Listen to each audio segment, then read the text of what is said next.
Nah, I can't. That'll totally brittle out the green screen.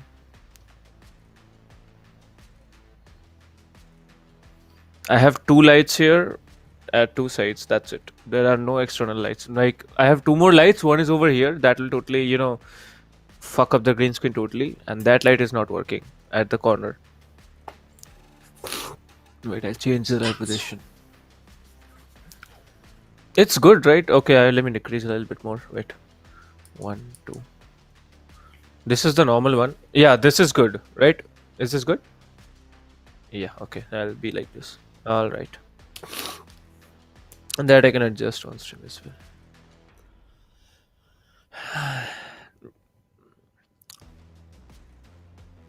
Achha, Mickey is the one with the spiky hair, right?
Energy, then we erupt in a blaze. Mama save us, I swear the baby's lately crazy these days. People dancing like they warriors, use the passion. I got my head in the clouds, intergalactic. I'm on a venomous prowl, ready to snatch it. Are you prepared for it? Then let it happen. Rise up though, rise up though. All my people, where you at? Rise up though. Yeah, let's go, let's up. One time, go get it, it's yours, let's shine, come on. Yeah, let's go, raise up, that's right. Run with it, it's yours, let's shine, come on. Yeah, cause we warriors. Yeah, cause we warriors. Yeah, let's go, let's up. One time, go get it, it's yours, let's shine, come on. Yeah. There's nothing to say, oh God, nothing to say. I ain't have words, I erupted in thunder and rain. If your man's strong, then why call me running away? It's just a game, but nobody coming to play. Alright, I got this, watch out, I got this, boy. Raise up, max out, then blast the noise. A perpetual dream shattered by exceptional deeds. Forget what you think, live for you, resting in peace, bless. Rise up though, rise up though. All my people, where you at? Rise up though. Let's go. Yeah, let's go, let's up. One time, go get it, it's yours, let's shine, come on. Yeah, let's go, raise up, that's right. Ride with it, it's yours, let's shine, come on. Yeah, cause we warriors. Yeah, cause we warriors. Yeah, let's go, let's up. One time, go get it, it's yours, let's shine, come on. In these days, we push forth, we stand strong, we stand tall, all together now. Yeah, cause we warriors. Yeah, cause we warriors. With each day we wake up, we get stronger and stronger. It's our time now. Yeah, cause we warriors. Cause we warriors. Yeah, let's go, let's up. One time, go get it, it's yours, let's shine, come on. Yeah, let's go, raise up, that's right. Run with it, it's yours, let's shine, come on. Yeah, cause we warriors. Yeah, cause we warriors. Yeah, let's go, let's up. One time, go get it, it's yours, let's shine, come on. Cause we warriors. I got you. Yeah, we warriors. Cause we warriors.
odds are all against me, I'm ready to go. Burning it down, they ain't noticed till the temperature rose. Bless the energy, then we erupt in a blaze. Mama save us, I swear the baby's lately crazy these days. People dancing like they warriors, use the passion. I got my head in the clouds, intergalactic. I'm on a venomous prowl, ready to snatch it. Are you prepared for it? Then let it happen. Rise up though, rise up though. All my people, where you at? Rise up though. Yeah, let's go, let's up. One time, go get it, it's yours, let's shine, come on. Yeah, let's go, raise up, that's right. Run with it, it's yours, let's shine, come on. Yeah, cause we warriors. Yeah, cause we warriors. Yeah, let's go, let's up. One time, go get it, it's yours, let's shine, come on. Yeah. There's nothing to say, oh God, nothing to say. I ain't have words, I erupted in thunder and rain. If your man's strong, then why call me running away? It's just a game, but nobody coming to play. Alright, I got this, watch out, I got this, boy. Raise up, max out, then blast the noise. A perpetual dream shattered by exceptional thieves. Forget what you think, live for you, resting in peace. Bless. Rise up though, rise up though. All my people, where you at? Rise up though. Let's go. Yeah, let's go. Let's up. One time, go get it. It's yours. Let's shine. Come on. Yeah, let's go. Raise up. That's right. Ride with it. It's yours. Let's shine. Come on.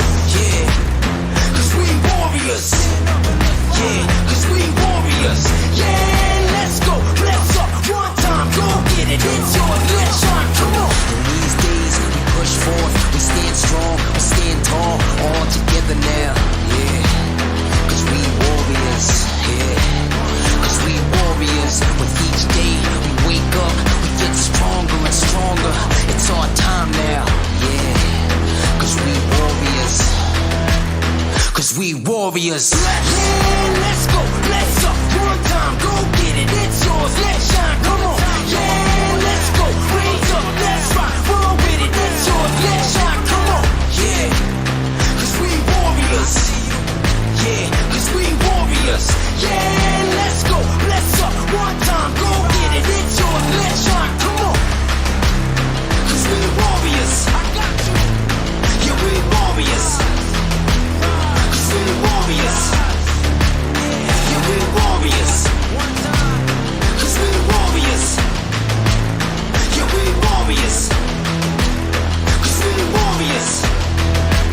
me, I'm ready to go. Burning it down, they ain't noticed till the temperature rose. Bless the energy, then we erupt in a blaze. Mama save us, I swear the baby's lately crazy these days. People dancing like they warriors, use the passion. I got my head in the clouds, intergalactic. I'm on a venomous prowl, ready to snatch it. Are you prepared for it? Then let it happen. Rise up though, rise up though. All my people, where you at? Rise up though. Yeah, let's go, let's up. One time, go get it, it's yours, let's shine, come on. Yeah, let's go, raise up, that's right. Run with it, it's yours, let's shine, come on. Yeah, cause we warriors. Yeah, cause we warriors. Yeah, let's go, let's up. One time, go get it, it's yours, let's shine, come on. Yeah. There's nothing to say, oh God, nothing to say. I ain't have words, I erupted in thunder and rain. If your man's strong, then why call me running away? It's just a game, but nobody coming to play. Alright, I got this, watch out, I got this, boy. Raise up, max out, then blast the noise. A perpetual dream shattered by exceptional thieves. Forget what you think, live for you, resting in peace. Bless. Rise up though, rise up though. All my people, where you at? Rise up though. Let's go. Yeah, let's go. Let's up. One time, go get it. It's yours. Let's shine. Come on. Yeah, let's go. Raise up. That's right. Roll with it. It's yours. Let's shine. Come on. Yeah, cause we warriors. Yeah, cause we warriors. Yeah, let's go.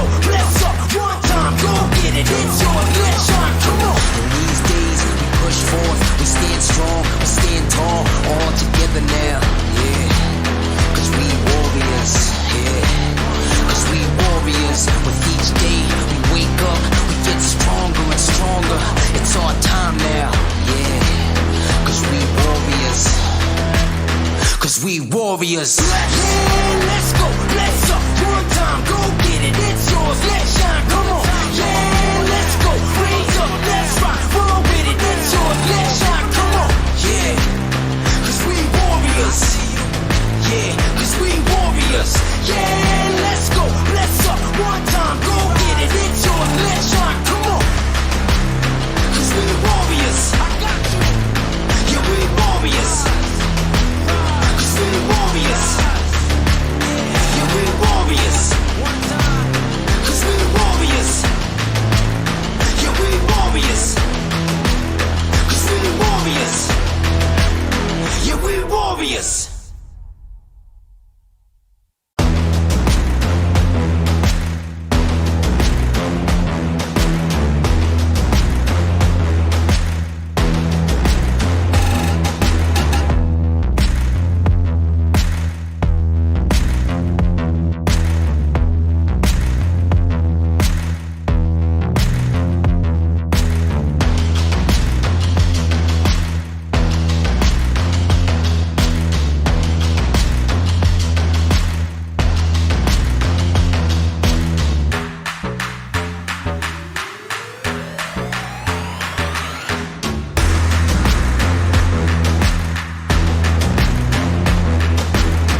to say. I ain't have words, I erupted in thunder and rain. If your man's strong, then why call me running away? It's just a game, but nobody coming to play. I bless. Rise up though, rise up though.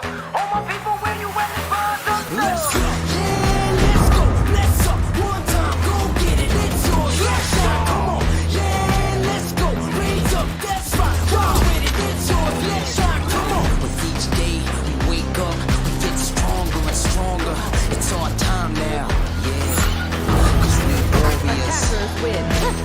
Cause we warriors. Yeah, let's go, let's up one time, go get it. It's yours, let's shine, come on. Cause we warriors. Yeah, we warriors.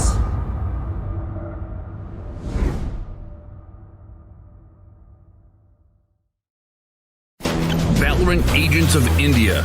Are you ready? The ESPL Valorant PowerUp Series is a tournament open to players of all skill levels. Whether you are an agent with competitive experience or not, this series is meant for you to test your skills and have fun.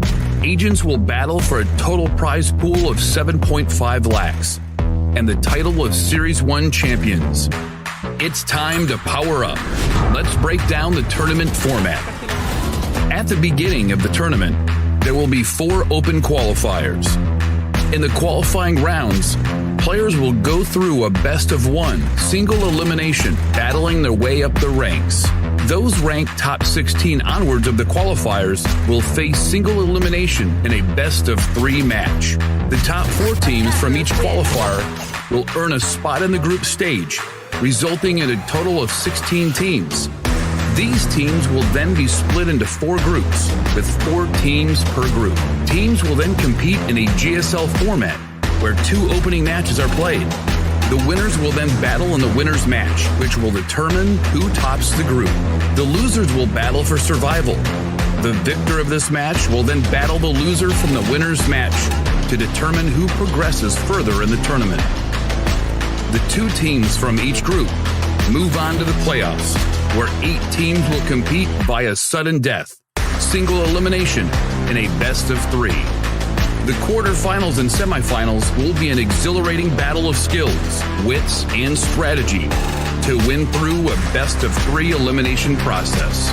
And finally, we reach the grand finals, where our final top 2 teams of the series will battle for glory through a best-of-5 elimination. Valorant Agents of India, will you and your team be the one that reigns supreme? It's time to power up.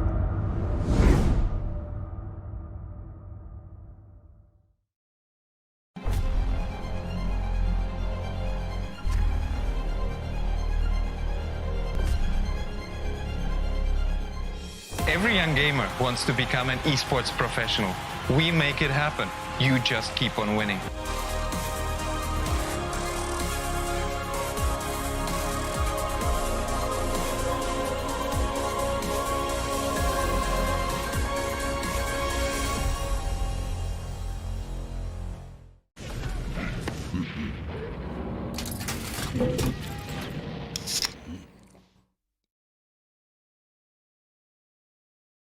Users of Roblox are all around the world, and all of them expect the same level of experience. Well, the success of games is measured by how much can you keep users engaged. Zoroark's mission is all about player experience first. Everything we do, the player is sort of core to our thinking. ここ数年で、リッチなユーザーエクスペリエンスを提供するために If you don't want to worry and you don't want to think about things like asset delivery and the ability to have your connectivity between your devices and your servers as fast as you can, just go with Akamai. Akamai gets into places and markets that other providers of similar services don't quite hit as easily. その上で、アカマイさんのシステムを使うことで、大容量のセットを高速に配信させて、いただけているかなと思います。The workflow without that, I'd probably have a lot more CDN support because the amount of capacity we'd need from the others wouldn't be there. There's one less problem we have to solve. If Akamai wasn't around, we would probably have to multiply our team by I don't know what kind of factor and understand what we would need to do to replace what Akamai provides to us.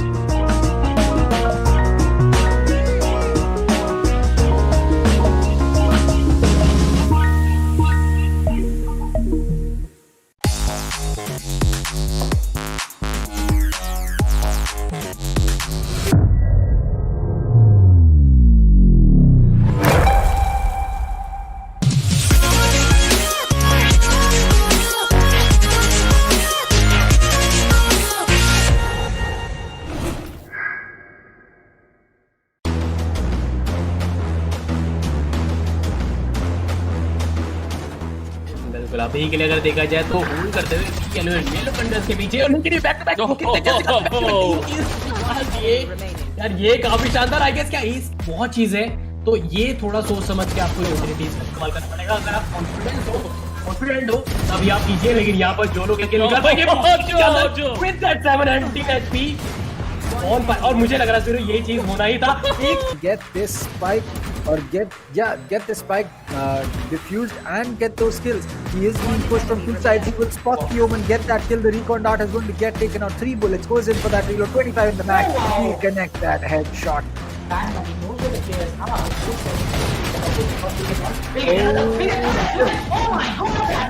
Out, but now it's all down to Dino as he will dig antidote once and get that kill. He'll get another one onto that. No! Third one is Scally. Nothing else bought by Corbett here. You can see how aggressive Amiterasu is shutting down 2, maybe just 3. Okay, no, 3 players are not shut down here. Only 2 players will be shut down, but there it is. He needs to take down another one, will be taken on another one. There's only one player standing. It's going to be the breach that comes in, but Amiterasu says, oh my god.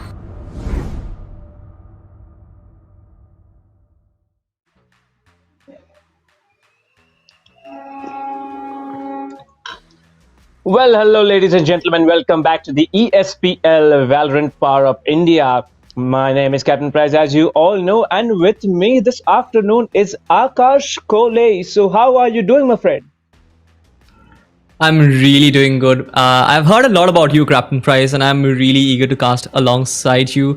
Once again, I've actually moved on from Akash, and right now I would say converted myself to salty, and that is something which I would like to myself to be called. Nonetheless, this is my first day casting this ESPL India Valorant PowerUp, so I'm really excited about the games itself. Haven't really been following the matches. It has been a long time since I've casted Valorant, so I guess I'll need a lot of your inputs, Captain Price.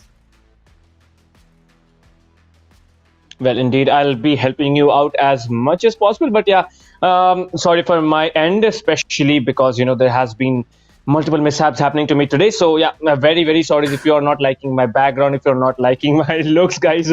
Just bear with us for a little while longer and we'll be there shortly, you know, with the correct positions and with the correct thing sitting down there in front of you. Well, it's going to be a long day, surely. There are 2 BO3s coming up, as we all know. Today is qualifiers 4 happening. And it's going to be quarterfinals 3 and 4. The 4 teams that are playing in front of us, they are absolutely madmen, and I expect very, very close-cut competition out of the 4 teams. Certainly, and I guess talking about the prize pool, you guys have talked about this a lot. The first place team gets 4 lakh rupees, second place gets 2, third place gets 75,000, fourth place gets 75,000 as well. That is a very big prize pool that you have here, Captain Price.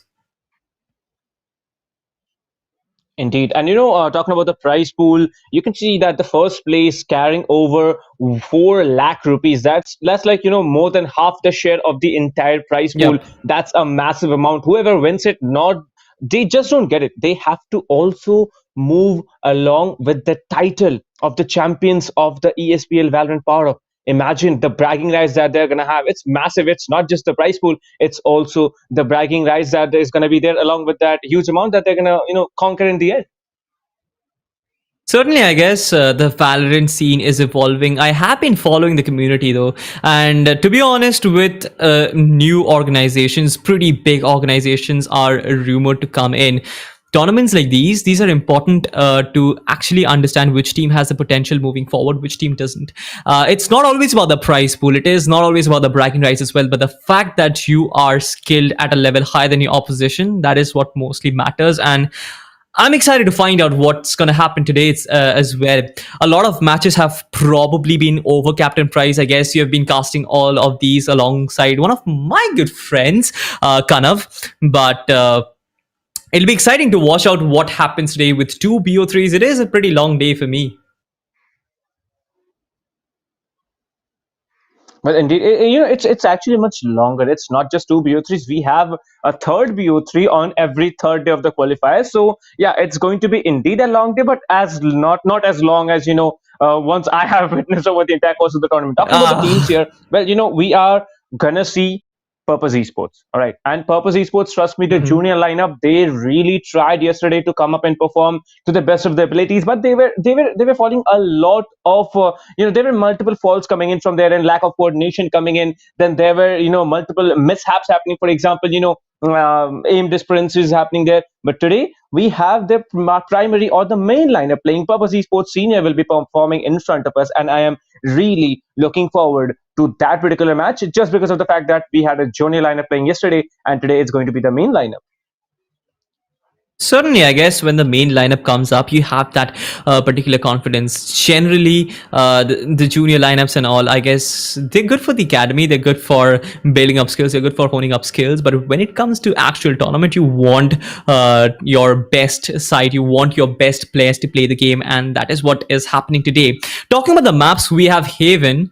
That is selected by Team ASES. I believe I pronounced that right. We have Ascent, that's selected by Playground Esports as well. And there's a hidden map, which is supposedly, is it Bind?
So once again, guys, we have the map selection.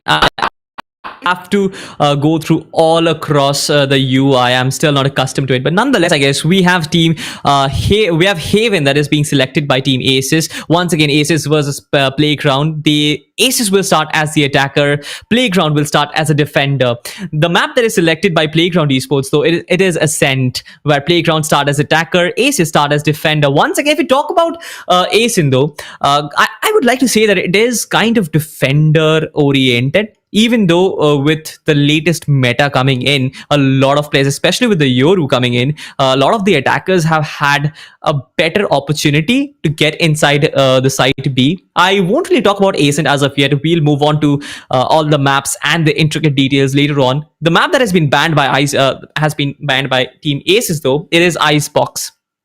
This particular map, even though it has been, I would say when it actually came in, Icebox, when it first came in, it was actually hated by the community because it had too many nooks and corners and it was really difficult to move through, especially for an attacker moving in Icebox. At least for the A side, it was a death trap for you. Moving on to the B side was a bit easier, so the defenders had a much tougher time holding back B. So I guess that thing has actually evolved. Icebox has undergone certain changes and so has Split. I'm actually surprised by the fact that Split has actually been banned by Playground Esports for the first game. And Icebox and Split, both of these maps will be missed because of the fact that they were banned. Bind has been picked up as the hidden map. Both Playground Esports and Team ASES probably have no idea what's coming in. Even though Playground Esports start as an attacker, Team ASES start as defender. So we'll have to look at what the maps undergo. Haven, once again, we started as Haven. So definitely the attackers, Team ASES, they want to be on the front foot, and that is the reason why they have chosen attacker side on Haven, especially with the 3-side map. it gives you a lot of options. You have a lot of room for rotations. You have a lot of room to work with as an attacker, especially for a defender. It gets really difficult because you have to spread your defenses thin. You have to spread out your players far and wide to hold down a single side. Probably a KJ or a Cypher is instrumental in Haven, because you need to hold down a site with at least one guy, because otherwise you can't even play a 3-2 split. You have to play a 2-2-1 split. So yeah, Haven being on the attacker side, team ASES really want to be on the front foot, and that is the reason why they've done that. We'll have to see how the matches move through as of yet.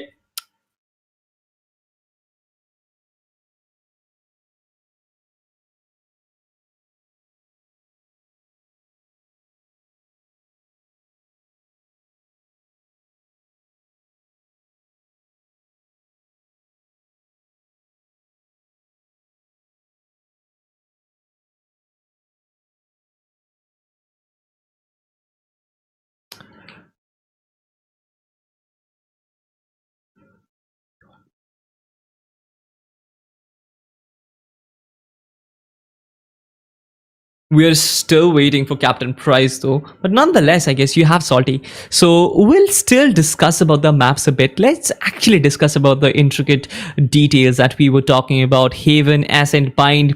Even though Bind was probably the meta of competitive Valorant initially when Valorant came out, a lot of teams in the Western countries as well as in Europe, they had the best times in Bind.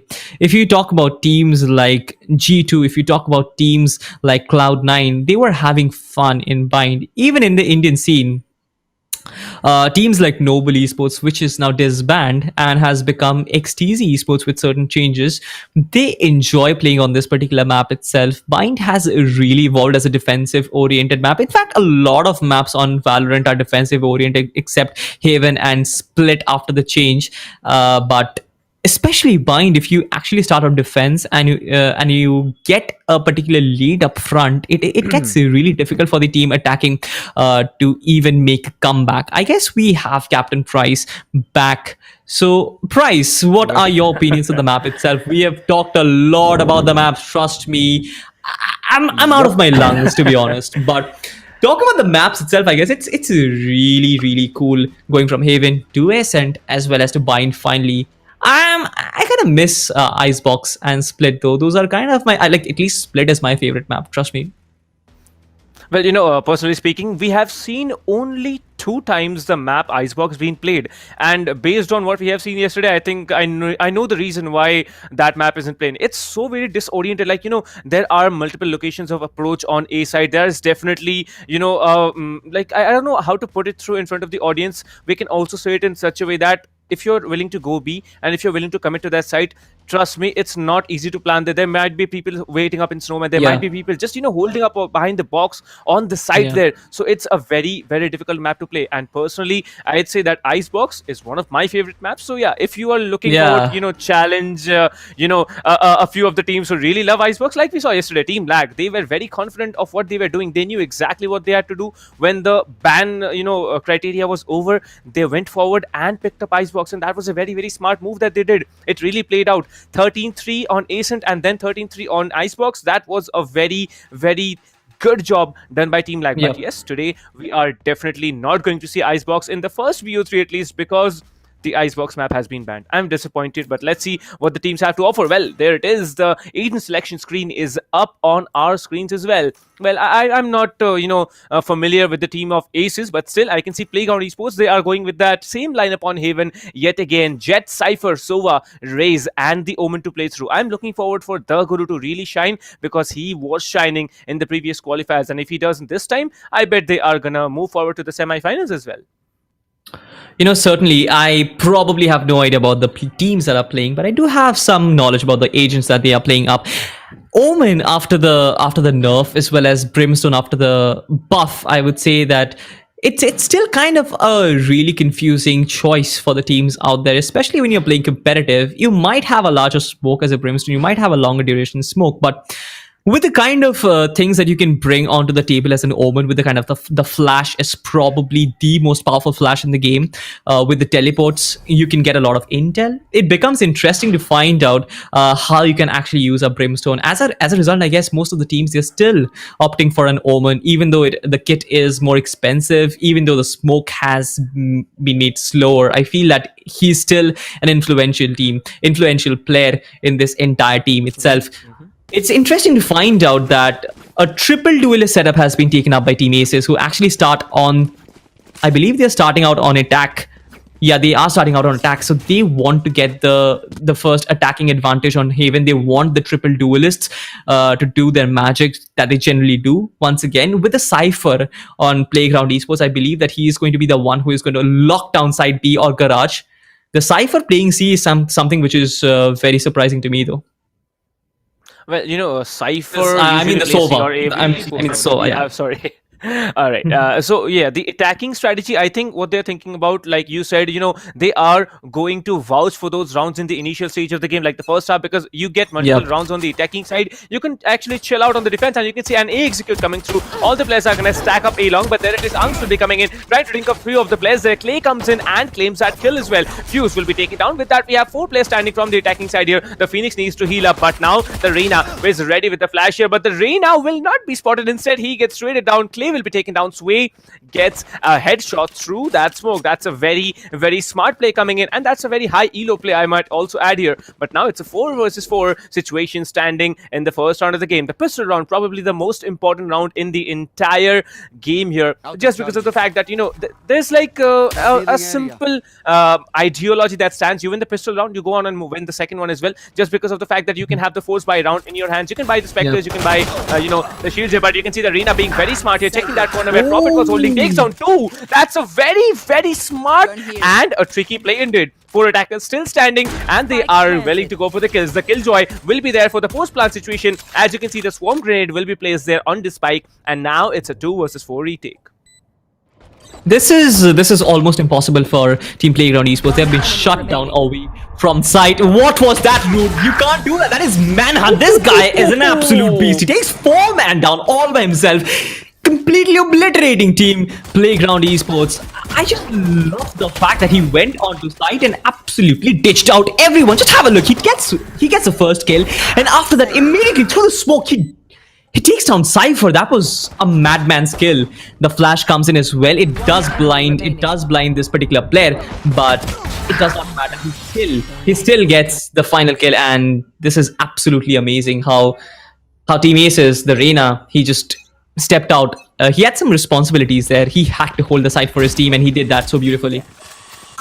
Well, that's just experience, knowing where the player is going to be after, the smoke has been deployed. That's just experience for you. But this time we can see the Reyna actually coming in with a Bucky. I don't know what he's planning to do, but he might be just, deleting someone right off the map here. Let's see now. Arks is going to be a little bit aggressive, moving up A shot and just waiting on the entrance of Sewers here. But I really want to see if anyone is checking that corner, because that corner is going... Okay, it's not a Bucky. I'm really sorry about that. It's a Phantom. The new Phantom, the Battle Pass Phantom skin is coming in, but he will be definitely getting one. Arks gets a very important frag here. Fuse will be taken down. Mind FQ will be coming in, and Angs will be traded for. Jiren gets taken down as well. Shaz will be pistoling him, but no! The Guru will be coming in and absolutely deleting him. Like, it's so painful to watch when you get deleted by a shorty. Like, can you imagine that pain when you have a Phantom and get deleted in front of a shorty? That's a madman's play here. But still, you can see Shaz is holding up A site all on his own. Now the Swarm Grenade will be placed, trying to get some damage inflicted there, but I don't think there will be any damage done. Well, it's 2 attackers still standing, both on 100 HP, and I believe the defending team was there on an equal. 30 seconds left. Certainly the defending team was on an eco round. The attackers do have a lot of weapons for themselves. I guess both of them have Phantoms, or probably at least one Phantom is certainly there on the KJ. So you can actually make use of it and try and hold down the entire site like a fortress. That is what KJ is meant for. Right now an open plant has been inflicted. I guess he's just ready to spray down anyone who comes in front of him. But this is the Sova, and he delays him with the Spectre. Right now Sway is the last one who is still standing. He will try and get the diffuser though, but not really. He won't be able to do that.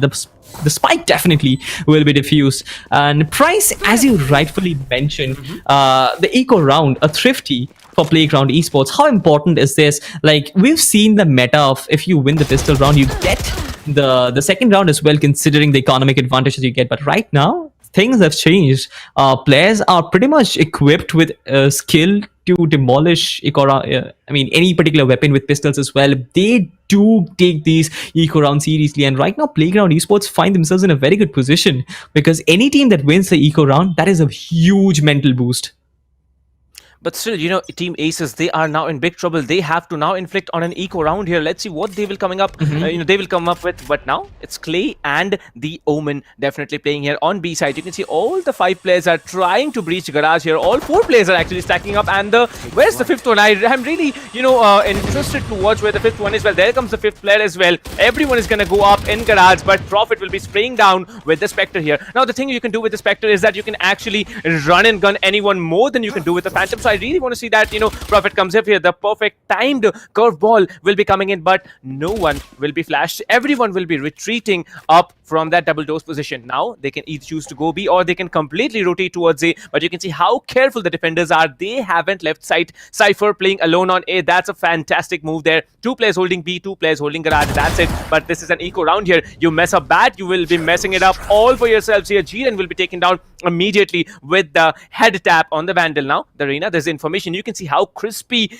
their crosshair placement is. They can actually shut them down, and Root gets taken down as well. 1 player still lurking around in double doors. The double doors, there will be some damage done through that wall bang, but no, he'll be denying that. Prophet will be still standing, deleting Mind FQ over and over again. This is only Clay and I believe Fuse left alive from the attacking team here. I want to see how Fuse and Clay start to perform. Well, Fuse will be absolutely erasing Arks, but there it is. Clay comes up and erases Fuse instead. This is going to be another round in the hands of the defenders. Well, attacking oriented map, Haven, I really wanted to see the attacking team perform much better here, because this is not the first time both of these teams are here. They have been here before on the qualifiers, I believe 3 and 2 respectively, but still coming up in qualifiers 4, they both are giving a neck and neck competition, and I really want to see the equalizer round coming in from the other team in the next round.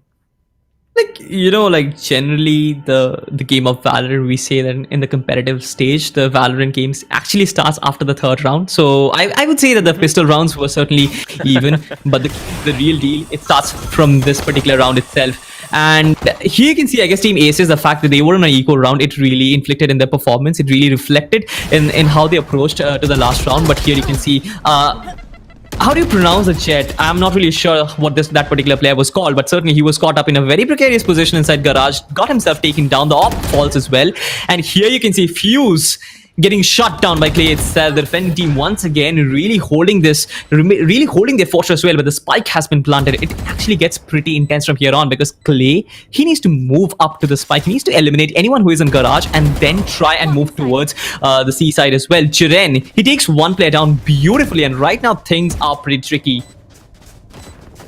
Well, I'm very confident that this is going to be a difficult retake, but this can be, because you can see all the players are actually stacked up in Garage, and based on the play that they're pulling through, I think it's going to be a retake. Only 1 player standing. It's going to be Sway here. Sway comes in. The ultimate from the Phoenix will be popped up. Shaz perfectly timed there, shuts him down with the Phantom, and this is going to be another round in the defender's hand. Well, the comeback is not real yet, but I really want to see the attacking team function a bit more than what they have possibly done. Well, you saw, Arks, the position he was actually held out in. He missed that operator shot. You miss with an operator, you are basically dead in front of a Vandal or a Phantom, maybe even a classic there, and that is exactly what happened. He was demolished by Fuse there, but still the retake came into play. The defenders have another round coming in with a 2-point lead. This is going to be Playground Esports with the lead starting off after 4 rounds. Clay is really putting up a very good performance. If you actually look at his KDA 511, that is certainly a very good one to start things off with. Angs will actually try and get the operator shot again connected, but he won't be able to do that. He takes a lot of damage, and right now at 35 HP, he probably won't be able to do anything. The team has really invested in the op. Once again, he misses. This is probably the 3rd shot he misses, so certainly at this moment, he needs to fall back and try and take things a bit slow. Root falls as well to Shaz, and things are on the Cypher. The Cypher comes up, and I guess he gets a 3rd on the KJ as well. This guy is really stepping up. The defending team, they're really holding their sights down at the moment. Cypher is in site A, and that actually gives a clear indication you can't enter site A. That is a fortress for Team Playground Esports. Well, Sentinels, Killjoy, and Cypher are very popularly known to hold sites on their own, and that's absolutely what Shaz did here, deleting 3 players right off the map here, getting the 4th as well. This can be an ace play coming in from Shaz here. The last player standing will still be lurking around in long, but no, Rain will be taking Shaz down. He was low on HP. Now it's down to a Jet versus Jet play in A site here. He can absolutely get that one shot onto the attacking Jet, and he does not miss when he did not actually need to. It was quite a bit late, but I think he can still stick around with the operator. Maybe he was just warming up, missing those few shots there. Now that he has warmed up, he gets that final kill and secures another round for the defenders. Certainly, I guess this off shot was something which he really will feel was important for him. Anks wasn't at the best of his game. He was taking aggressive angles. He was holding aggressive angles, but wasn't being able to convert them into kills. The final kill, I guess, will give him some validation, will give him something to work with. But if you have a look at Team ASES, they don't have any weapons to work with. This garage play will actually be important. Play holding this important angle. He knows that there are lots of players out there after garage. So it'll be important to watch this particular angle out. I guess 2 players have been taken down. One with the Jet ulti as well as one with the Vandal from the KJ. So things are opening up for the attacking team as well. They're trying to make something work, trying to make something out of this particular position. Once again, Anks changes his position, holds that angle with the op yet again. I guess Team Playground Esports, they better play a retake game because they don't really have a lot of weapons. ASES, they don't really have a lot of weapons to work with. So I guess if they overcome it, it might actually counter them as well. Shaz getting taken down. He gets 2 yet again, and right now the only player that survives is a Jet. He completely butchers him down with the Jet ultimate. He still has those knives in his hands, so he can actually make it work. What's gonna happen, Price? What are your predictions?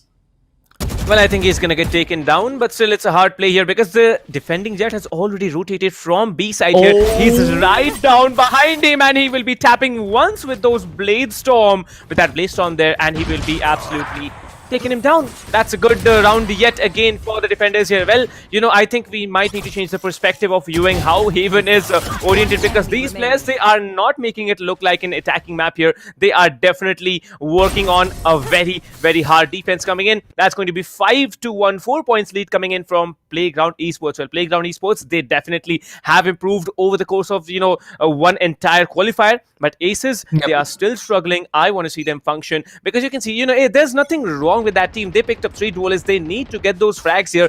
That's all they need to do. Drop your boom buddy, then throw your paint shell, clear off one particular position. All other 4, players, they can just, boost in, just dash into that site here, clean the site for themselves, plant, get out of there. That's as easy as it sounds, but it's not going to be that easy to play here. The Reina now trying to breach B site here. The Guru still holding it out with the Cypher. Okay, it's the Phoenix. They're still in B side. Well, they haven't yet left side. As you can see, the Cypher is still committing up in A heaven. Certainly, and I guess you talked really well about how attacking and defending works on Haven on paper, but I guess in when it actually comes to practicality, it's quite different because the gunplay is important. And for Playground Esports, something which has really worked is how their Sentinels have played. Once again, the Guru was probably lagging out there. Fuse getting 2 important frags, and that opens things up for Team ASES. Cypher has to rotate all the way from A from T-spawn, so that actually makes things pretty difficult. The Jet will take a lot of damage from the paint shell. So right now the op in close range, I'm not really sure if that's going to work well for Arings because the Cypher is not yet here, or probably he is, but will he be able to get the kill? He does get Arings, he does get that kill on the Jet. So Jet versus Jet was definitely fruitful for the defending team. But right now ulti comes up. Fuse, he tries to check one corner, but he ensures that it is safe for him to actually move up forward. But Shaz is out there. He will confirm the final lane in the coffin. And we talk about how the Sentinels have really upped their gameplay. Shaz has been an influential player for Playground Esports. He is if you try and breach down A side, you won't be able to brute force your way in because Shaz is just as good as he can get. But even on other sides, like, I feel that Team ASES have discovered one particular position where they can brute force their way in, and that's going to be Garage. They have discovered this weak spot, and they have breached it, Garage, quite a few times right now. But moving on from Garage to side C or probably side B is a different ballgame altogether. And that is where all the players come in. That is where all the players from Playground Esports block everything out. And that is how Team ASES has been losing a lot of rounds. Well, I can see why ASES now are being difficult to function, because I think what they are making the mistake of is that everyone pushing in at the same time. If they do, they should not hold. They are moving into garage, then they are just waiting out there, outside the double doors, then delaying their approach. And players can usually rotate from different sides here. They can come up C long from the defender side. They can even come out of B side because there's no stage to wall there. But still, I think now they need to make up a different strategy here. Maybe play for picks here, because play for picks is a decent strategy if you ask me personally. Get one frag, get the information, because I think if you get one frag, you have the advantage. The numbers advantage will be there in your hands here. And we are into the 8th round of the game here. I want to see how this team functions, because this time Shaz... Oh my god. No, please, don't tell me this. Shaz, No he way. did try to show us, the trigger discipline, but he completely messed it up. I think the information was given up by the, automated AI that the game has, that, enemy spotted. The Jet might not have seen it, but the Killjoy definitely made no mistake there. Certainly, and I guess the fact that Team ASES have fallen quite a while in this entire map itself is because of the fact that they never really had an economic advantage. Talk about economic advantage. Sway, you take away the game all by yourself. That Stinger was certainly not made to be that powerful. He made it look that powerful. It was certainly not. He connected both heads in quick succession. That spray transfer was absolute madness, and Fuse confirming that. Team ASES get one more round. This is probably the first round that they win after the first round. But I like to mention something. Team ASES, they haven't yet made a single rotation. They're committing to sites and they are trying to brute force their way in. And that is not how you play an attacking Valorant game. But the fact that they have won 2 rounds with that particular strategy surprises me as much. Talking about Playground Esports, they have done a very good job defending their sites. And I guess with this particular strategy, or rather with this particular gameplay, Playground Esports will go on to split with a healthy lead, which can actually lead them to win the first map of the best of 3. But there's the confidence. If you win the first game, you have a lot of confidence, and you have the knowledge of that. That you've won the first map. You know how the team functions here. But this time, Anks will be definitely missing that shot there, and will be taken down by the Reina. Reina doing a very, very decent job getting that first frag into their hands here. But now it's a time where the defenders need to function in a 4 versus 5 retake. I think they can do it. The Omen probably teleported on top of the boxes there, because that's why I heard him. But no, he's there in the staircase, just waiting. There it is. The Hunter's Fury will be popped off. Shaz will be taken down. Mind FQ and the Guru will be taken down. Rude as well. Now it's a numbers game yet again for the defenders, but Sway will be finally taking down the Guru. It's a 3 versus 2. The defenders are looking very strong and very confident at what they are doing. The Jet has been spotted indeed. Jiren, but will be deleting Clay with a beast of a wall bang. They now take the decision to rotate. The spike is in the Jet's hand, but why is he going up that same position? There are 2 defenders on A side. You do not need to go there. There's no need to do it. They are not going on for that rotation. The Sova, however, has moved up on B side, as you can see, and is trying to guard that with the fullest of his abilities. The HPs on there. Let me just read it to you. Both the attackers, they are absolutely low. 26 HP, and I believe, another 32 HP on the Jet here. But the defenders, they are at full HP. They get even, 4 body taps. They are absolutely, deleting the attackers here. Let's see what they can do, because now this retake is possible just because of so much HP that they have. But Sway, he comes in aggressive. He takes down the second last player, and it's going to be Jiren who shuts down Shaz, and it's going to be another round in the attackers half. I mean, that was the only reason why they chose A side, because they knew that if we wait, the general idea is for the defenders, the general idea is the fact that, alright, the players, they're going to rotate to some other side, possibly C, because B is somewhat closer to A. So they knew that they had to rotate. They moved on, and the Jet knew he was a step ahead, and he came back to side A. That gave them a lot of time to work with. Not only just plant the spike, but also take post-plant positions. The Omen was in one fantastic position. He knew that one particular player was supposed to come down from B-Link, and he was absolutely ready.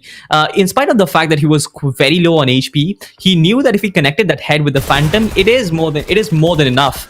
And thirdly, I guess finally Jiren was absolutely a beast with the op.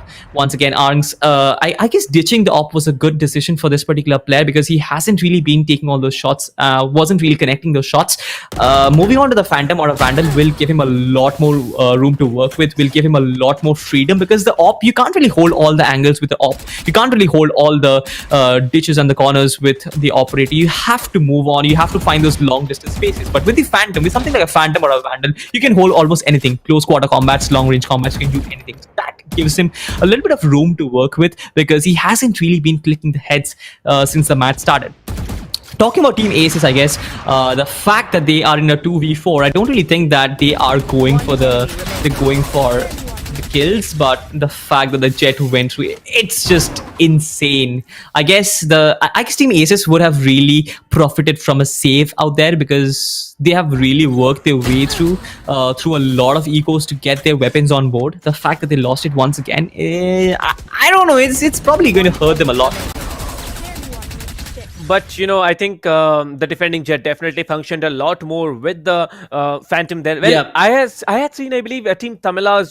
There was Lord Vatura playing in Team Tamilas there. So what he did was, he was missing up a lot of shots with that operator when he was playing the Jet on the first map. He decided to switch to Omen, switch to heavy rifles there, and he absolutely melted the players after that match. But now it's about Team ASES versus Playground Esports. So let's just take a round over there. Well, you can see it's going to be an all-out brawl here coming in from the attackers. The attackers trying to get to one frag with that Phoenix ultimate, but this time Shaz will be taking down 2 already. Clay will be coming in and taking down Sway as well. Rude will be melting one player with that single one tap. The ultimate will be popped up definitely, but no, the fun did not begin, dear Reina, because the Guru was there to shut him down. Another round in the defender's hands. One more round. The lead that Team Playground Esports is going to have moving into the second half, it is going to be absolutely massive. 6 points lead. It's going to be very difficult, in fact, on Haven to come back on the defender side. But yes, on defense, Playground Esports, they are functioning a lot more than Team ASES. They have done well. I'm really hoping to see the last round go in the hands of ASES, but who knows what's going to happen. It's going to be a full buy coming in from Team Playground Esports, but Team ASES, they are actually going to have to switch to Spectres, and one player has to actually come in with that light shield. But yeah, he's the Reina. He can actually get that initial frag and overheal to build up his shield. I guess Team ASES probably needs to tone down a bit. They're playing at a very high gear and they just need to switch it down a bit. They just need to tone down their aggression. With 3 duelists, I understand what their plan was. With Haven pick and the attack pick, I understand completely what they meant to do before the start of the game. But since their plan is not working out, I guess it is important for a competitive team to analyze the situation on the fly and make the changes that are required. You can't just be stubborn and play the same thing over and over again. They've tried to brute force their way in, even though it's not working. They've done it in the past. They've done it in Site A. They've done it in Garage. They've not done it as of yet on Site C. But it's practically the same thing over and over again. I guess with a triple duelist setup, it is going to be very difficult for them on the defending side because they don't really have the utilities to get more information that the Sova is bringing onto the board for Playground Esports. So certainly imagining the fact that he'll be okay on defense is not the right thing to do. Right now the KJ comes up with the ulti and it actually makes a lot of sense. Team ASES might just make their way onto side, but the retake will be coming in. It is going to be very important for Team ASES. If they get this particular round, they have something to work with. A 4-round lead, even though it is not a very healthy lead for Playground Esports, but they can still until get all those rounds later on and just to finish off this particular map itself. It'll be interesting to watch out. Clay does get the one tap on Fuse and he completely deletes him off the server, and right now this is all about Playground Esports. They completely destroy ASES, all the defense, all the close spawn positions. Nothing seems to work. The Omen from Sway, he does come in. He will try and get the 2 kills, but none of them are looking in the right direction. The Phoenix gets taken down, and I guess that is enough for this Omen. The time probably will run out. The Sova might not be able to get the defuse. He won't be able to get the defuse. Team ASES get this particular round for themselves. Playground Esports go to split at 8-4, Captain Price. And I guess it is good enough. Yeah, it can be good enough. That's going to be, one answer that we're going to get after the second half is played, because 4 points lead on Haven. You're switching back on the defender side. It's possible if you hold your corners. It's definitely possible, because that we had seen on quarterfinals one yesterday. But this time, let's see how this team functions on the defender side, because the aggro pushes that were coming in from Team Playground, they really played out strong. But ASES, they now need to hold. They have the Killjoy to work with on a single side. They have the Reyna, the Jet. Reyna can overheal. That's the most important advantage that they have right now. The duelist Reyna is actually one of the beast agents that we have in the game. If you're using it, you better use it smart. But Fuse this time going a little bit aggressive and absolutely getting deleted by the Phoenix. This is what I was scared of, coming up, pushing up Solo every time. I think I noticed someone in the chat as well, asking why is he pushing Solo there, the Fuse.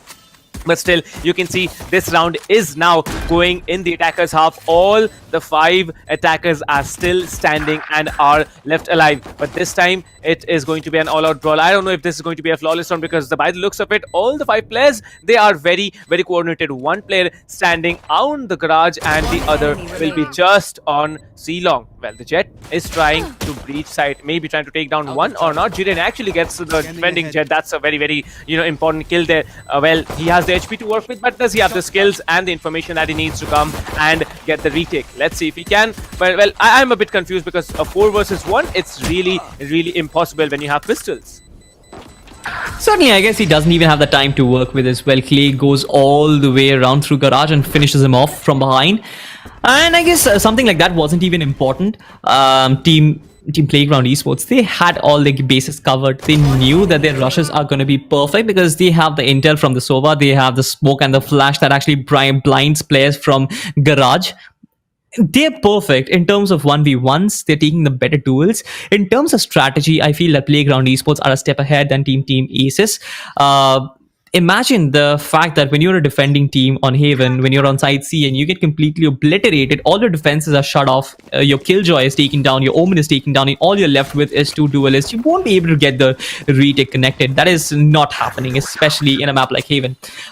Perfect once again gets on Fuse, so another player is down, and right now Playground is just playing with their opposition. Team ASES are being toyed around. This is the triple kill for the Sova already, and he looks for more as more players try and converge from garage region. Will he get the 4th or not really? Shireen will get the will use the automatic pistol to his advantage. Clay does have some time to work with. The flash is going to come in. He spots another player. He knows that there are 2 players. The flash helps him a bit. He takes 1. Will he be able to spray transfer to the next? Not really sure. Don't play with the opposition like that, Playground Esports. I guess this is almost the final nail in the coffin for Team ASES. Mind FQ, he does get 1. Will he get the second? They're milling, bro. They're milling, Captain Price. This is not happening. This is not true. Tell me this is not true. Well, not just that. I think I noticed the attacking Jet also teabagging, the Killjoy turret. Yeah, so I think they're going to exactly. be a little bit more menacing, right? You can see so much work is being done, and especially I think it's all because of that one frag that the defenders are giving away every time. Fuse comes in solo, he gets taken down over and over again, and that's it. You can see he's sitting there. Being a duelist, he's sitting there in the bottom. Only 5 kills from his end, 13 deaths. Can you imagine that devastating performance that he has had today? 10-4, 6 points lead, moving on to the 15th round of the game.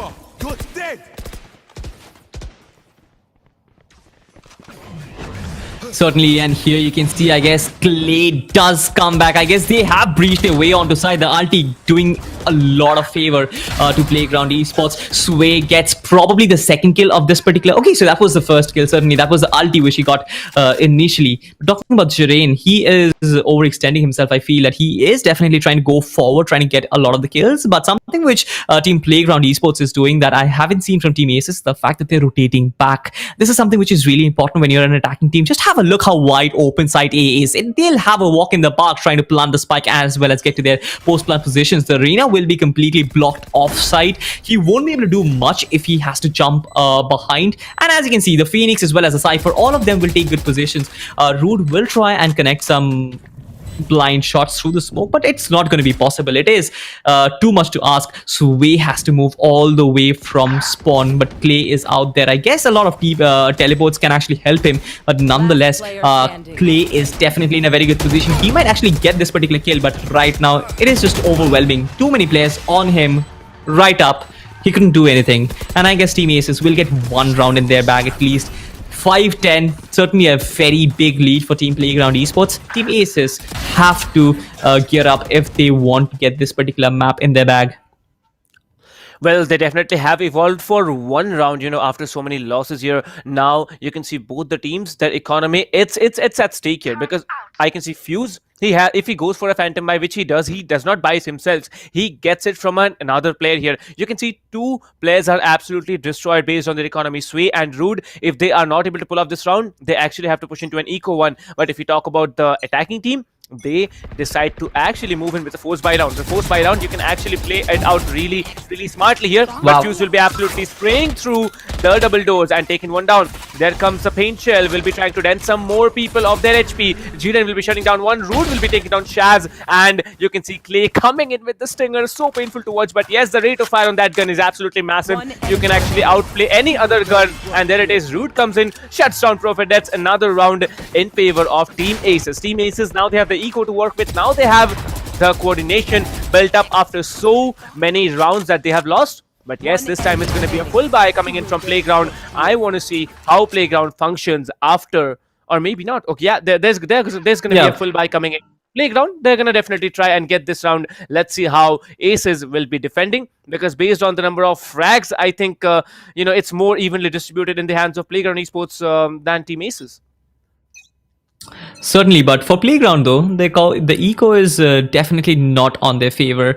Like, if they mess up another round, it's going to be very difficult for anyone to work with so less. And I guess this is one important round, talking about, I guess, how 10-6, if Team Playground Esports lose this one, it's going to be 10-7, and with the lesser eco to work with, I guess they will actually cruise towards 10-8. That is something which we don't want to see to happen.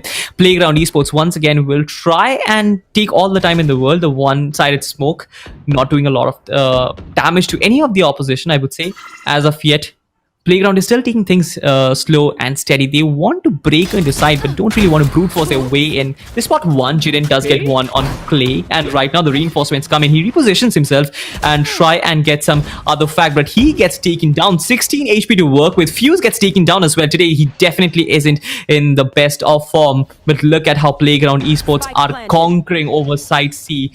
This was supposed to be a full buy round for both of the team, and right now they have all the room in the world to play with. The Jet gets another one. The Jet versus Jet, once again we get to see that. Jiren gets taken down. Root does get out one as well. Two players are out there. They have taken two players completely. What? Whoa.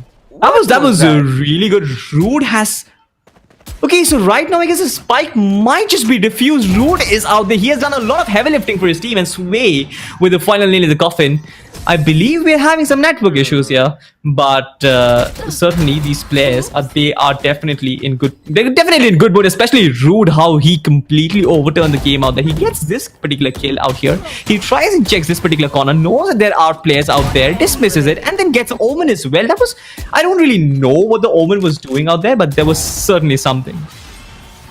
Yeah, but the Omen definitely got the killjoy. Like, I don't know what was exactly happening there. I don't think there's network issues, because you can see they're having 8, 12 pings. Like, they have probably built their homes on the server. They're like, how do you get 8 ping, man? Like, come on, guys. But still, the gameplay that's coming out of the attacking team is not as strong as we saw on defense. And compared to that, Team ASES, they have evolved. Now they have closed down the lead to just 3 points. Once they were at a 6-point disparity, but now they are at a 3-point disparity. And now I think they can actually come in and get more rounds, because now Team Attackers are on eco yet again. Team ASES, they have the better hand. Fuse has decided to move on with an operator. He says, oh guys, wait, I'm an operator player. I cannot play with guns. Let me just go with an operator. Let me just go with the single shot cannon that I have. Let's see if he's able to get those frags, because he is picking up C-Long, and I can see the attacking Soba trying to go up on C-Long. But this time Clay will be coming in, absolutely melting Rude. This was not supposed to be happening, but still,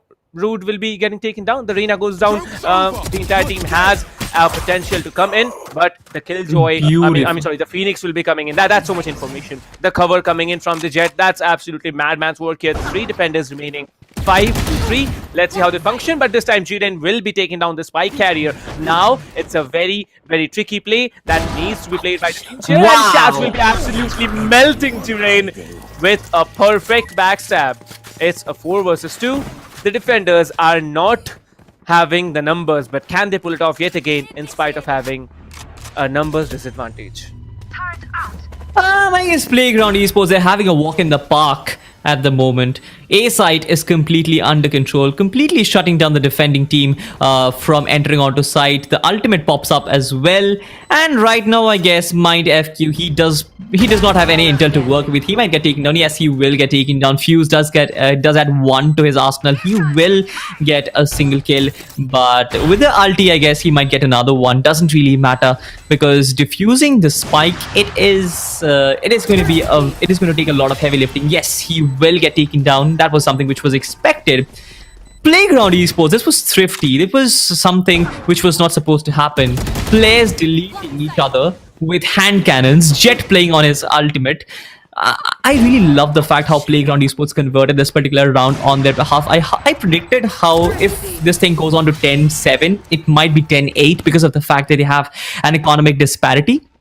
As you rightfully mentioned earlier, but after that performance, I can rightfully say that Playground Esports can convert anything. They probably can convert a round with a zero economy and with classics itself. I love the fact how they went with only one Vandal and got the Reyna early on. And yes, definitely Captain Price, go on.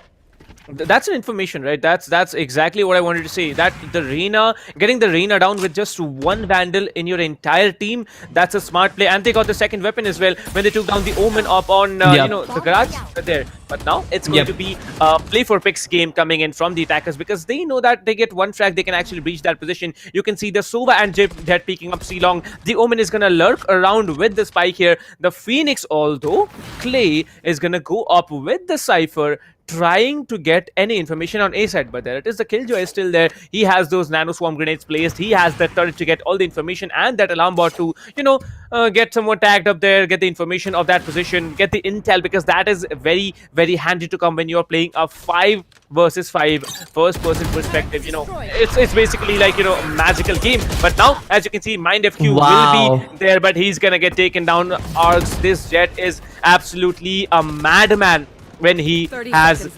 ARs, and that's absolutely what he's doing. But now it can be a retake here. Root will be coming in. He is ulted. The ulted Reyna is a very difficult one to take down. He takes down one, he takes down two. The Omen will be there, and he will be absolutely melted by G-Rain. Last man standing. Prophet will be coming into play, but Sway absolutely takes him down and secures another round. 11-8. This is a very, very close loss to any team who loses from now on, because based on the skills that both of these teams have, they have the equal potential to win this first map. Well, I'm looking forward for Root to function more, getting taken down previously in the first, as the first kill there, but then coming in and functioning so well.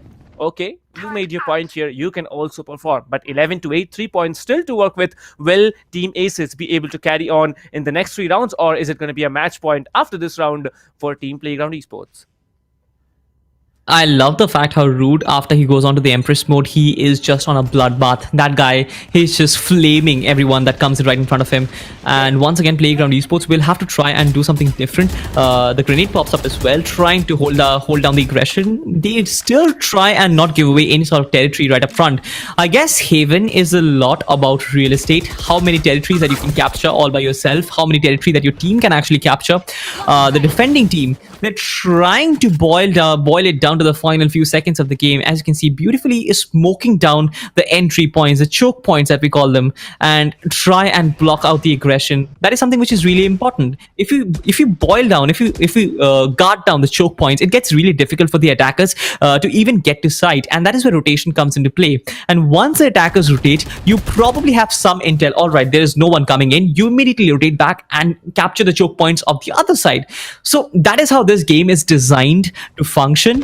The fact that Team ASES have got this particular thing covered right now actually gives me hope, because this particular team was being toyed around by Playground Esports initially, but right now they have some idea of what they're doing. Playground Esports, though, they're trying to rotate and move their target towards A side, where it is Killjoy's fort. Once again, breaking down Killjoy's arsenal is going to be a pretty difficult job, but information certainly has been passed on. KJ is getting reinforcements. Will he be able to hold it out? I'm not really sure. The timer definitely has other options. I guess that's not gonna happen. There is barely any time before the spike is going to be planted. The spike was planted, Captain Price, and right now Sway and Rude have a lot in hand to do. They have to take down 2 players. Rude does come in with the backstab. Will he get one particular player? I'm not really sure. He'll come right in front of Clay. Clay gets this particular kill, and right now it is wide open. Sway might get taken down with the first shot. The flash does work, but he immediately deletes the Sova off the board. Clay does have the plant in his favor. Sway has to do a lot of heavy lifting for his team. He needs to smoke this particular area down, but will he do that? Not really. Sway gets the kill, and I guess he will get the defuse as well. That was a really well constructed round from Team ASES. The fact that Team Playground Esports could actually plant the spike and get to post-plant positions, that was impressive enough. I'm actually surprised that Clay couldn't really convert this particular kill though. Well, I'll tell you where it went wrong. I think the attacking Phoenix, actually, the flash blinded Prophet there. Clay did flash, but his flash blinded the Sova. The Sova got blinded, and there it was. It was absolutely the perfect moment to come in. Sway came in right at that moment and, deleted 2 players, and the round was in their hands here. 11-9, like I said, it can be a match point. It can be, an equalizer at 11-11. I don't know what's going to happen, but it's going to be a force buy for at least one player from the attacking team. They are really looking forward for a full buy in the next one because the eco looks that way. Although the Jet has some other opinions, you can see 900 pets still remaining, 1 minute and 30 seconds on the clock, and the clock starts ticking as this is going to be a slow push onto B side, I believe. Now you can see the Phoenix has been dented, very hardly dented here. Sway will be traded off by Anks, and MindFQ will be taking down Anks as well. Prophet will be taking down Fuse. Now it's a 3 versus 3. Every trade comes in so very well. Will be coming in. MindFQ will be taking down another one, and this is all down to the legendary Cypher. I don't know how he's gonna do it because he does not have the spike. The spike has been dropped out outside B window. This position is a very tricky one to be in because everyone is looking at the spike. They know where the spike is, but I don't think the spike has been picked up either. Okay, the attackers, they haven't carried the spike, and now the Cypher needs to get the spike plant on either of the sides. All 3 sides have 3 players working there. The Jet is there on B, the Reina's going to be there at C, and the Killjoy, definitely with all the utilities that he has, will be there up on A side. But this is a very tricky position, and the Cypher will be missing the view on that Jet and will be taken down 11-10. So close a performance from both the teams. I mean, even though it's quite basic, even though every professional player, even though every professional caster says this every tournament, you gotta check your corners. Cypher, he checked that particular corner, but he turned away just at the wrong moment. That was so close. But he couldn't have done anything out there as well. I guess this match isn't that wide open as I thought it would be. This is pretty close. This is pretty darn close right now. Playground, they don't really have an advantage as of yet, I would say. Probably have no weapons to work with. I don't really have an idea on what their economy is right now. The Phoenix, though, the ultimate was a perfect distraction. I've never really seen a Phoenix ultimate being used as a decoy. Definitely, there was a really good trade potential coming in from Esports, and right now Rude has been shut down as well. He did get the Omen though, and things are starting to click in for Playground. Viren does get on 1 on Clay, and he has been shut down immediately, and they're still trying to protect the Sova, who is droning in at the moment. He has spotted 1, he has tagged 1, and I guess both of the players have been spotted. They will get a lot of open room because of that particular plant. I guess he will play on his ultimate. Yes, he will play on his ultimate, but it won't really connect. But I don't really think he has a lot of time as well. The raise, he probably is looking for the half diffuse. Will he be able to do it? Not really. Playground Esports, in spite of the fact that Arings got detained, I really feel that was a really good gameplay from the Sova itself, because he had the ultimate in, he had the drone, he also had the final shot as well. So he was the one who was doing all the heavy lifting for his team up there, and the way he helped his team out to get that particular match point, it was instrumental in Playground Esports' success.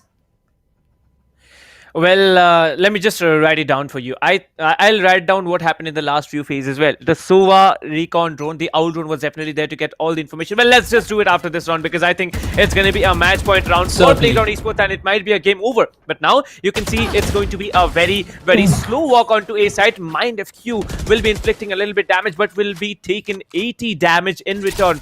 This is not how the final round is supposed to be against a team such as Playground Esports. Playground Esports, they are going to be calm, confident and patient. But the defenders, the Reina, will be moving forward this time, just walking under B window. I believe the Omen's also there to assist him. Sway waiting up there outside the double doors area, just waiting calm and patiently. Fuse will be melting Clay here. So now the defenders have a chance of getting another round here. Sway will be coming in, but he will be melted here by Prophet. Prophet will be doing a madman's work here, taking down Sway. It's now a 4 versus 4. This round it can go into either team's half, and there it is. The neural theft comes in as quickly as he could, and all the information has been given out.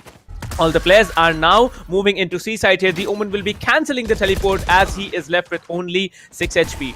Root will be coming in, Prophet will be melted, and the Reina does not heal. This has to go for a dismiss instead. There are still 3 attackers remaining, and 2 are surviving on very, very low HP. It's all down to the Jet, if you ask me personally, because the Jet has the HP to work with. Now they decide to go for another rotation. They are moving on towards another side here. Mind FQ will be taking him down. That's a very, very important frag coming in. Both the attackers are now on 14 and 6 HP respectively. If they can hold out for 5 more seconds, they are absolutely going to get it. And Mind FQ will be coming in, shutting down 2 players right off the bat. And this is not gonna be a win for Playground Esports yet. Holding down corners, just being calm, patient. That's how Team ASES have decided to go on and win the 11th round in their hands here. This can be an OT. This can be an equalizer. The comeback can be real. I want to see an OT. I don't remember how long we haven't seen an OT, coming into the ESPL Valorant PowerUp India. So let's see if we can have an OT. What do you think? Shall we see an OT or shall we not? Because the attackers, they are now going on in a force buy. Get out of my way. They're certainly going on in a force buy, and I guess we might see an OT, but we've seen in the past Playground Esports, once they are stuck behind, once they find themselves cornered, this is where this particular team shines, and they have the right opportunity. The Jet has the ultimate to work with, and when you have the Jet ultimate, you probably have a weapon in your bag as well. You probably have a hand cannon. Let's take it as an additional weapon. This is Team ASES, and he has utilized all the kunai knives that he had. So definitely Playground Esports have something to work with. It's going to be difficult though. Unlike Team ASES, who try to brute force their way onto site, Team Playground Esports play the mind game. They try and slow down their approach to sites, and that is one of the reasons why they've had to battle the clock quite a few times right now. Once again, the KJ has been really good in blocking downside, and right now I guess it is going to be a brute force onto side C. 2 players have been taken down and absolutely immediately. Fuse takes 2 of them down as well, but there comes Shaz with the hand cannon that he possesses. He deletes 2 of them. Mind FQ is the last hope for Team ASES. Can he do a triple kill and defuse? Because that is only how they are going to make it a draw, but that's not going to happen. Playground Esports are going to absolutely shut them down. As I said, when this team is cornered, that is when they rise, and they definitely did rise. Well, Shaz coming in as a sentinel. The Cypher really outshined everyone else in the final round here, and not just, in the final round. Throughout the game, the Cypher, whenever he had the Sheriff, he absolutely deleted players. Tap, tap, tap, and it's just deletion coming in. Every time there's a duel in front of him, he perfectly makes it happen. And there it is. You can see Playground Esports walking away with the victory with a 13-11 scoreline. It was this close. Like, I don't know how close I can tell it. Like, it's maybe, the nail stuck to your fingers, ladies and gentlemen, and they have successfully pulled off the first round. Playground Esports now with a match win in the hands, with the confidence, with the information, and also with quite a lot of lead, if you ask me personally, because it's one match that they had. It doesn't matter what the scoreline was. All it matters is whoever gets the match. And starting off strongly, ending strongly as well. Now, Team Playground Esports, they have really, really done a good job out here. 13-11, the match has been won by Playground Esports. The next map, it's going to be far more interesting to watch, and I really, really want there to be a third game, but that's only going to be possible if Team ASES function and get away with the second match as well. Certainly, I guess it's interesting how Playground Esports won on a map which is picked up by Team ASES. It was their pick. They constituted their team in a way that they decided that, all right, we're gonna go attacking on Haven, and we're gonna have an attacking team with 3 duelists. Nothing of that particular plan clicked in, even though they were pretty close. This particular map, it's done and dusted. And right now, the fact that they've been closed doesn't really make any sense. They have lost the map. It is 1-0 already, and that is it. That is the end of the story. And right now, we're going to move on to Playground Esports' map, and that is going to be Ascent. And I believe that this particular team, being on their home ground, defeating them is going to be a different ball game altogether, because they've been absolutely insane on Haven. When they go on to Ascent, this particular team will be even more difficult to beat. And Team ASES, even though they have actually got back into their rhythm in the later stages of this particular map itself, I'm not really sure if this particular team does have the firepower to shut down Playground Esports on their own home ground, on their own home turf. Well, I think the synergy, the coordination that all these players have built among themselves is absolutely on another level. Because when we thought that Team Aces, they were almost out, they came into the defenders' half with a 9-3 scoreline. They had to come up with 6 rounds to get the equalizer. They were not able to do that, but they definitely brought the lead down to 12-11. And they were like, this close to pushing it to an overtime. But there it is. In the end, it's going to be Playground Esports who walk away with the first game win. Well, I'm looking forward for the second game to be in favor of Team Aces, because they are also not the first time, coming into the tournament here.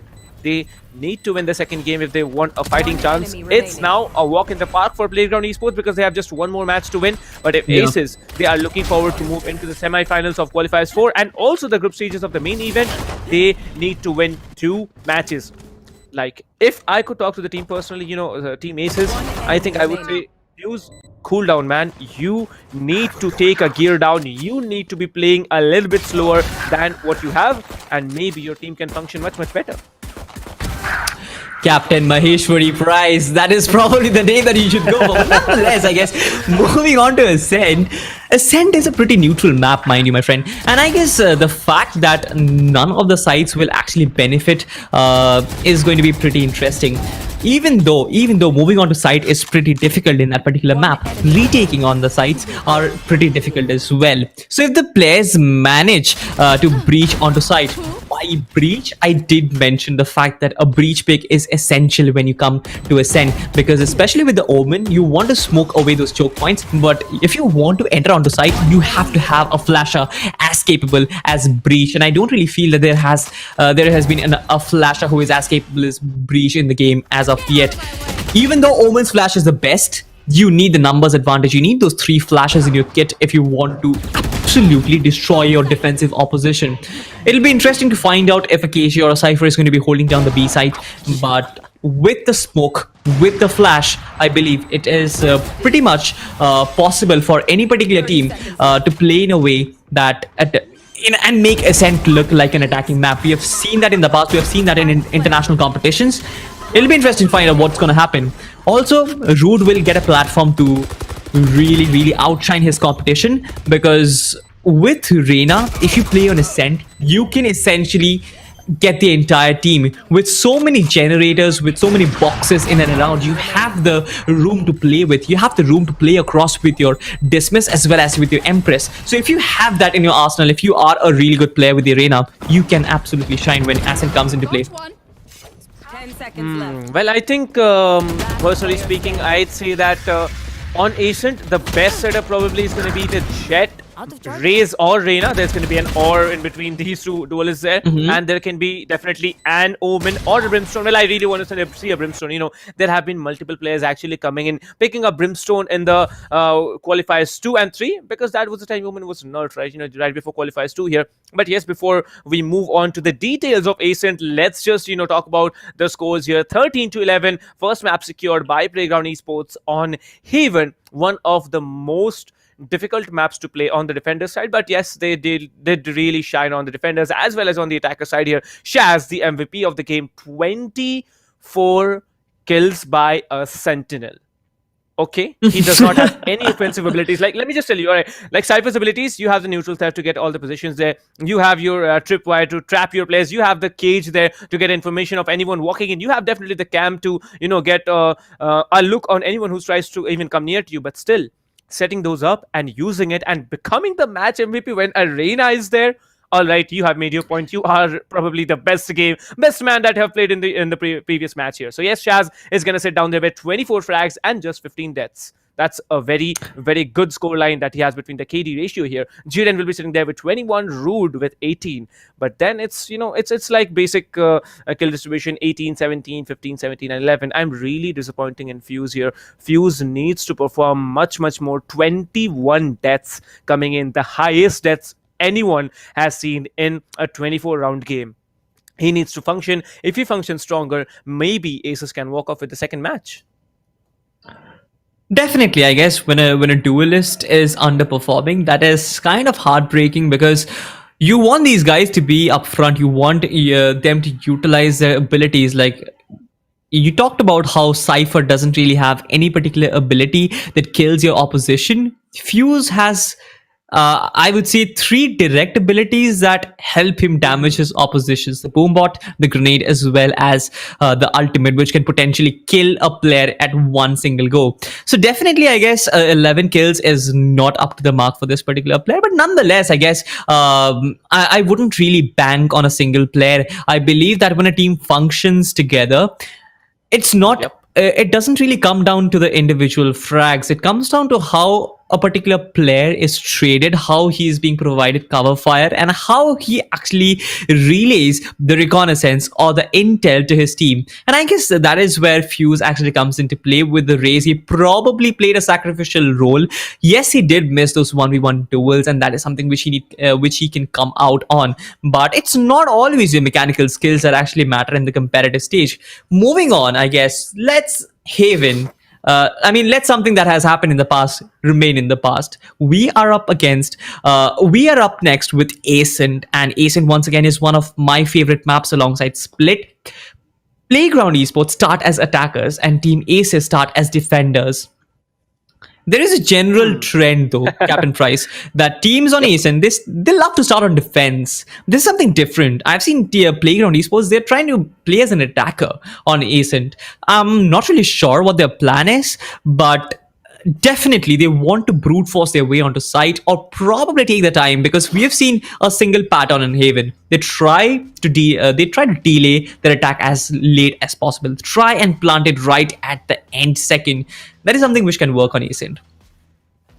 See, I'll tell you what happened with me in the tournament. In the earlier phases, I played qualifiers 2, 3, and 4. So I played Ascent twice. All right, and trust me, Ascent, if you're on the attacker side, you have a much more advantage than you're there on the defender side when you start off. Because on the attacker side, you just get 4 rounds. You basically have quite a number of rounds to move into the defending phase, and then play with your Killjoy or the Cypher. And if you have a Sage, well, I haven't seen a Sage since yesterday. So I am really looking forward to have a Sage in the game. Because when it's a Sage playing in the game, you will be there walling off mid every time, and just not allowing anyone to come in for the next 40 seconds. So that's decent time to hold out there. But yes, talking about Ascent, the B bomb side post plant, holding it is very easy. Retaking it is very tough. If you talk about A side here, retaking is easy, but holding it down after post plant by the attackers, that's going to be very tough here. Talking about mid, you get mid control. You can have a lot of factors into your hand. You can actually push up there from Pizza, move in through market, and go on B side. You can actually go directly into their spawn here, because I have seen people dashing into spawn, rushing in through mid, moving into spawn, then just walking down A heaven and planting the spike there. So I'm looking forward at close competition yet again, because 13-11 on Haven, on an attack oriented map, both the teams functioning better on the defending side. I think they are going to play in their corners. They are going to just wait and let people walk into their crosshairs. So yes, I'm going to stick around with the team who are starting off on defense. Team Aces, you better get 8 rounds or you are in big trouble. Certainly, 8 rounds or big trouble. That is quite a number. I mean, initially out of the 12 rounds, getting 8 rounds is definitely tough. But on the defensive side, I guess it's not that much of a problem. You rightfully mentioned about a Sage and the mid wall. I feel that is one instrumental tactic when Ascent comes up, because mid control is something which attackers crave for. They want to go across A shot. They want to go across mid, trying to make their way towards through market towards B. I guess if anyhow you actually take or give away mid control, your defenses are going to be spread very thin and the sides are going to be exposed. So I guess the Sage wall is definitely a way to go, but considering the nerf, and after the nerf, Sage has not really been an influential pick. It's kind of sketchy. Like, I am not really expecting a Sage as of yet, because I haven't really seen a Sage in competitive tournaments very much. Even though we've seen Sage here and there, but in a competitive tournament, I don't really feel a Sage is definitely as good as any other Sentinel out there, especially a Killjoy or a Cypher. I would say a Cypher on Ascent is as good. A Cypher on side B is as good as a KJ on side A, and it just goes to show that which one do you prefer. There's still a lot of debate which is a better Sentinel between a Cypher and a KJ, but I believe it's all about the playing style. Yep, I think, especially, I think Shaz was there playing the Cypher here on Haven, Yep. and he was very, very menacing, much more menacing than MindFQ possibly was playing that Killjoy here. But now it's going to be Shaz who will be left alive with the last pick. Will he be playing the Cypher, or will he be switching to the Killjoy? Is a big question. Or will he be playing a duelist? Because I have seen yesterday there were multiple players actually switching off their roles, and there it is, Shaz decides to move in yet again with the Cypher. I believe he's a Cypher main because the way he has played and being the match MVP on such a high level of a tournament, I think he has definitely he has started off Cypher playing from I don't know how long, maybe 6 months or more, but now it's down to, I believe, the same set of agents coming in, just because of the difference that they have decided to go for Sova instead of a Raze here. Fuse choosing a initiator instead of a duelist. I'm looking forward for this guy to function, and for the entire team as well. This time it's going to be ASES on the defender side here, and let's see how team attackers, that's going to be Playground, how they start off on the first round, because the first round, it's a pistol round, like I said, Yeah. the most important round of the game. You get Yeah. this round, you get the next one just because of your eco benefits, but last time it was denied. Can the teams deny it yet again, or it's going to be like the legacy continued? Certainly, I guess only time will tell. But as of yet, I guess Team Playground Esports, the kind of agents that they have picked, it is a pretty decent pick, I would say. The same set of players, Omen, Sova, Cypher, Jet, and players do kind of try to be flexible with Phoenix, Reyna, and Raze. So yeah, that is a textbook pick, I would say, in a competitive stage. Once again, the Omen will try and smoke off mid, as we said earlier. Mid control is going to be pretty much essential. Jiren is trying to push in. He is going aggro at this moment, and he will find a lot of players top of mid. Will he be able to counter all of them with the classic? It is going to be in question. He does find 2 players, and he has been spotted, but right now he knows that there are a lot of players top of mid. I guess there has been a 1v1 frag, 1v1 trade coming at the Sova, getting one particular player. I believe it was I'm not really sure if it was the Sova. The shock that definitely did a lot of damage, but I don't really feel it was the shock that got the kill. But right now the spike has been planted, and right now with 3 players coming off the heaven, the retake is definitely very difficult. Well, one thing's for sure, that both of the teams, they know what they are doing now. It's a 2 versus 2. Now it's a 1 versus 2 here. The last player standing is actually behind the Omen. Okay, Omen, what were you doing? You had no information that player actually came behind you. 20 HP on the Phoenix. Oh! And he does! What? He gets the last frag. I don't know how he managed to do that with that jump shot. He definitely shut down one player. With Jiren, he had a perfect first fire from that classic coming in, but he was traded for very, very well by Clay here. Clay definitely pulled off a 3k and also saved the round for the attackers. The attackers Playground Esports once again, I mean, it's not once again, I believe last time it was Team ASES who had the first round, but this time Playground Esports on the attacker side of Ascent have started out strong. Each of them have performed brilliantly, but yes, the others who weren't able to perform, they also need to perform. This time it's going to be an all-out B brawl coming in, trying to get the mid control. The Jet will be dashing into mid market here, trying to... No. Okay, it's not the attacking Jet, that's the defending Jet. I'm really sorry about that. The defending Jet is going to be there. MindFQ will be shut down by Clay. They had the eco, they bought the Spectres, and I think they are looking forward to win this round as well. Certainly, I guess the Spectres will come into play when it comes up against Classics, but right now, Playground, they do have an advantage. They have taken one particular player down from Team ASES, and right now it is Prophet. He will definitely get on Sway because he has a weaponry advantage, and I guess they're toying their opposition at the moment. They have complete control over Site A, and right now they will just guard it down. One particular player is out there in mid trying to block anyone and taking and catching players off guard. He definitely couldn't succeed out there, but Shaz has been countered. Root coming in with a classic. He will try and get the weapon though. He will definitely get a ghost for himself, and I guess that is all he has to work with. Rings, he does have intel that there is a player who tries to sneak his way from the heaven window.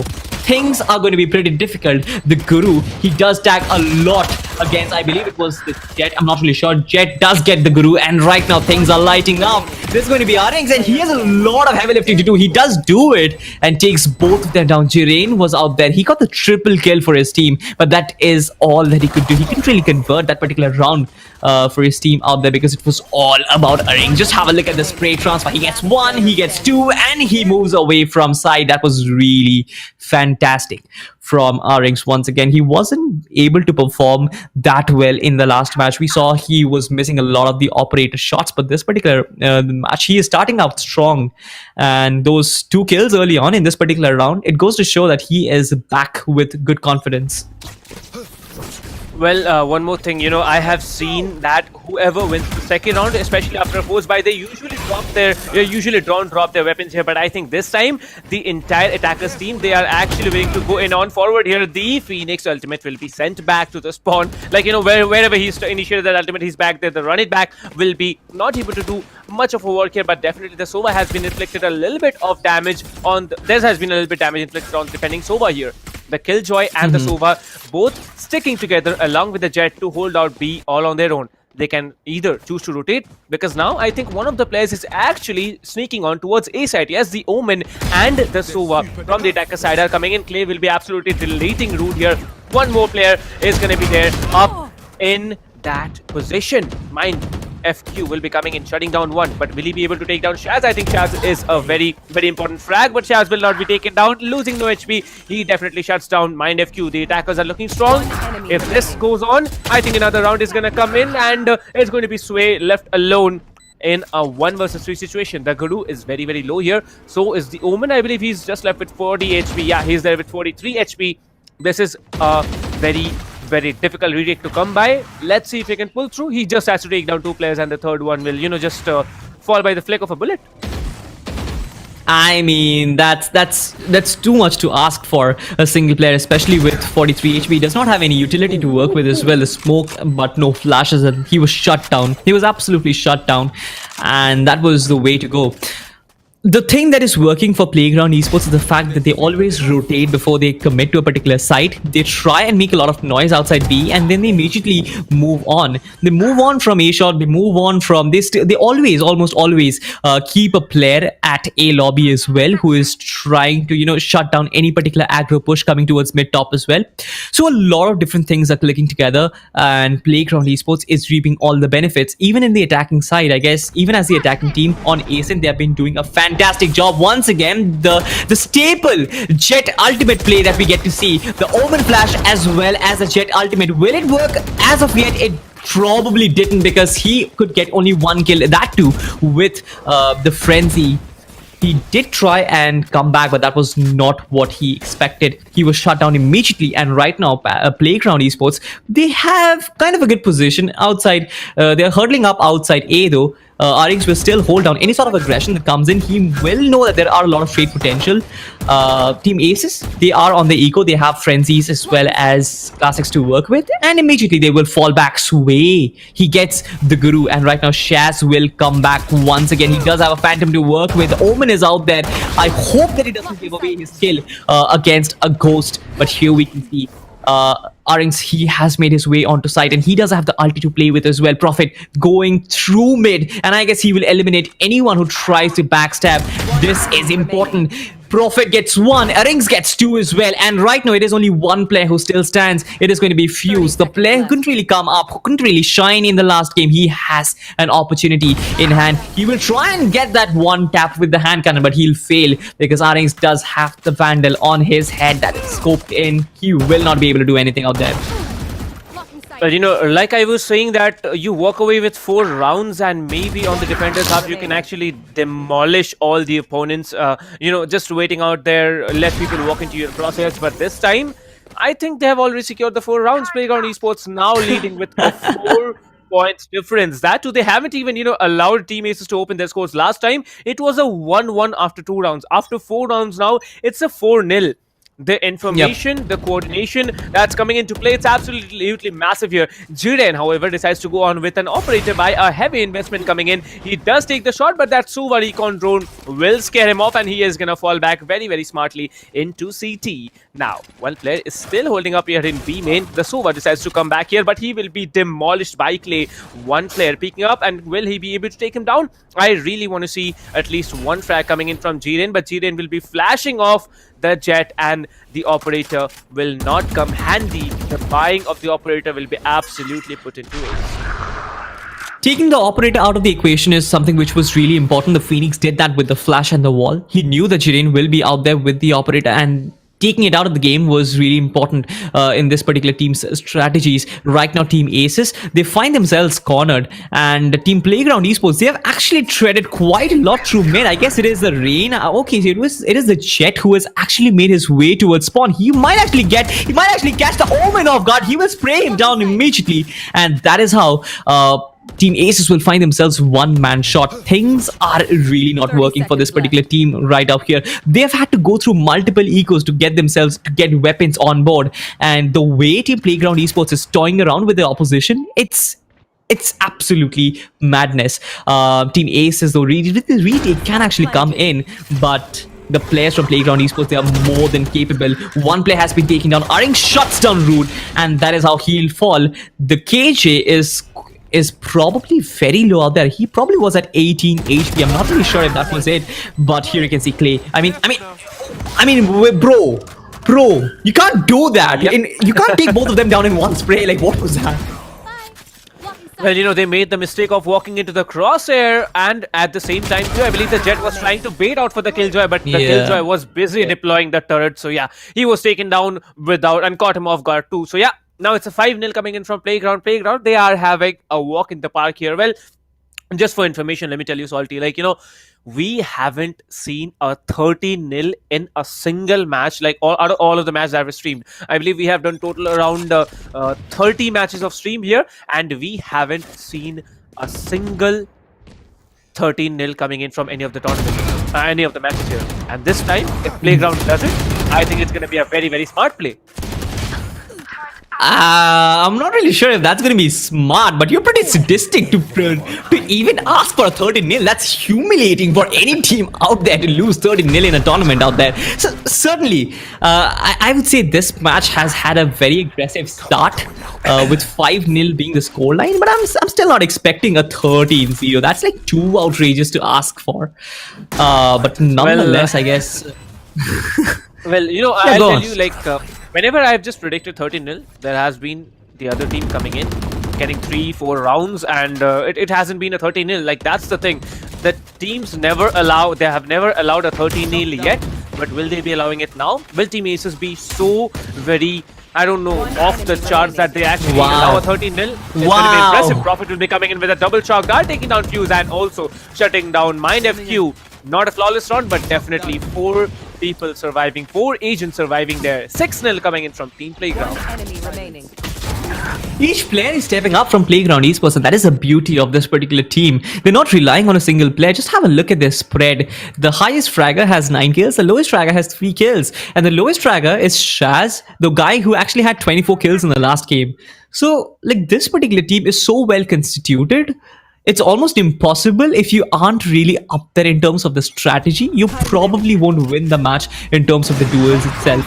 I love the fact how both the teams are mechanically skilled. You can see Rude going out there, He is pretty aggressive. Will he get the kill? He will get the kill. And right now, this guy is angry. He gets 3, and he might get even more. He has all the solo ops to work with, and I guess he is looking for an ace. Jiren is still working his way up as well. He might actually catch the Sova off guard, but the Sova caught him down and took him out as well. This is Fuse. This might be a Sova versus Sova, but there are only 6 bullets in the chamber. Can he convert that? He does convert it with 0 bullets up and up for grabs. This is Team ASES, and this is the aggressive team. I mean, bro, Captain Price, you better contact a local astrologer, because whatever you're saying, it's coming true. Well, you know, I'll be definitely looking forward to get a DM on Instagram maybe from Root. Like, what was that, bro? You used just one flash to breach up from mid-market. Then it's like walking, running, get 3 frags right off the charts. Like, that's that was a round there. That round completely came into the hands of Rude, functioning a lot more than what he had been previously doing, getting 1 round. And I think the entire team needs to be given the credit, not just Rude. But yes, Rude definitely started it all for them. Rude will be coming in aggressive, but this time there's going to be a counter flash coming in from the Phoenix, shutting one down. But the trade will be coming in, and that's a very important trade. Clay has been shut down. The Phoenix goes down. All the players are now rushing into A side here. The defender Killjoy, the defender lockdown has been popped off. No one will be pushing in on the B side, on A side here. The lockdown will be trying to get destroyed, and yes, the lockdown will be destroyed, but the defenders Hunter's Fury will be popped up immediately, trying to get a lot of work done here. Rude will be taking down another one. Mind FQ will be taking down another. Only one player standing, who has teleported to a different location. Okay, he didn't teleport, he actually went out on the other side here. The Guru will be here, shut down in A side, and that's another round for them. Well, I think they have, you know, notched up the choke there, and they have burnt all the fuel that they needed to get another round. So they did 6-2 now. Will it be a 6-6? Because if it's a 6-6, then I think on the attacker side as well, Team Aces, they will have the coordination and the communication and that confidence to work with. And, you know, even if they pull off a 6-6, they might be walking off with the second game. I love the fact how Team Aces suddenly has changed into a more attacking outfit. They're not really holding the angles, they're not really allowing Playground, they're not really giving away all the real estate to Playground Esports and giving all the territories to work with. They're playing attacking, they're trying to pincer them down, they're trying to pin them down, and this is Rude once again showing off what he did early on. Will he get the kill? Not really. Every time it won't really work. And also something I would like to mention is the fact that Playground Esports will get a reality check from those 2 rounds. They will have to be really careful if they have to win this particular game. I mean, in any particular competitive game, it doesn't really matter how strong you are, and doesn't really matter how weak your opposition is. If you try and underestimate your opponents, you will get punished. And that is something which I don't really want to see from Playground Esports. I feel that they have recovered from that particular phase and right now are clicking the triggers. But it'll be interesting to watch out how Team Aces respond to that, because those 2 rounds were really good. Jiren gets 1 on the Guru, and right now I guess he is looking for more. So he's in a very good position trying to shut anyone down, but the Jet falls back as well as the Sova. I believe they've already made their way to site A, and the spike has been planted. So the retake does come in. Rings is in a very good position where he can counter any sort of backstab that comes in, and the Sova is already on their way in. Fuse knows that Rings is making his way out. He's making so much noise out there. He probably should have shift walked out there, but nonetheless, this is a 3v2 for the attacking team. For the post plant, it shouldn't really be that difficult, but Team Aces, they have shown us in the past that they can do it. Shaz out there, he knows there is 1 player already. He will get 1. Not really. This is a 3v1 right now. Prophet does get 1, but he has to get 2. Will he go for the lineup? He does go for the lineup, but I'm not really sure if he is capable enough of capitalizing on that. He won't capitalize on the lineup of the shock dart. He will mess it up as well as get taken down as well. So Playground suddenly on the verge of losing 3 rounds on a trot. Is this something which I encourage? Not really. And why would I actually like to mention is that I feel this particular team, they have slipped up a bit. Their structure is not as good as it used to be. Clay and Arings are the ones who are really I would say heavy lifting for their team. Players like the Guru as well as Shaz, I feel like even though Clay and Rings are playing a more attacking game, I feel that you need players like the Guru as well as Shaz to hold on the more important aspects of this more important locations on the map itself. Well, but one more thing, I'll just correct you. I think he connected one shock dart there because the Omen, I believe he was 93 HP when we, started off on that retake, and connecting that shock dart, he was brought down to 26 here. This time, Mind FQ, he will not mess it up at all. He takes down one very, very smartly, trying to take down the other as well. But Clay will be getting someone with the hot hands. How smart is that? He does it, but there are still two more players to worry about. There's just one more player to worry about, and it's going to be the Phoenix just standing here. The Killjoy, he will be self-flashing himself. Oh my god, that's very, very painful to watch here. And as you can see, I just predicted, I believe 10 minutes ago, that whenever I claim for a 13-0 coming in, there's usually the other team coming in and getting 3 to 4 rounds. 4 rounds are already there, so maybe a 6-6 coming in from Team ASES. Who knows that we are gonna see maybe an even score when we move into the other half of the game.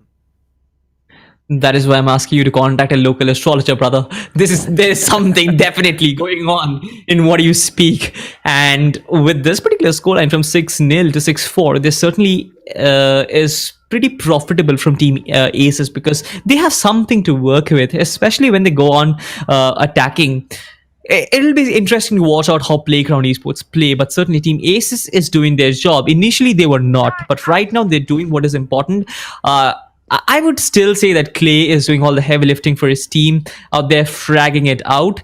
And at this moment, I kind of feel that Playground Esports, since their initial strategy is not working out, there is something which they can do, and that is change things up. They haven't brute forced their way in onto site like any of the rounds as of yet. I guess they can try that. They have the Jet, they have the Phoenix, they have the Omen, they have the Sova. They can get all the intel in the world that they want. And I guess they have the utilities to get to side pretty much easily. But that is not what they're doing. They're still trying to play for picks, and this is how they get countered. Jiren with the AWP will absolutely shut down Clay. And with their most influential fragger off the chart, I don't really feel Playground Esports are going to get this particular round as well. But where is Shaz? I don't know where Shaz is, because Shaz, this player, he had been menacing when it came on Haven, but this time on Ascent, Shaz is absolutely off the charts here. 3 frags out of 10 rounds. That's not something we were expecting out of the team. But this time, I think there might be some frags coming in from the Defenders team. Yes, there is, but nah, Prophet, he does not flinch. He definitely gets one down. It's going to be a 1 versus 4 coming in. Sway will be taking down the Guru, and it's going to be another round from the Defenders. ASES, they definitely stepped up their game, and this is how they do it. They are playing for the picks here, and they are doing it absolutely smartly. Well, I think Prophet, he tried really hard to get, at least 2 frags here, but yeah, he, after getting that first frag, was dented a little bit, and the Jet took perfect advantage of that. But now, it's 1 point for an equalizer. The final round in the first half of the game, where both the teams are moving in with a full buy. Certainly, and I just love the fact how Rude, who was nowhere at the top when the scoreline was 6-0, suddenly he's doing something. He is the top fragger. He is out there with 13 kills. Right now you can see Clay getting the better on Mind FQ. He has been shut down by Fuse though, but I believe he will get traded as well. So yes, it is Prophet who shuts down the Fuse, and right now with 3 HP, I don't really think he'll participate in the fight a lot, but Team ASES, the retake needs to come in. The flash comes in as well. The Sova ultimate gets popped off as well, trying to clear boat house, but I'm not really sure if that's as successful as he expected it to be. Team ASES though, it is going to be a 2v3 for them. Even though I would say it is practically a 2v2 because the Sova is almost at 2 HP or 3 HP. Prophet still gets a kill on Sway. In spite of the fact that he is like quite low on HP, he's still fragging it out for his team. And that's just absolutely brilliant. I guess the Guru will get the final lane in the coffin, and Playground will get 7th round in their bag. I mean, after a long time, this particular team could actually come up and do something.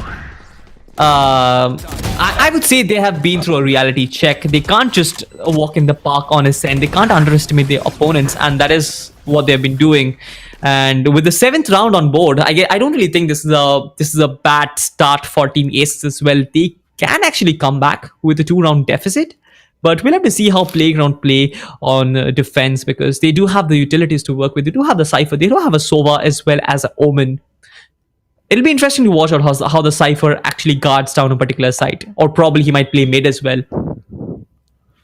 Well, one thing I noticed is that two of the defenders were actually playing with Odins. Like in qualifiers, I remember on the finals against, I believe, Team Paratroops, there was Excali actually initiating with that, Odin there on Haven. And yes, from there, it was really a trend going on. Like everybody, at least once in every BO3, we have seen the Odin coming into play. And this time the defenders tried to do it. They were unable to do it. Now they have a 2-point lead. Playground Esports, they are looking very confident as they shut down the attacking Reyna here. The Reyna is a very, very big threat, if you ask me personally, because the Reyna can overheal, has the soul orbs to work with, can overheal to 100 HP plus 50 points on that shield. But now you can see Prophet is being so very confident of his taps through the smoke, takes down the Killjoy turret. Clay will be coming in from behind, will be taking down G-Rain as well. 3 attackers still standing. The Killjoy will be trying to get more work done here. He definitely takes down one, but the Guru will be trading down Fuse in return.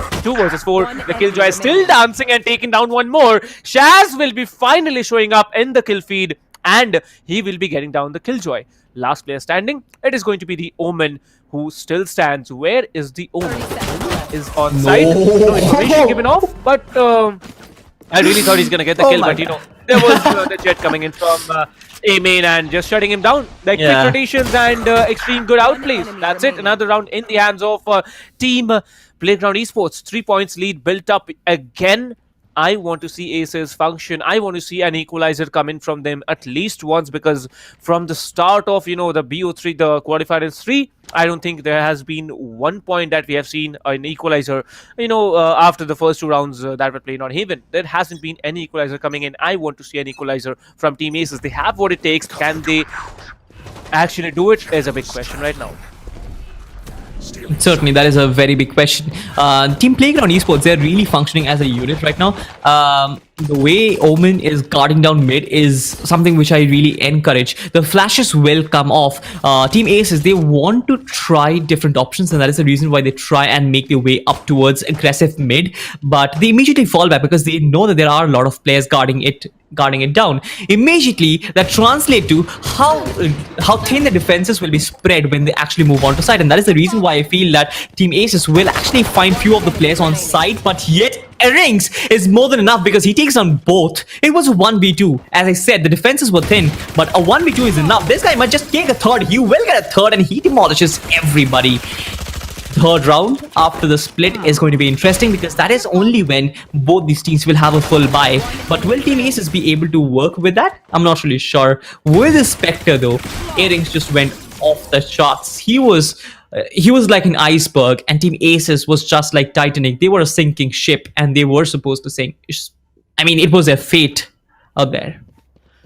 Well, the most interesting part is that you can run and gun with the Spectre, and there was someone also talking in the chat that, run and gun NHK or what. Well, I think run and gun is going on pretty good here based on what we have seen from the Jet here. Jet will be dashing in, trying to take out one, but no, he will be melted by the defending Jet here, and so will Clay. So now that's 2 losses coming in. That's a very, very overconfident play coming in from Playground. Playground absolutely messing it up here. We know that they had Spectres to work with. There was only the defending Cypher who has the Phantom. So let's see if the Cypher can function. But no, a flawless round in return of a flawless round. Okay, Team ASES, you have made your point. You are not going to go down so easy as Playground probably thought they would, because everyone rushed in. They were there when they shouldn't have been, and 1 round is there in Team ASES hands as well. Now Team Playground, they are stuck in a corner because the economy is shattered. 1 more round they lose, they have to push into an eco round, because I believe the only player who's going to buy is going to be Prophet. Prophet is the only player capable of buying even after losing this round. So yeah, they need to move on with an eco one, but still Playground Esports, they have this round to play with. Let's see how they function. This time the Jet is going to be a little bit more aggressive. He did try to do it once. He failed, but will he be able to do it once again is a big question. Holding down the corners has been the game for Playground from the previous map here, but this time there are multiple questions to be answered. Clay checking every corner here. 2 players trying to come in from A main. He has the flash to work with. Will be using the flash, will be tinting a lot of HP from 2 players here, but Sway finally will be taking down Clay when the second flash was being used. 2 players down already from the defender side. This might be another round going in the hands of Team ASES. It took so many rounds for Team ASES to actually come to the conclusion that the A site is not as well guarded as mid and side B. So that is the reason why they go onto the A site, and they find themselves and they find their way in so easily, so smoothly. And right now it's only one player who is towards short at the moment. Will he be able to do anything? I'm not really sure. Fuse. Okay, so it is Rude who will get that particular kill for himself. Team Ace has come back quite strongly, I would say. After the two initial rounds, after split, they got 2 rounds, and I guess this is where the confidence really comes into play. You have to decode what your opposition is doing. It took 3 rounds for Team Aces to find out that, all right, Playground Esports are playing strong in mid, strong in B, and that actually means that they have to play it weak on A. So this time we go on A, in spite of the fact that the Jet used his dash and updraft, as well as lost the Phoenix as well to a lot of players in A main in the earlier round. It doesn't really matter, because Playground Esports, they are a pretty consistent team. They do the same thing over and over again. And right now they do the completely different thing. Team Aces, they focus on mid and keeping only one player in A. They know that Playground Esports will try and play aggressive in A. As A lobby, they get 2 easy kills. Prophet does get 1 with the hand cannon, but that's not going to equate to anything, because it is a 3v3, and I believe that Team Aces have all the advantage in the world. But Rings does get 1 with the Jet ultimate. He can actually work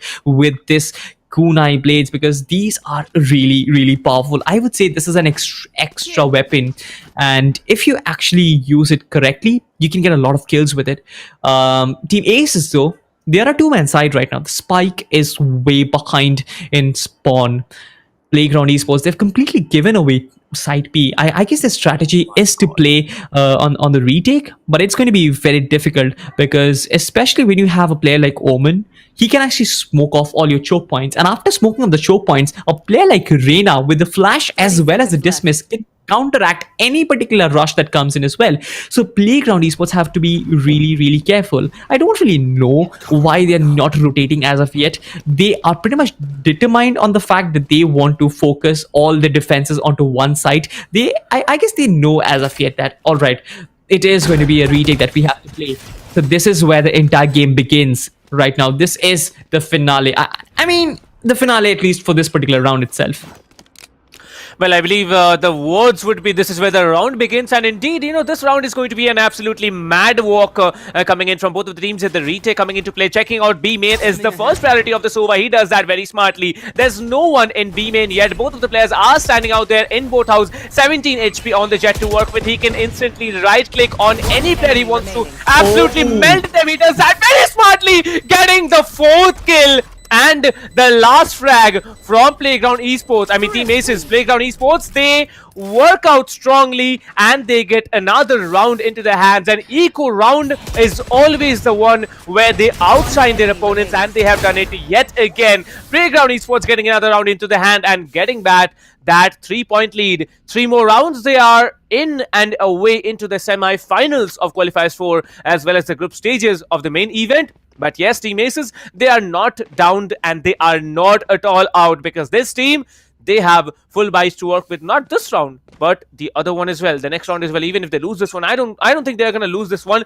because let's see if Rude functions, because every time Rude has been able to function, he has done a lot of work. Shaz, however, finally, he is stepping up his game. He is trying to get multiple frags here. Now the Reyna says the fun begins. Let's see if the Reyna is able to actually, let the fun begin from her end, because she is now trying to come in from tree, where she will be deleted by Clay. Clay being very smart and holding off that corner here. The paranoia will be coming in from the Omen here. The Omen can actually be caught off guard. Yes, he is caught off guard. There was no information on that player here, and there's only 3 players standing from the attacking side. You know how I always say that any particular tactical shooter, be it CSGO or Valorant, it's a game of territories, it's a game of real estate, how much space you give your opposition. I felt that with the ultimate out there with Phoenix, he gave no room to Team Aces, and he completely shut the aggression then and there. Mind FQ, he does make his way onto side, but I'm not really sure if he will be able to do anything, because the mollies are going to come in. The Omen is going to come in as well. Even all the players are going to come down pouring bullets on him. So the plant is going to be as difficult as walking onto side. He still hasn't cleared it, and he will be on the receiving end of so much. He couldn't really clear any particular angle. He was taken down. He was overwhelmed, and once once again, as I said, this is the place where the round was actually shifted in Playground Esports' favor. They gave no room whatsoever to Team ASES. They had nothing to work with. They tried and capitalized on Garden, but with the Phoenix ulti as well as the Omen to back off, I guess with 2 frags, the entire team was actually shut down then and there. The attack had nothing else left in them. The entire juice was taken down. Well, the Omen paranoia, it just does not nearsight you. It also, impairs your hearing. And I think, the Phoenix ultimate getting initiated at that point and then the paranoia getting hit. That's a perfect, walk in the park here from Playground Esports. But now there's 3 players walking up A main here. The Arc is going to be one of the crucial positions to hold down. That Arc, you try to come in from there, you're basically dead. But the Killjoy lockdown has been popped off. Now you all know that, if you initiate the lockdown outside A main, it's going to be definitely not covering entirety of site here. There's still one player lurking around in hell, but will he be smart enough to hold out? Because Prophet has been inflicted with some damage. The plant gets initiated. It is going to be Sway who comes in, takes one down. Might be a flawless round from the attackers here. The Jet will be standing, and yes, as I said, Rude walks away with 3 flags. When Rude starts, there's no one stopping him, and he absolutely melts everyone with a 3k, and also getting that final kill and the round in order. So that's it. 8th round in favor of Team ASES. 3 points yet again to work with. These 3 points, I believe the 3 points difference has always been the enemy to Team ASES. Can Team ASES come back from it? Can we have an OT? Because they are yet again at that same point where they were on Haven, 11 to 8. 3 points to work with. Let's see if Team ASES can actually push it into overtime. If I remember, it was at this particular moment when Team ASES actually got back 2 more rounds as well. They went on to go get 10-11. But nonetheless, I guess that was in the past, and right now we can see if Root can carry on what he is doing right now. He is on a mission. That man is definitely on a mission of carrying his team on his shoulders. Definitely a lot of his teammates are supporting him, but he is the main man. He's the one who is fragging it out. But just have a look at this guy. Just have a look how outrageous this particular guy is. Airings, he gets with the backstab and then immediately falls back. He clears out B side like a detergent and then falls back. He knows that the rest of the threat is on side A. The Sova is going to reveal everyone. He is going to go for a lot of lineups. I guess he knows the lineup for the default plant, but I guess no plant is coming in as of yet. Team ASES, they are yet to make their way onto side. Sway gets that kill on the Guru. It was really close, but right now it is a 3v4. It's not that easy. Arings gets another one. He's cleared out almost everyone, but Prophet gets one with the ultimate. It all comes down to the Omen from Team ASES. What can he do? The spike has been dropped on site, and Playground Esports, they're holding it down like a fortress. They won't even let him enter on the site. Well, I think the information was there by the Cypher Cam. That dart from the Cypher Cam really played out strong. But Arms, he is being so very aggressive. Like, I don't know where he came from. I believe he was just allowed to walk down mid. There was no one from the attacker side watching mid. He came down from mid, walking down mid lane, going on to B lobby, then to B main, shutting down 2 players. That's a smart play and an aggressive one coming in from the defenders. 21 frags on the defending Jet. Ang's definitely leaving a mark there on the scoreboard, and if this goes according to what's going right now, I think he might be the match MVP as well. But it's going to be one more round that decides the fate of both the teams here, because if Team Playground Esports win, they are going to move in and look very, very strong. But this time, G-Rain and Rude both get 1-1 frag. Arms and Prophet both will be shut down. Rude gets another one. Clay will be coming in. But no, there's going to be only one player standing. It's going to be Shaz. These are very quick engagements that come into play. And trust me, I cannot keep up with this team functioning. Trade, and then it's a 3 players standing from the attacker side. And now it's all down to Shaz here. Shaz can do it. He definitely shuts one down. But will he be able to do 2 more? Let's see. The Sova will be falling back. He has the lineups. He knows how to play a Sova. He has the ultimate to work with. The Omen will be definitely, flashing that position here. The Omen will be trying to come in from that position. Will be taking down one, but the Omen will be there, saving the day once again for Team ASES. Team ASES now at a 3-point disparity yet again. I'm getting mad about the number 3 now. Like, it's so disappointing to watch Team Aces every time getting out from that, 3-point position and then coming back in. Like, what are you planning to do, guys? Every time you cannot allow one team to, get you to that 3-point disadvantage. But now it's going to be 10 seconds on the clock, and maybe, just maybe, the match point for Team Playground. Who knows? Team Aces might be even getting this round and again making it a 12-11. Certainly. I mean, even I have a lot of hopes, but then Playground Esports is a team that knows how to counter the opposition. The flash doesn't really work. Clay will definitely try yet again, but right now they know all the opposition. They're huddled up outside A main, and right now the information will be relayed. One player might just come in with the backstab, and this actually gets interesting from here itself, because Rude, he needs to check all the corners, and right now it is Clay. He will get almost everyone. He will check all the corners as well, and right now with Rude being shut down, I guess it is all for Team Aces. I mean, it is all for Team Playground Esports to lose this particular game. 9-12. I believe this is going to be the final nail in the coffin. Airings as well as others, they're just going to come in. They have... Okay, that was one interesting kill from Chirin, and he falls back as well.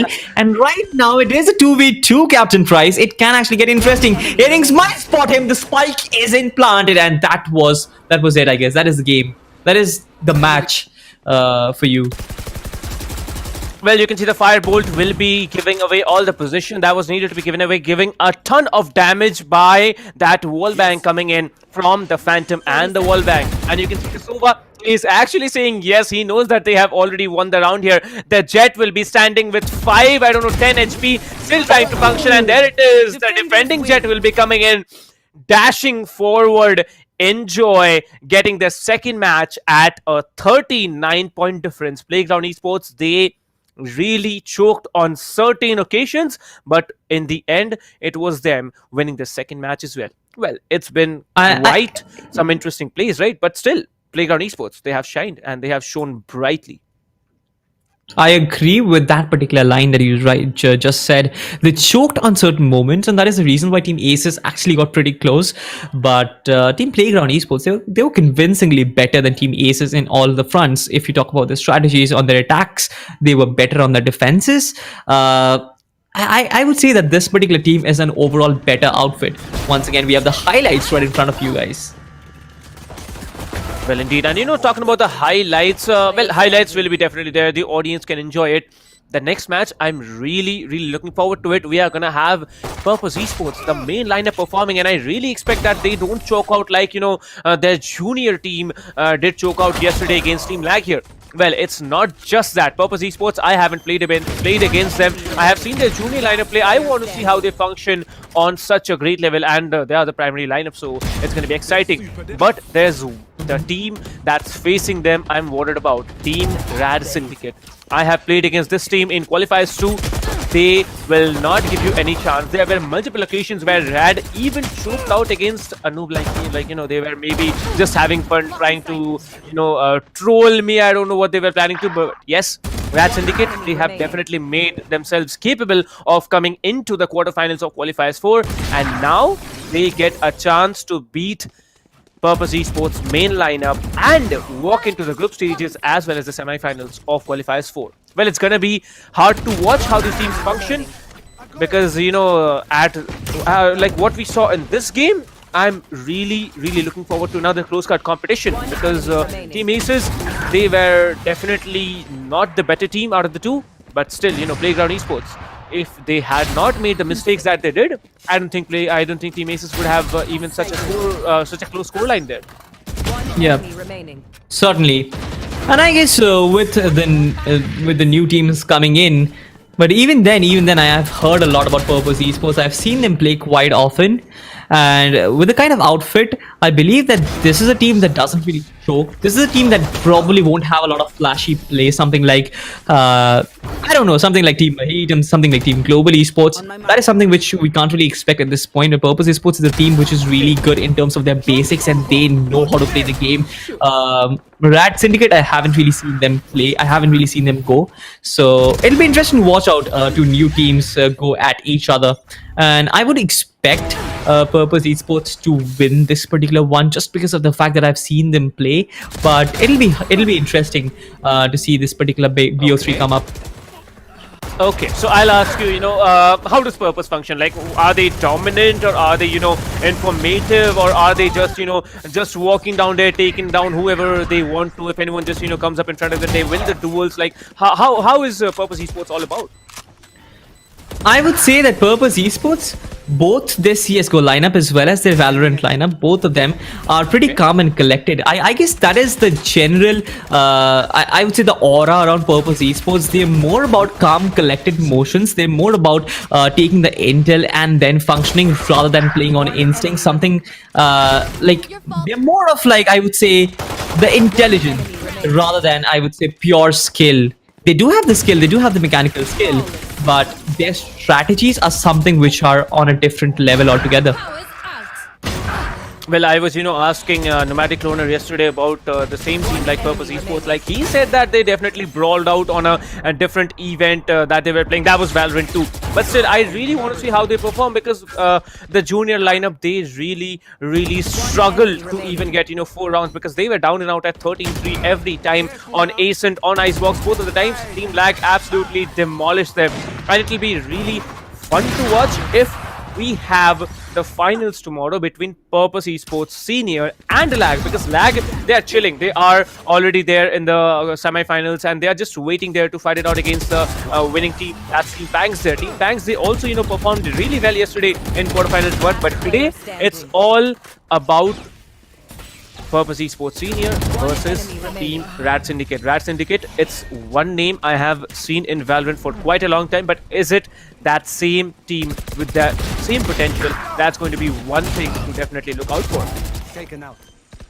Yep, certainly. I guess it's interesting to find that we haven't seen the new Glitch Pop 2.0 as well a lot. What has happened to the Glitch 2.0? I thought I was going to buy it as well. The player should have bought it as of now. Did you buy it? I'm not sure. Well, I also didn't buy it. I don't know why, but I prefer the Prime Vandal over the Glitch Pop. But yeah, the Reaver is better than the Prime. Like, that's being very honest. Like, if I would have chosen any skin of the Glitch Pop 2.0, I think it would have been the Vandal, because, it gives such a satisfying feeling, one tapping, and then that animation coming in from the Vandal. It's absolutely mad. But yes, if it comes to an operator, it should be an Elder Flame. Like, there's no questions about, skins when it comes to the Elder Flame. Like, it's completely so appeasing to watch. Like, you fire one bullet, then the dragon breathes in the second one. Like, that's the animation's all about. But just let's leave the skins aside. We all know that there are so many exciting skins, although they are not cheap. Like, trust me, guys, I really went bankrupt buying all the skins there. Like, I don't know how many thousands of rupees I have spent on Valorant. But yes, if you are a gaming fan, you can definitely, get all those skins. It's always available. The Glitch Boy 2.0 bundle, like, I think I'll be taking one from Kanav, like, your dear friend. I'm really going to ask him for that. Yep. Yeah, he's rich. He's a very, very rich guy. But leaving all those aside, Team ASES versus Team Playground Esports, it's 9-13 coming in. They walk away with the second match as well. Rude will be the MVP of the game. Not winning the game, but definitely staying as the MVP. 21 frags coming in from this guy. This guy has been absolutely menacing out here. Clay will be having 19. Arks will be having 23. Prophet will be having 17. You can see the kill difference there. Rude with 21. Not winning the game, but still the match MVP. The other 4 players, they are downed after 3 players from the winning team come in. Like, that's very disappointing to watch here. He has been so very confident, but still he has not been able to function so well. Prophet, he definitely had a better half in the game here. But still, it's all about Playground Esports. Nobody's going to remember the score. Like, I have told it over and over again on the stream here. Nobody will be actually remembering the score line of how much you have left behind. It's always going to be the total score that's there on the leaderboard. It's going to be a 2-0 victory for Playground Esports, and they are going to move in to the semi-finals of Qualifiers 4, which are going to happen tomorrow. So I'm going to tell you about that a little bit later, guys. So before that, the next game, it's going to be very, very interesting. As I said, it's going to be Purpose Esports Senior versus Team RADSyndicate. So RADSyndicate, I am really excited to watch them play. I have played against them 15 to 20 days ago, so I really want to see how that team functions out here on the stage, because basically it's a stage, right? Everybody's seeing you, from all over India, maybe the world as well. There are a few people who are watching you here to function, and I really expect that RADSyndicate and Purpose, they have a very close quarter battle and an even score line. Who knows, they might have a comeback, that which we haven't been able to see in ASES versus Playground. Certainly. And if you ask me just on the basis of a prediction, I don't really feel that the match between RADSyndicate and Purpose Esports is going to go to a third game as well, just like the one we got to see right now. Playground definitely actually went pretty close up against Team Aces in both the maps, but I don't really feel that that's going to happen with Purpose Esports. They've played in the past. I guess I've casted this particular team in the past as well, and I feel that RADSyndicate, they're probably going to get few rounds. They might not get all YOLO, but when Purpose Esports gets into full gear, it's very hard to beat them. And this is one of the teams that ranks in the top 10 in the country. So it's going to be very hard to defeat them. RADSyndicate, they might actually come with an upset, but as I rightfully mentioned, it is going to be an upset if they get to beat Purpose Esports. Well, let's see, how these teams function in front of us today, because RADSyndicate and Purpose, I am definitely looking forward at a very, very close game. Well, I always do it with Kanav and so with Cracky here, who's there on the English desk, and I did it with Dinker on a previous event as well. So let's, keep the legacy continued. What shall be your prediction for the first game? We don't know what is there for the map V2. We don't know whatever map it is, but just for the first particular game, I want to ask you, what should be the scoreline, or what can be the scoreline? Because I think both the teams. I don't know Purpose, but still, you know Purpose. So I am asking you on a personal basis, guys. Don't take this seriously, okay? Kids, do not take this at home. All right. So what do you think? What shall be the scoreline on the first game? Let's go outrageous, all right? Let's take this on a different level.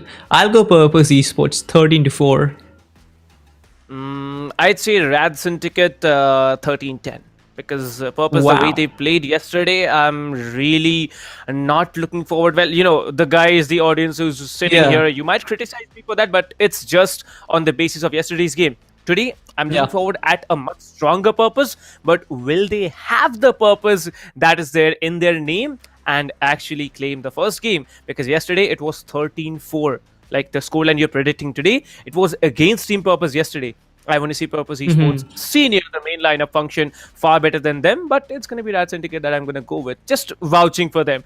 But let's see, the maps are going to be, much more determining, and I'm going to look forward to the maps as well. So what do you think is going to be the map picks? You know what? I was kind of disappointed with Icebox and Split being banned, because the meta which we got to see in the last game, it was pretty much like when Valorant first came up. It was pretty much an episode 1 meta. You go in with the basics, the Haven, the Bind, as well as your Ascent. Those are the basics. But with the new changes, I guess Split is something which not a lot of teams want to play, because the changes have been very recent. And when you play Split was basically defense oriented. It was a disaster for the attackers. But with the minute changes that they have done, it is surprising to me how the defending oriented map actually became an attacking oriented map. And right now the defenders are actually having trouble keeping up with the attacking team. So that is one of the reasons why I feel that competitive teams don't really want to take a risk picking Ascent on a tournament. They want to ban it right from the get-go. And Icebox, as you already know, it has been hated by the community since it was born. In spite of the changes, no one loves to play on Icebox. I do personally prefer, I feel that Icebox has really good competitive potential. The rest of the maps, they kind of 1-2, I would say, but Icebox, it is a 5. If you ask me the picks, I would go with Haven, Icebox, and Split. All right. Well, we're going to discuss about the picks after we see the veto. All right. But maybe, after we come back after the short break that we're going to take right now. So, ladies and gentlemen, let me see you along with my co-caster, Salty here. So, we're going to see you on the other side of this short break. See you after a short while. Yep.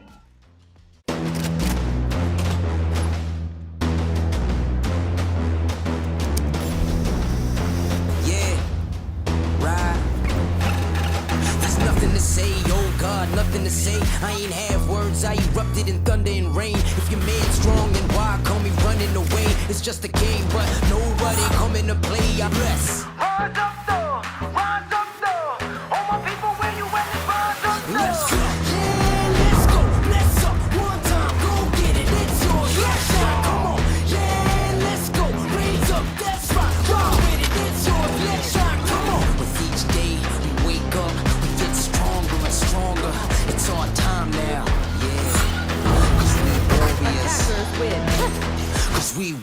warriors. Yeah, let's go, let's up. One time, go get it. It's yours, let's shine, come on. 'Cause we warriors. Yeah, we warriors.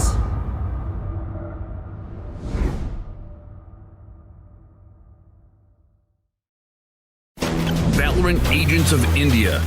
Are you ready? The ESPL Valorant PowerUp series is a tournament open to players of all skill levels. Whether you are an agent with competitive experience or not, this series is meant for you to test your skills and have fun.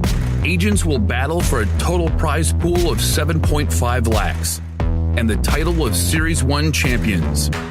It's time to power up. Let's break down the tournament format. At the beginning of the tournament, there will be 4 open qualifiers. In the qualifying rounds, players will go through a best-of-1 single elimination, battling their way up the ranks. Those ranked top 16 onwards of the qualifiers will face single elimination in a best-of-3 match. The top 4 teams from each qualifier will earn a spot in the group stage, resulting in a total of 16 teams. These teams will then be split into 4 groups, with 4 teams per group. Teams will then compete in a GSL format, where 2 opening matches are played. The winners will then battle in the winner's match, which will determine who tops the group. The losers will battle for survival. The victor of this match will then battle the loser from the winner's match to determine who progresses further in the tournament.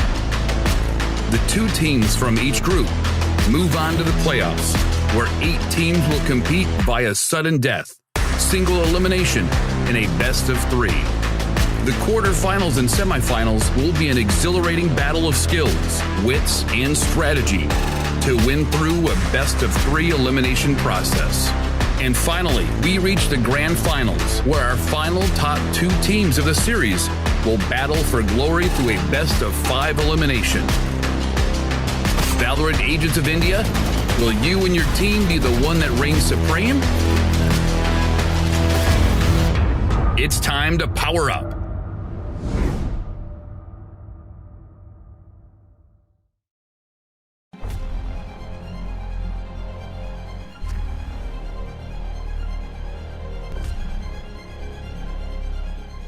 Every young gamer wants to become an esports professional.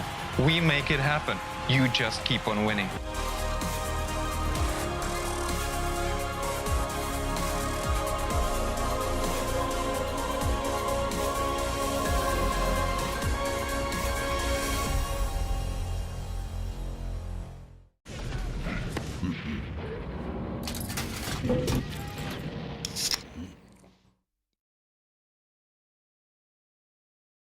Users of Roblox are all around the world, and all of them expect the same level of experience. Well, the success of games is measured by how much can you keep users engaged. So Red's mission is all about player experience first. Everything we do, the player is sort of core to our thinking. ここ数年で、リッチなユーザーエクスペリエンスを提供するために If you don't want to worry and you don't want to think about things like asset delivery and the ability to have your connectivity between your devices and your servers as fast as you can, just go with Akamai.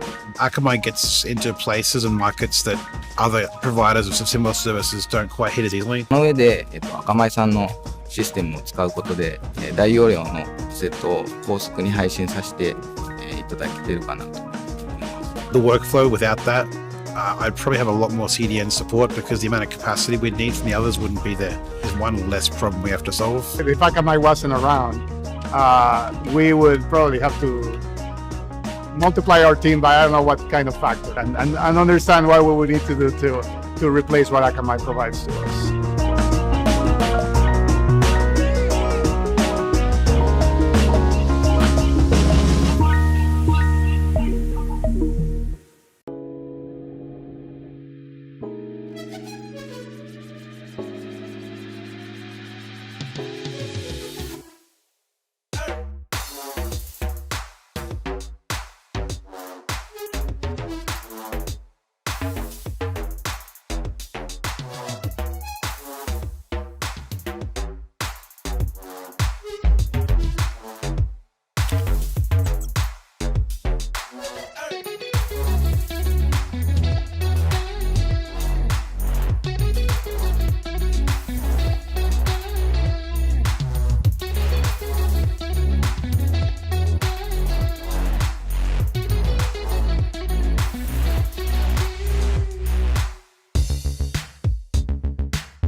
बिल्कुल अभी के लिए अगर देखा जाए तो hold करते हुए येलो कंडर्स के पीछे और उनके बैक टू बैक यार ये काफी शानदार आई गेस क्या बहुत चीज है तो ये थोड़ा सोच समझ के आपको ऑपॉर्चुनिटीज का इस्तेमाल करना पड़ेगा अगर आप कॉन्फिडेंट हो तभी आप कीजिए लेकिन यहाँ पर जो लोग निकाल पाएंगे विद दैट 700 HP और मुझे लग रहा है ये चीज होना ही था get this spike or get the spike diffused and get those kills. He is being pushed from two sides. He will spot the omen, get that kill. The recon dart is going to get taken out. 3 bullets goes in for that reload. 25 in the mag. He'll connect that headshot.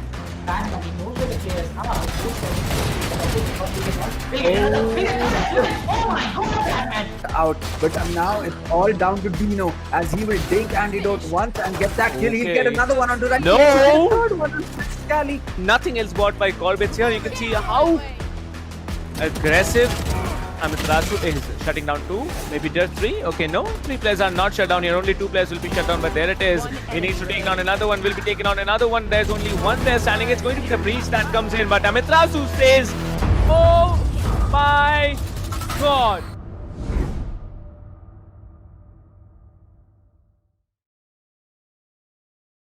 Stand tall, all together now, yeah.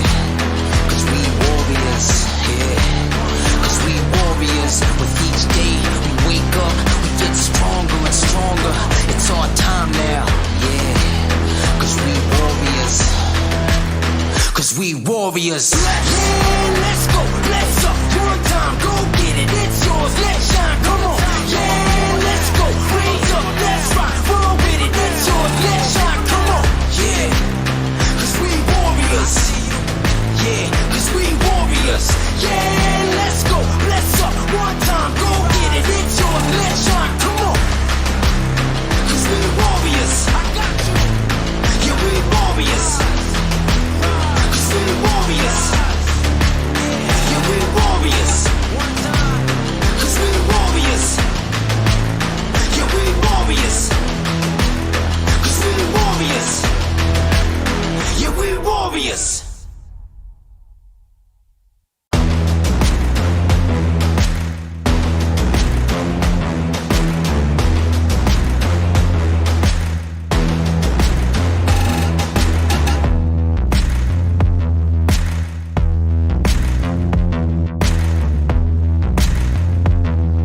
got nothing to say. I ain't have words, I erupted in thunder and rain. If you're made strong, then why call me running away? It's just a game, but nobody coming to play. I bless. Rise up though, rise up though. All my people, where you at? Rise up though. Let's go, yeah, let's go. Let's up one time, go get it. It's yours, let's shine, come on. Yeah, let's go. Raise up, that's right. Run with it, it's yours, let's shine, come on. With each day we wake up, we get stronger and stronger.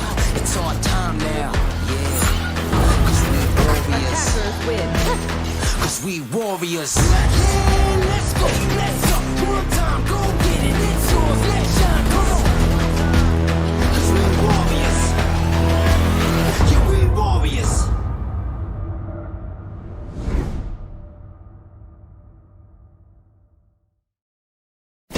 Valorant Agents of India. Are you ready? The ESPL Valorant PowerUp series is a tournament open to players of all skill levels. Whether you are an agent with competitive experience or not, this series is meant for you to test your skills and have fun. Agents will battle for a total prize pool of 7.5 lakhs and the title of Series 1 champions. It's time to power up. Let's break down the tournament format. At the beginning of the tournament, there will be 4 open qualifiers. In the qualifying rounds, players will go through a best-of-1 single elimination, battling their way up the ranks. Those ranked top 16 onwards of the qualifiers will face single elimination in a best-of-3 match. The top 4 teams from each qualifier will earn a spot in the group stage, resulting in a total of 16 teams. These teams will then be split into 4 groups, with 4 teams per group. Teams will then compete in a GSL format, where 2 opening matches are played. The winners will then battle in the winner's match, which will determine who tops the group. The losers will battle for survival. The victor of this match will then battle the loser from the winner's match to determine who progresses further in the tournament. The 2 teams from each group move on to the playoffs, where 8 teams will compete via sudden death, single elimination, in a best-of-3. The quarterfinals and semifinals will be an exhilarating battle of skills, wits, and strategy to win through a best-of-3 elimination process. And finally, we reach the grand finals, where our final top 2 teams of the series will battle for glory through a best-of-5 elimination. Valorant Agents of India, will you and your team be the one that reigns supreme? It's time to power up.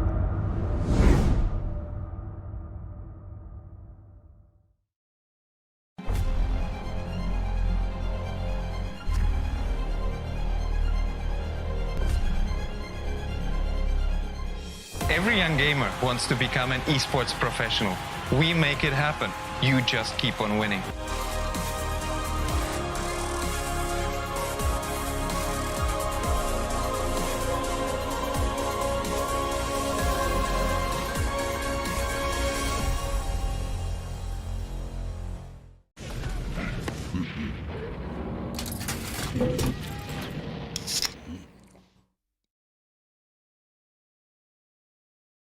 Users of Roblox are all around the world, and all of them expect the same level of experience. Well, the success of games is measured by how much can you keep users engaged.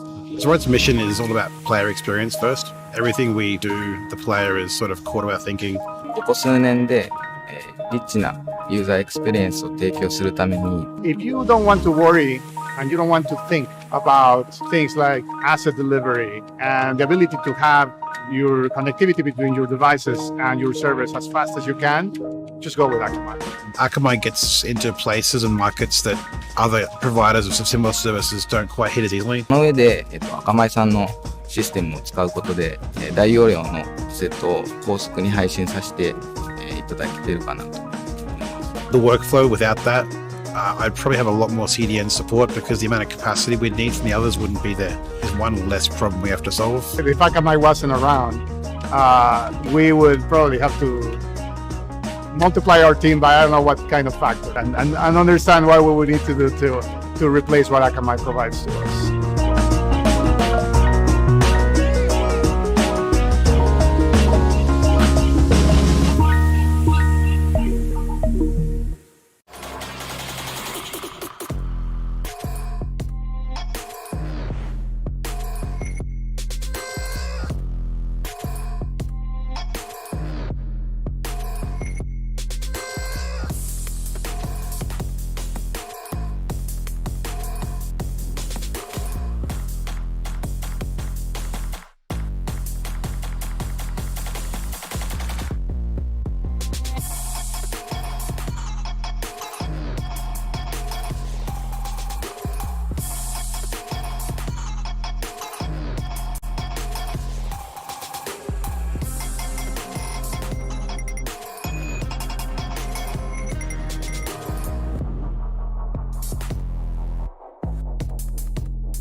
Level अभी के लिए अगर देखा जाए तो hold करते हुए yellow कंडर्स के पीछे और उनके back to back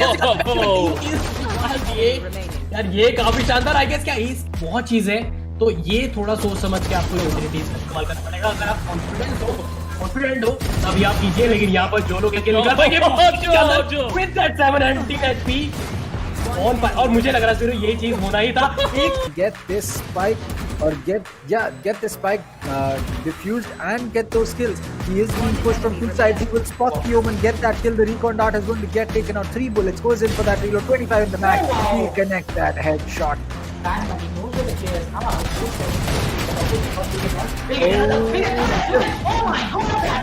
Out, but now it's all down to Dino as he will dig antidote once and get that kill. He'll get another one onto that. No! Third one is Scally. Nothing else bought by Corbett here. You can see how aggressive Amiterasu is shutting down 2, maybe just 3. Okay, no, 3 players are not shut down here. Only 2 players will be shut down, but there it is. He needs to take down another one, will be taken on another one. There's only one player standing. It's going to be the breach that comes in, but Amiterasu says, oh my god.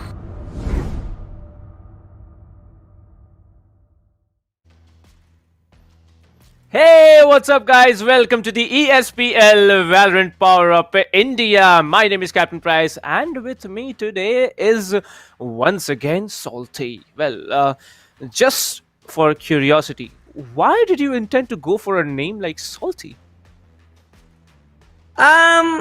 It's a question I have never faced, to be honest, but it's a question which I've answered often. I feel like I am not really a person who tries to induce a lot of salt or a lot of spice into content, but I felt like I can be one when we move further with casting. So I guess inducing salt and giving the audience entertainment is something which I always vouch for, and that is what I stand for, and that is what I intend to do. I'm still in the learning phase. I'm still in the learning curve, but I guess Akash is fine, Salty is fine, anything is fine, as far as Captain Price, you know me, I'm okay. Yep. Well, honestly speaking, Salty basically it means like sodium chloride, right? And we have had one team who actually have named themselves, after the chemical composition, the NaClY. Yeah, there was a team named, Nasli. Like, we had to call them Nasli because, everyone doesn't know what NaCl stands for, maybe or maybe not. And there was a team who were named Salty there. So, yeah, that's a different story to tell. But yes, ladies and gentlemen, let me just tell you that this is not just ESPL presenting you the tournament. We have multiple partners amongst us. We have the production partner SkyEsports. We have the media partner as TalkEsport. We definitely have the technology partner Akamai Technologies. We have the broadcasting partner LOCO, and we definitely have the peripheral partner as HyperX. Well, talking about the prize pool, 7.5 lakhs at stake. And the break of the prize pool is there on your screens now.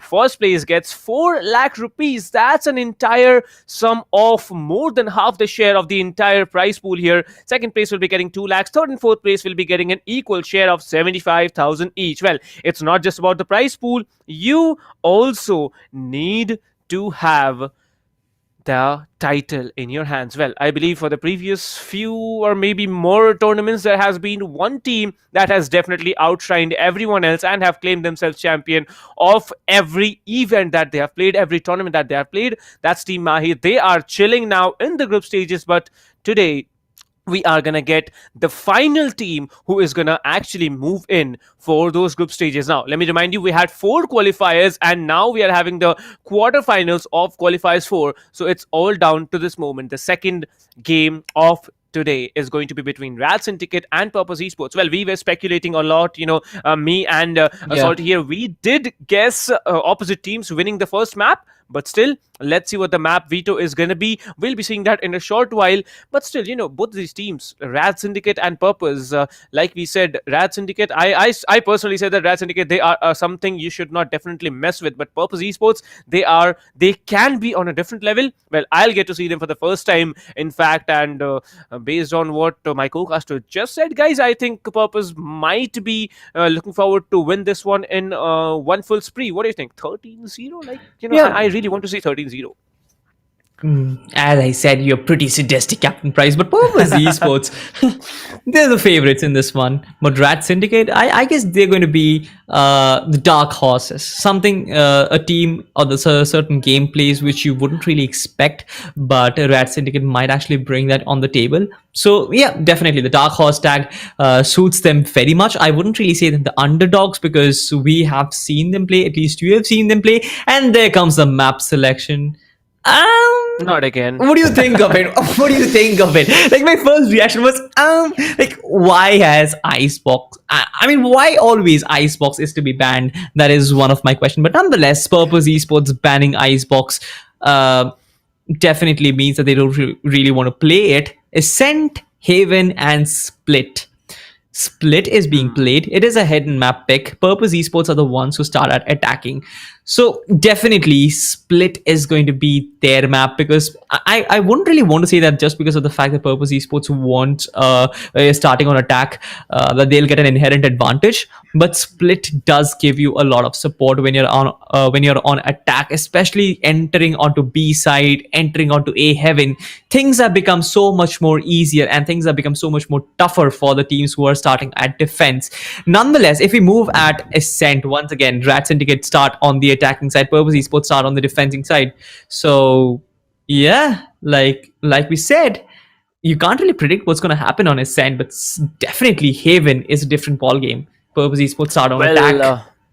Yep. That's true indeed. But Yeah. one more thing is that in the last BO3 too, we saw, not in the same order, but definitely Ascent and Haven were the two picks that came in the first two maps. But I am really expecting that, we definitely don't see a 2-0 victory. I am at least expecting for the final game in qualifiers to be in a total 3-match BO3. Like, we have seen, I believe, total 3 fights there where it was a 2-1, 2-1, and 2-1. But if it's for the fourth time now on qualifiers 4 as the final game of the quarterfinals, that is definitely something to look out for. Purpose Esports here with a purpose to defend not just their name but their reputation. Yesterday, that was really down. Like, I'm very disappointed to say it this way, but yesterday Purpose Esports, the people in the chat, they were actually not appeased with the performance that they put through. Today, they need to defend the name, they need to defend their fame. And based on what you just said, I think they're going to have quite, maybe interesting run, if I might say it that way. Yeah, it depends on which particular lineup is playing. Once again, if they're playing the primary lineup, they are a pretty good side and ranks amongst the top 10. But if it's a junior lineup, as you rightfully mentioned, it can actually be quite different. RADSyndicate, if they find themselves in a good spot, I guess they will capitalize. I don't want to rule them out completely. They might get a map or two out of the best of 3. This can actually go to a third map, as you rightfully mentioned, because in the last game I felt that Playground Esports were kind of like a better team all over. They did show quite a few times, but every time they were cornered, they came out of it. So you have to imagine certain things. Like, when a team is cornered, that particular team is supposed to fall. But when a team performs in that particular situation, you have to know that that particular team is actually better when it comes to skills, when it comes to strategizing, when it comes to overall synergy. That particular team is just better, and that is what Team Playground Esports actually utilized. They got back on form, they got back into their heads and clinched the victory every time they were close. And I guess something like that might happen in this particular game as well. But I also expect RADSyndicate to get a map. Is it going to be the first map? Is it going to be the second map? I'm not really sure. But I still feel that this particular game can actually extend till the final map itself. We might actually get to see Split. But prediction, that my predictions never really come true, right? So, I mean, anything can happen. We might see an end we might see a 2-0 end. So, yeah. Well, who knows who's going to win, because it's going to be down to the two teams playing and not definitely to the chat and neither to us. But yes, you can definitely let us know in the chat here wherever you are watching the stream. Now, let me just tell you guys, it's not just the single place where you're watching the stream. We are streaming live on 9 different platforms. So if you are watching anywhere, maybe you're watching on LOCO, maybe you're watching on TalkEsport, maybe you're watching on ESPL India, maybe you're watching on ESPL Official, maybe you're watching on SkyEsports, because I think that's where the most audience is sticking through. But let's leave that aside. But still, wherever you're watching, do not forget to subscribe follow and definitely leave a like there, because the teams are putting in hard work here, the production team, and we as casters are also trying to put you up with great entertainment. So let's see what the teams have to provide in front of us, because this is going to be the last set of BO3s in the qualifiers in the quarterfinal stages. Tomorrow we are definitely going to have more matches, but as it is the first map, it's going to be Ascent, one of the most played maps in the game. The first map, I might add, that was presented in Valorant. This map, everyone knows where to play, how to play, but it will be an overall strategy that comes into play. I am looking forward at a very, very close competition. Mistakes will be made, but it's those moments where you counter and capitalize on those mistakes. Let's see what we can expect out of both of the teams, and I'm really excited to see the agent selection. What do you think, about the agent selection? What agents can we expect? One Sentinel is going to be there, no doubt about that, but what else are we going to expect? Like, you know what, we haven't really seen most of the other agents. Like, when it actually comes to Ascent, you probably need not experiment a lot with your characters. You can go with your basic Omen, Sova, and Jet. You can also go with a Cypher or a KJ according to your own preference. And apart from that, I guess all you need is probably you can have a Breach as well as a Sova, but you might actually go in with duelists as well and ditch the Sova. So there are a lot of different permutations, combinations. I don't think that there's going to be a difference in terms of the Sentinels or a Smoker. I feel that Omen is going to be a static one. I don't think that Brimstone is going to be out there. Viper, definitely not, at least in the competitive meta, not really as of yet. If probably we were playing something like a Bind or an Icebox, a Viper pick was something which can actually be pretty interesting, but that is not really coming into play right now. We're playing Ascent, and that means that an Omen has to be there. As I always say, Breach is one of my favorite characters in this particular map, because it allows you to go through those very narrow choke points that I talked about. You don't really have very big entry, so those flashes, those multiple flashes that you get, it helps you enter onto site. So that is something which we can see, but we don't really see a lot of Breach gameplay. Nonetheless, I feel that if you ask me, one team is going to go with a triple duelist, I feel, and that's going to be RADSyndicate. They might go with a triple duelist, but Purpose Esports, they're a team who likes to stick to the basics. I feel they're going to be a basic team. Well, it's Ascent, and I think Rad actually played against me on Ascent as well. Yeah, it was definitely Ascent, but the picks they had, there was Raze there, they had a Reyna, and they had a Phoenix. So yeah, we can definitely expect a 3 duelist play coming in from them. But that was in the early stages of the tournament. We are now deep into the quarterfinals of the qualifiers, so that's another story to tell. But yes, we can definitely expect a Viper, but I don't think that Viper has been so much coming into effect, especially in the competitive meta, the esports competitive meta. Well, talking about esports competitive meta, we have one of the players from Team Tamilas in the chat here, Lord Bathura. Welcome to the stream, my friend. How are you doing? Well, as you can see, the agent selection is there on our screens now. We can see Rad actually going on with Killjoy.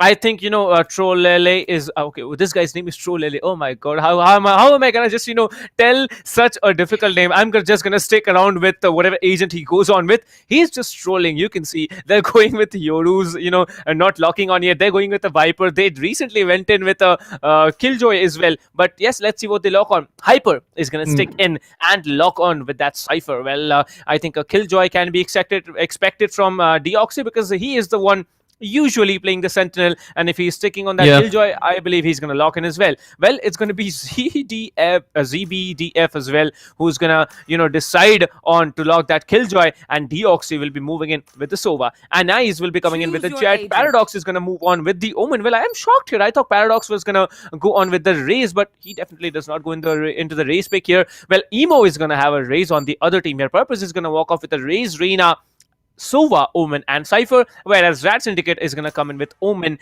Phoenix, Killjoy, Sova, and Jet. Well, this is going to be a very, very close fight to watch. Let's see which team is the better one, because we are going to get the results, right? After this map is done, we are definitely going to see one team as the victors of the first game. Yep, certainly. And I guess there hasn't really been a lot of differences. The Omen, once again, the staple one for the smokers. A Sova being picked on both the sides. So definitely they aren't going for Breach as an initiator.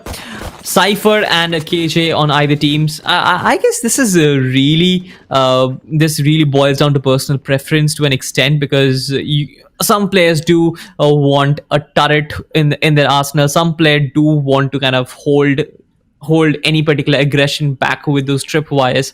So it really boils down to what you are preferring to. But I'm actually interested on the duelists. Purpose Esports have a Raze and a Reyna. I'm not really sure how a Raze is going to function on Ascend.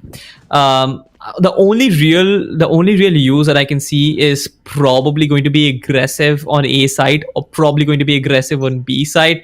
But after that, when it actually comes to retake, I feel that a Jet is very much more proficient. And here you can see, I guess, Rival will be up against one player already. Anais just dashes in. This is what I was talking about. A Jet on this particular map is just so good. RADSyndicate absolutely obliterating their competition. Purpose Esports losing 2 players early on, and right now it is a 3v5 and they're looking on for their post-plan positions. It's going to be tough. Captain Price, what do you think? Will he be able to get that retake on?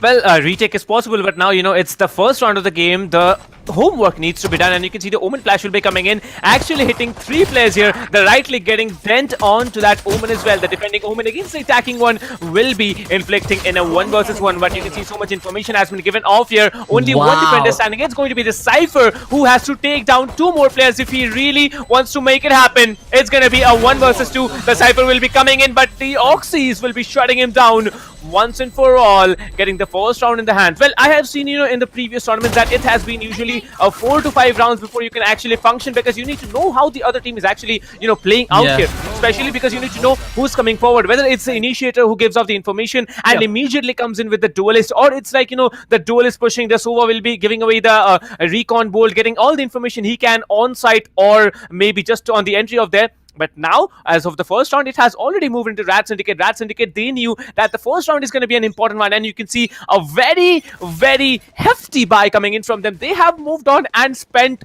500 creds more on a Bulldog. Well, they're not just spending it, they're rushing in through mid-market here. This is going to be painful. This is going to be very, very painful to watch, because there is no one actually waiting up there in CT. There's no one in CT, but there's one player stuck out in Boathouse. The player in Boathouse is going to be cornered from every angle. Trolele is going to fall. Another one goes down. With that, we again have a post-plan situation with 3 defenders on the retake. I guess it is, as you said, it's going to be painful to watch, because just because of the fact that they had their full buy, they went in and got outrageous. They rushed mid and tried to neutralize any particular strategy that Purpose Esports could actually bring up on the table. Purpose Esports did try to stack the defenses on A side. They placed their bets on A side, and that was exactly where RADSyndicate didn't go. They went on the B side, taking down the lone player who was out there. Hyper did get 1. He will drop 1 particular weapon, but nonetheless, he will get taken down. So I guess 2 players from RADSyndicate were taken down, but I don't really think that's going to be a very big dent on the economy, because this was an eco round for Purpose and they couldn't really do anything. They placed their bets on A side, as I said, and they had nothing to do when RADSyndicate just rushed onto B. From now on, when there's going to be a full buy on either side, it's going to be interesting. The game is going to be more open. RADSyndicate need to be thinking a lot more. We have to see if Purpose Esports can actually come back, because certainly this is not the Purpose Esports that I was talking about. Well, you never know what comes in front here, because RADSyndicate, they are completely coming in. Anais will be deleting but Emo will be trading him down there. Now there's one player still inside. Emo can be waiting up here, be very, very cheeky out here, but no, there is gonna be the Killjoy coming in, shutting him down as well. So much coordination coming into play. Rad definitely the better team in the first 2 rounds, but let's see who's gonna pull out the third one, because it is a full buy round from both the teams. I believe the third round after every half is one of the most important, things that rounds that we have seen in the entire game here. Paradox is gonna hold out all on his own. It's now a 3 versus 3. Now it may be possible. You can see the information has been given out, and there is going to be the alarm bot triggering position of at least one player. The spam's gonna come through. All three players stacked up in courthouse. Trolele will be coming in, shutting down one, shutting down two. One last player standing. It is going to be a 1v3 where Hyper will be closing it down. Deoxy definitely took down Trolele, but he was taken down by Hyper. The Cypher definitely doing the heavy lifting now. You can see he's going to be sitting there with, I believe, 7 frags, and that's massive if you ask me personally. You know, after 3 rounds, a Cypher, a Sentinel functioning so much, that's something amazing to watch here. But Trolele, kudos to you two. You definitely opened up the retake from this team. Now it's 1 point already on the defenders' half. Let's see what the next round is going to bring through. Certainly, I guess it was Trolele. He went in with so much. The 2 kills that he got in that particular round was the reason why Purpose Esports got that Hyper with 7 kills already. This guy is a madman already. We've seen Cypher stop fragging, and that doesn't really surprise me anymore, because we expect duelists to go and get the kills, but you know, we forget one thing, that entry fragging is one of the most difficult jobs to do. You not only need to rush onto a site, but also spot players as well as take them down. Even though you have utilities to work with, I guess that entry fragging gets really, really difficult, and that is where the intel that they pass on really works, as I would say that really helps the Sentinels when they come in after that. Nonetheless, let's just move on. We can now see that one player from RADSyndicate is already down. Purpose Esports have a man advantage at the moment. Trolele might just be able to reveal everyone who is trying to go towards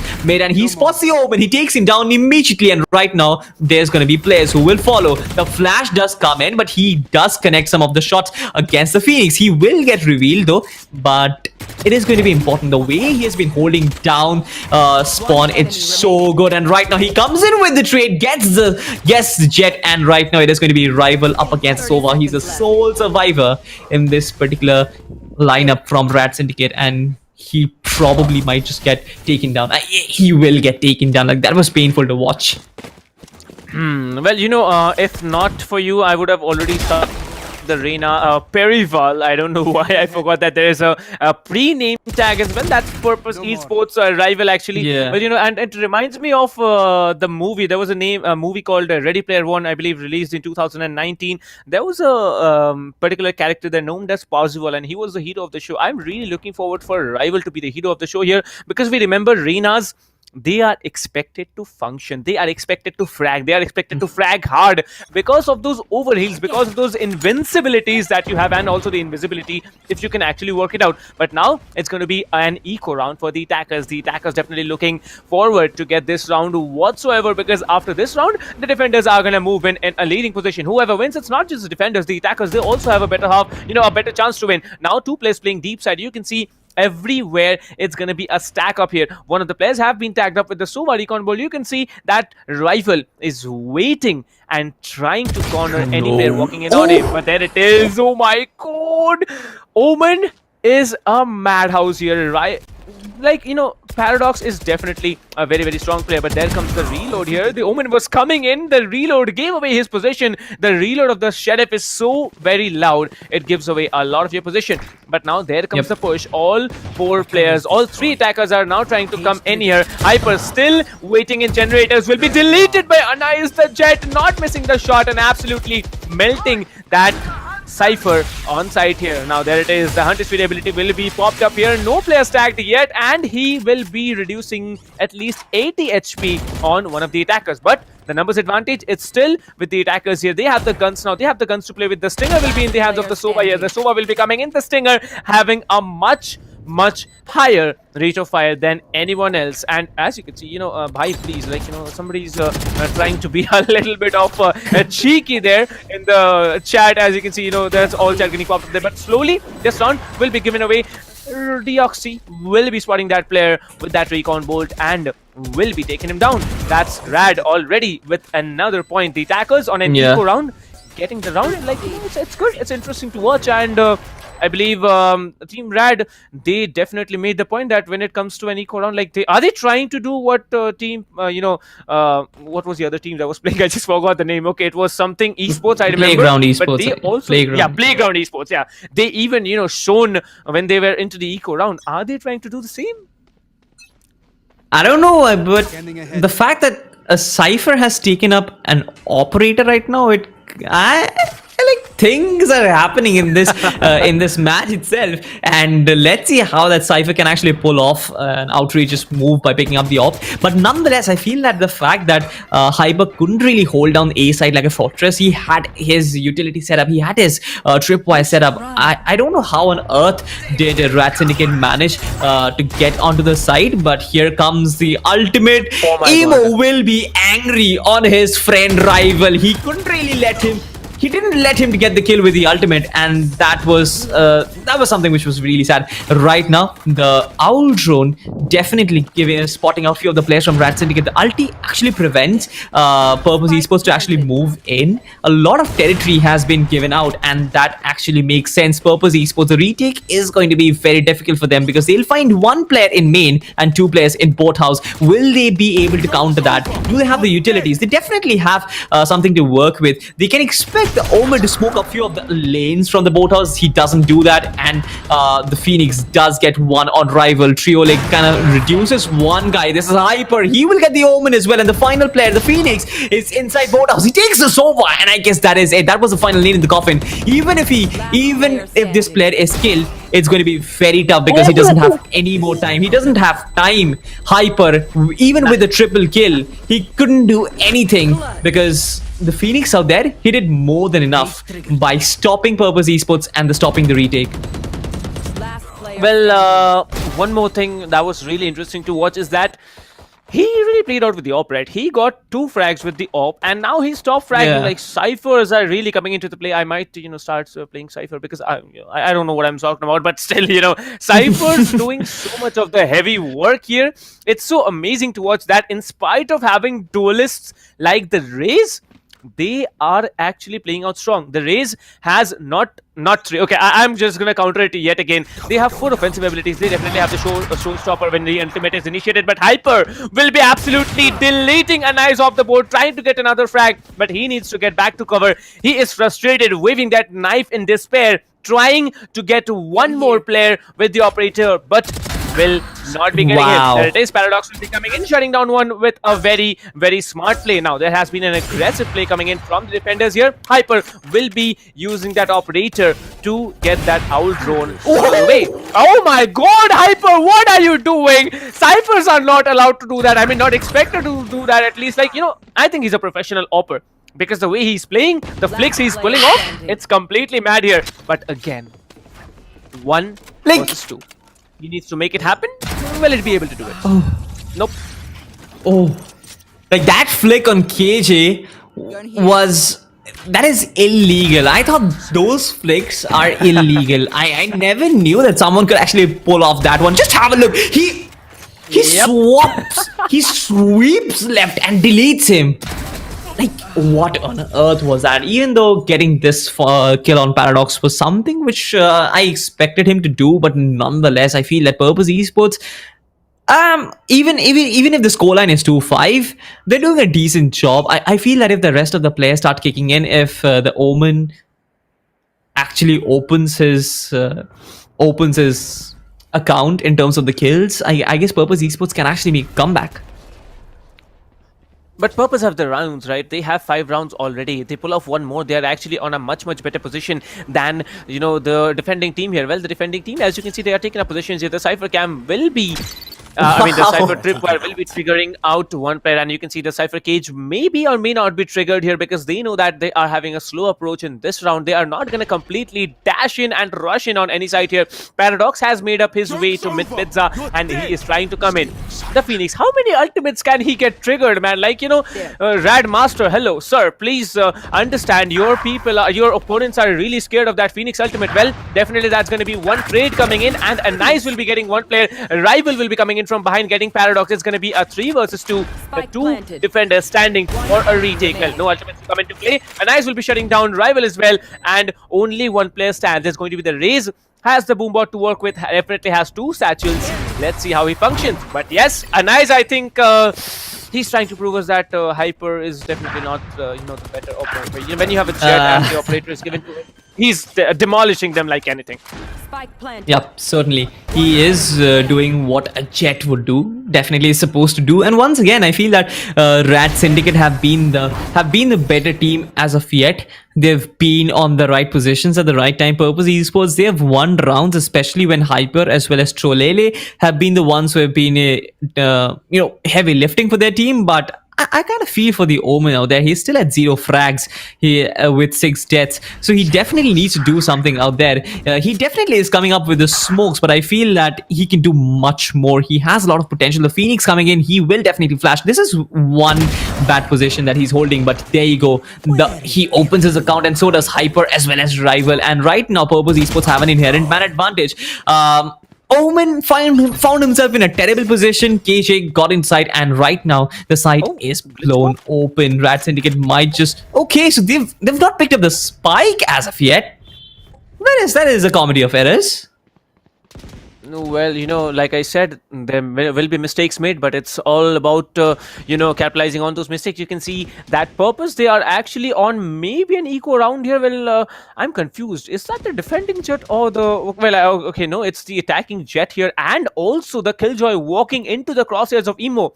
Anyone trying to walk into that place will be demolished here. The Jet will be trying to come in here, and he's trying to melt them, but no, it's going to be the Reyna stealing that kill. Yeah, technique. Oh my god. Emo, trust me, if I were you, I would have literally told my Reyna to press Alt F4, because this is the second time that his skill gets stolen. And I believe that's at least 140 damage that he has done. First with the Showstopper, second now with the Stinger here. But still, it's the rounds you win. So Team Rad, they definitely have won 6 rounds, but Team Purpose, you need to win all the 3 rounds that are left. Otherwise, you are going to be stuck in a very, very bad corner. Yeah, certainly they will be stuck in a bad corner. I guess a 4-round or a 3-round lead is a really good lead when it comes to Ascent, when you go to split. And right now, Ana is absolutely slaying down Hyper with the kunai knife. He will get that initial kill, and right now RADSyndicate will actually find themselves in a good position, because right now they have all the intel in the world to work with. Rival does get out 1 on an ice. The Sova ultimate does come in. I'm not really sure if that tags anyone, but that doesn't really matter, because the Cypher ultimate, the neural threat theft, is out, and they know everybody's position. 2 players have been neutralized already. Purpose Esports with only 1 player on their ship. The Omen needs to do a lot of heavy lifting. His position has been revealed. Paradox is waiting for the Omen to come in. Will he get the kill? Yes, the Omen gets one, and I guess it is going to be very boosting for his confidence. But the Sova is just enjoying himself at the moment with the shock darts. He was ready. He wanted Paradox to go out there, probably give away his kill, and he was like, shock dart.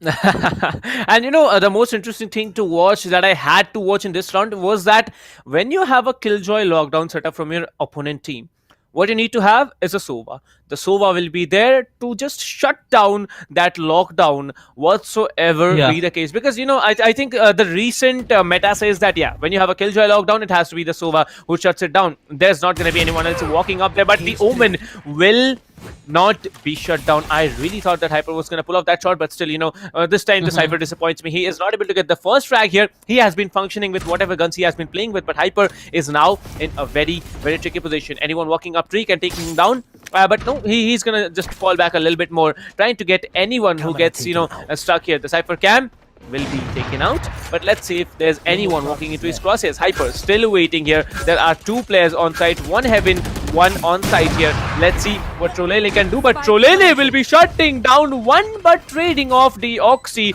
with that shock dart. Well, it's a 4 versus 4 retake. Let's see if Team Purpose can make it happen, because they are really in the need of winning more rounds.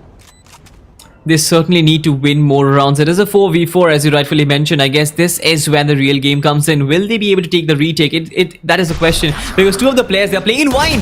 All right. Sam, you have to spot the player. He's right below you. How on earth could you not spot him out? I'm left wondering, how did that happen? Rival is still trying his best, countering all the operator, but will he be able to take this particular last player down? I'm not really sure. This is going to be Hyper. He gets a triple kill, and I guess 0.83 seconds. That was exactly what I was waiting to see. The Reyna, you were right on time. That is all I have to say.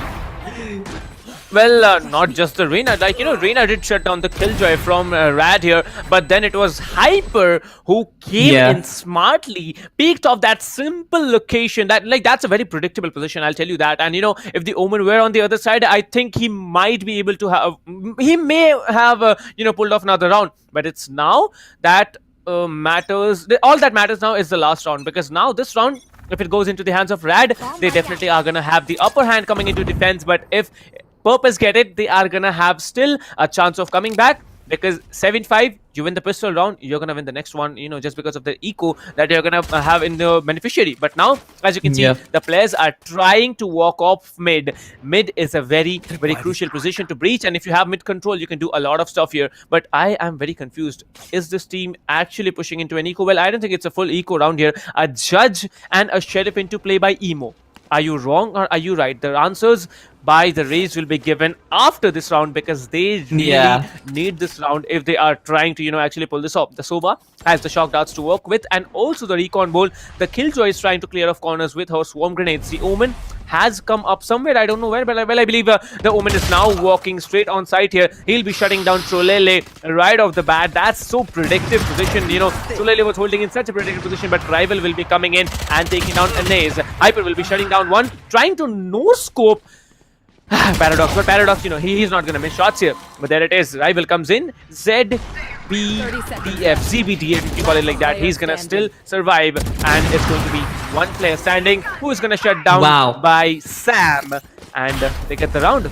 Kudos to you. Well, I'm disappointed in not seeing any ultimate kills by the Rays. But still, let's see if we can see the second half. 2 points lead coming in from Team Rad here. Let's see what they have to offer in defense.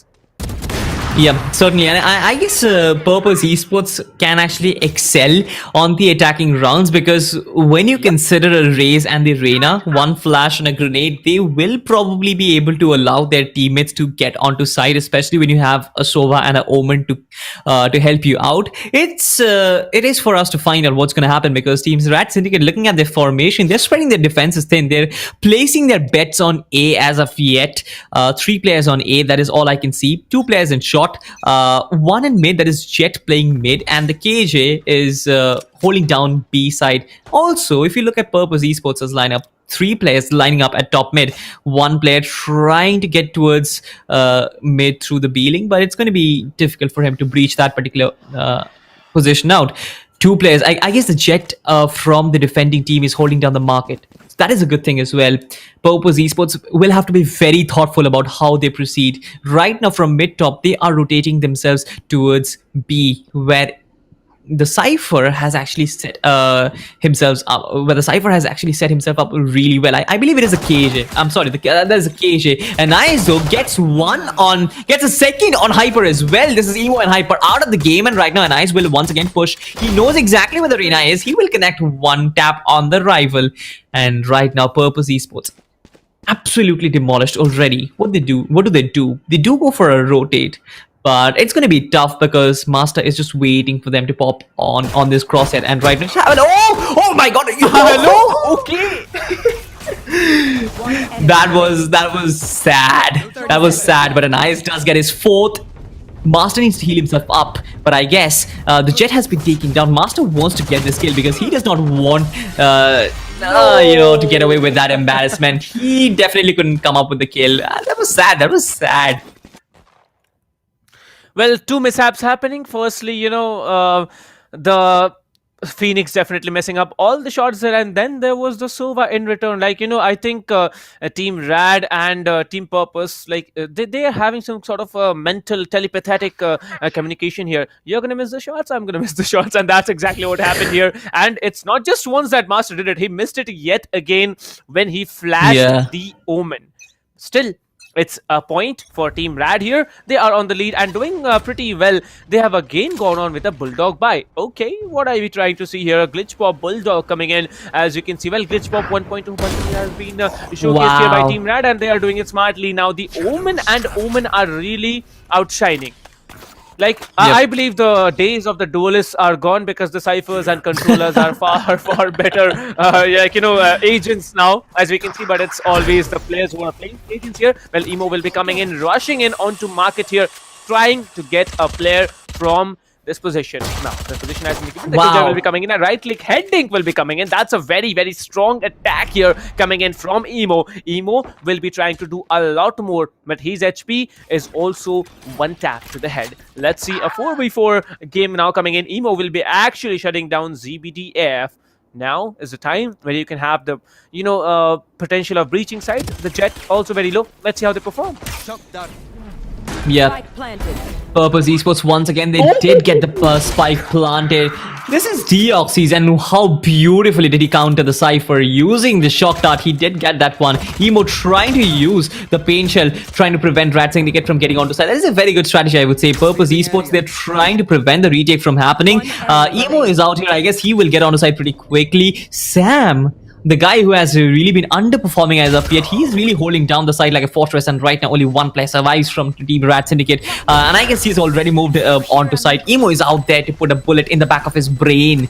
That was one way to kill your opponent, but this round it was really good, especially Sam opening things up with the Sheriff and then Paradox getting that initial frag. This shock dart was one hell of a shock dart, getting hyper, but then I feel that Purpose Esports, they were really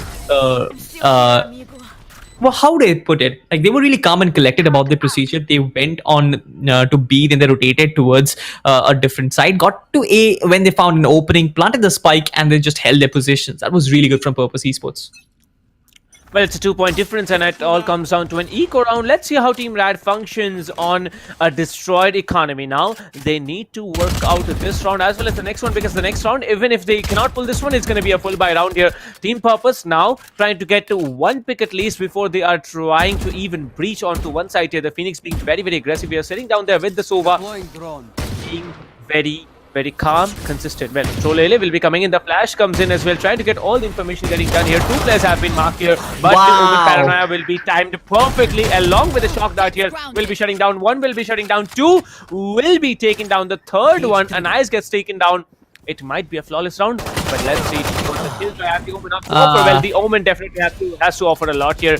The Glitch Pop 2.0 Frenzy will be coming in as well. The Omen will be teleporting onto the other side, but Trollele will be taking him down as well. Emo stands there to defend against the Killjoy. The Killjoy walking mid, but inflicting some damage, and not just damage. Emo will be shut down, 39 HP and 3 players to take down. With the defuse, quite impossible, but playable. Let's see how he functions.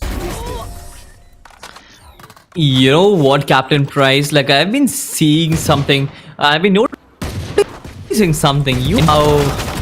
You mentioned how we can actually get to see a 13-0 in the first game, and after that the other team, they just went about getting all the rounds for themselves. Right now you mentioned how there's going to be a flawless round, and immediately the Omen counters. So like something is really going on with you, bro. Like, contact a local astrologer, as I said. Nothing is working as you're saying.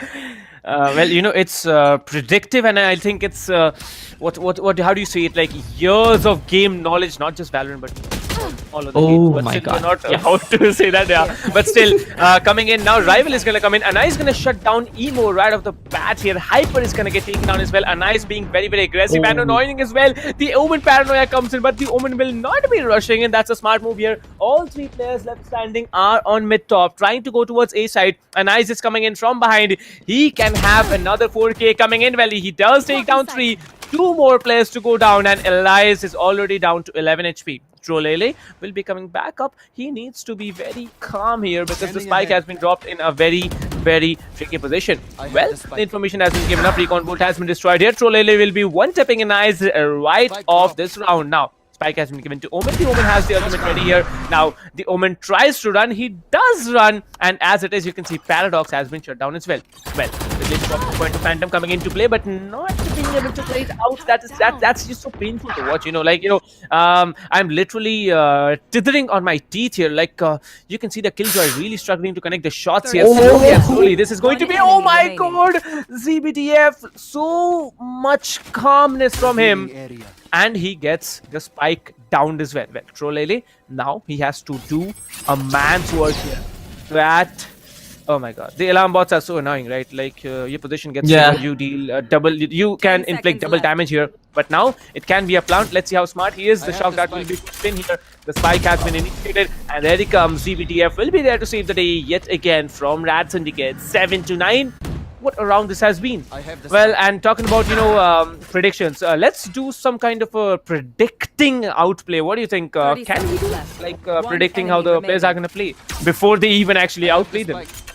Whoa, that is outrageous to do, but I'm up for it if you go for go up front. Okay, then surely why not? Okay, I'm gonna say that this round it will be 2K for Hyper. That's one, and Anais is gonna maybe get shut down right at the initial stages of the round. Let's see. That's my prediction. What about you? If you ask me, Trulele is the one who is going to be influential in this particular round. He might get 2 or probably 3 kills. Let's see what happens. But All right. one thing is for certain, the spike is going to be planted inside A. Let's see what happens. Well, yeah, that's true. I think all the players trying to go up in A side. It might be an A plan, but who knows? The rotations are gonna come through as well. The Killjoy is setting up in B. Then that's a very very default position. Like if I were the Killjoy, I'd definitely set up my traps, my booby traps, and my turret there on B side, because B side, the position where you can actually place the turret, it only leaves out your head of the turret visible there. So you need to connect 2 to 3 bullets before you actually take it down, and that's also enough time to just one tap you to the head with a sheriff. But now the round gets started as it is. This is going to be the 17th round of the game coming into play. You can see ZBDF playing a very very passive position. This is a predictable one, but will he be smart enough to get at least one frag before he gets taken down? Well, as you can see, it's not going to be a push all on. It's going to be a mid walk coming in, and you can see the spike has been left behind so that nobody gets caught off guard with the spike. So let's see who gets demolished first and who gets the initial pick. Deoxys is still trying out something outrageous. I guess it is the... Oh my god, Trolele! Okay. That was an amazing ulti taking down Deoxys out of the game, and I guess Amo will get one as well to counter that. And RADSyndicate suddenly find themselves in a 2-man deficit.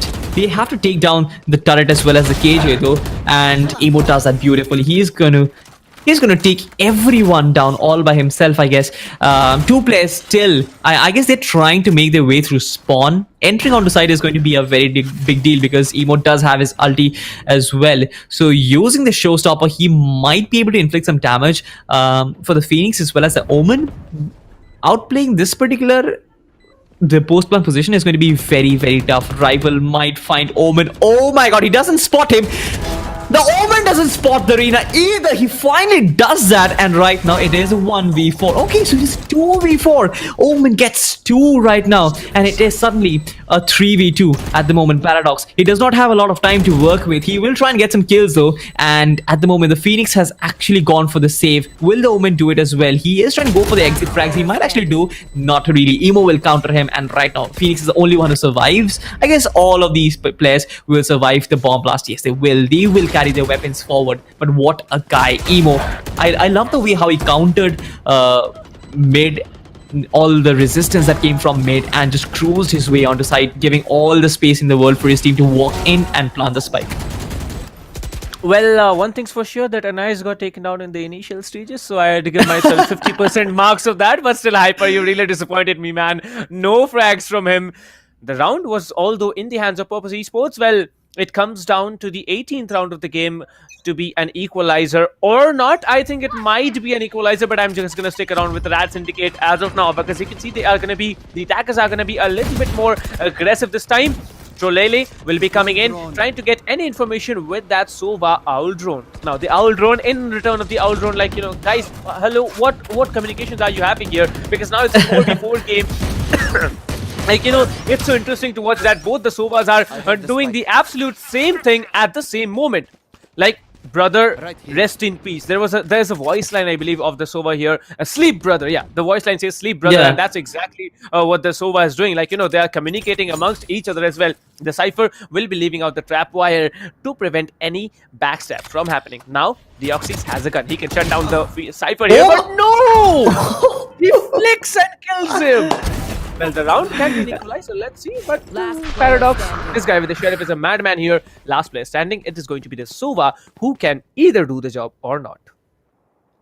It is going to be difficult for him. He's still trying to make he has to cover all the ground from mid to A, even though he won't find any sort of resistance out there. But RADSyndicate, they're going to place their bets on B. They have both the openings covered, and I guess Cholele, with breaking this particular wall, I guess will give out enough sound cue as well as information that, alright, this is going to be an A plan, and Anais is more than ready for it with the kunai knives as well as, oh my god. Okay, so Cholele did get the first kill off of the board. He does get a nice. The reload is not at the right time. Paradox will try and take this particular player down, but beautiful shock dart that was instrumental in getting this particular kill. Cholele as well as Paradox going ring roses around the generator, but Paradox, or rather Cholele, had the upper hand. He was the more intelligent player out of the two, using the shock dart to reduce him to 16 HP and then just bring him down. That was so good to watch.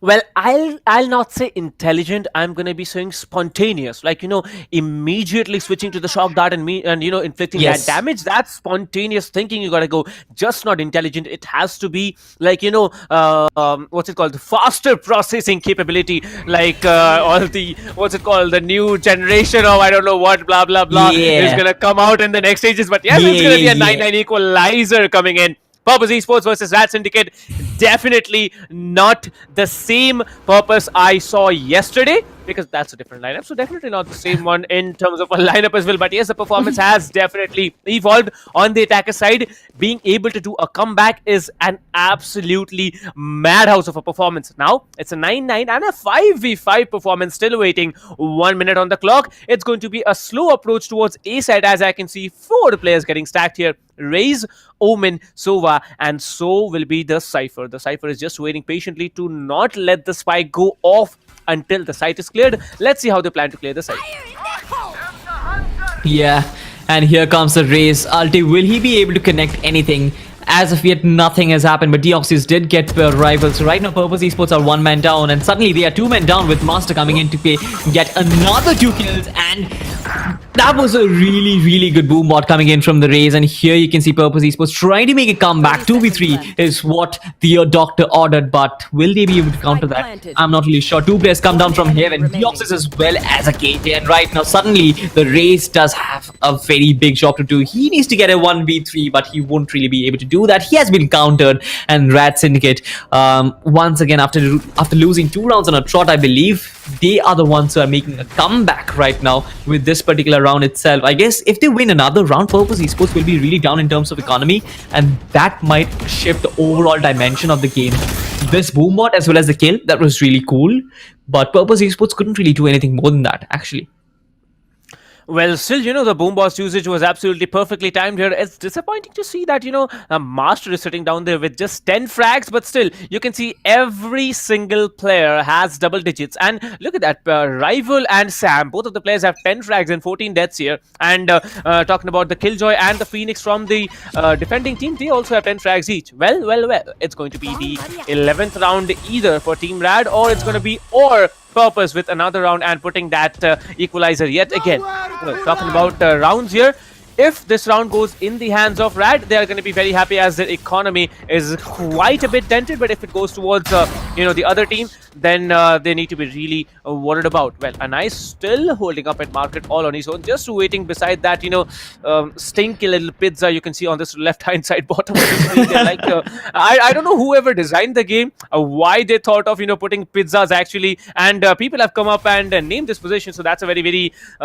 innovative thinking by the players as well. Well, Emo on top of the wall here will be spotting off. Anais did manage to spot him off, but he will be getting taken down. A 4 versus 4 retake will be now coming into play. Vandals are obviously preferred more by players who can connect those one taps, and I believe that is why the Rays, decides to stay on with the Vandals here. Well, the fun has begun, but will the Reina be able to continue the fun is a big question. The Killjoy will be still holding up deep inside here. The Rays will be deleted, taking down 2 now. The rival will be taken down. The fun definitely did not begin. ZBDF absolutely melting players here. The Cypher is gonna be the last player standing. Hyper has definitely secured 1 frag here, but Paradox is gonna come from behind and clear it up for himself as well as his team. 11-9 is gonna be the split of the scores. 2 points lead standing in the hands of Rad here. Well, I believe Purpose had the upper hand, but they really messed it up on spotting the Killjoy in the boathouse. Yeah, right? Like, Emo, he did so well taking down an ice, but then I hate to say this, but he was a tad bit too careful out there, checking out every nooks and crannies inside the boathouse, giving the KJ a clear kill on him, but not just him. He took down the entire team. And I guess Emo could have easily taken that particular kill for himself by just walking in and spraying him down, just because of the fact that he decided to check all the corners. That was the KJ that came out on top, and right now RADSyndicate are actually riding on a wave. They got 2 rounds back to back, and this can actually be really bad. This can actually mean bad news for Purpose Esports, because right now they are on a 2-point deficit. They will need to get back if they want to win this particular map. I don't remember which particular team chose Ascent, but definitely if it is Purpose Esports map, then certainly they would want to win it. Well, one more thing I'm really worried about is that, Purpose, if they lose this round, they're basically out of the game. They are simply out of the game. I'd like to put it that way, because coming in from a 9-12, a 3-point lead in match point against a team like Rad, it's going to be quite impossible. Now they have a decision to make, whether they go into a hard buy here or they actually, try and play eco and then come back into the game with a full buy in the next 3 upcoming rounds to be exact. Team Rad, they have a job to do here. They get the round, they basically get the match. What do you think? I think, personally speaking, I'd say this round will be in the hands of Purpose, because, whenever we've seen a team on eco, they have really outshined the other. I mean, like, Purpose Esports placing their bets on the final, letting RADSyndicate go on match point, that is something which is crazy. They go in with 2 Stingers and 3 Sheriffs. That's outrageous, but I understand what they're trying to do. They're trying to play off match point of their opposition, and that is a very risky move, because you make one error after that, you're completely out of the game. You've lost the map whatsoever. So I felt that they could have gone with at least like Stinger, so that they could have excelled on the close quarter combats. This is Deoxys. He spots 2 players in mid, and I guess he will be able to take them down. Not really Emo being successful with the Stinger, takes down Deoxys, but there you go. Rival gets 1 as well. This is Emo with the 2nd frag, and right now suddenly RADSyndicate are a 2-man team up against a 3-man tank of Purpose Esports. This is threatening Rival as well as Emo doing all the heavy lifting for their team, and here you can see Lele, he'll just assist them with a little bit more information. The KJ will certainly come in from spawn, and it is going to be difficult. The Sova knows exactly where the KJ is going to come in. ZBDF, he has to do a lot of rotation.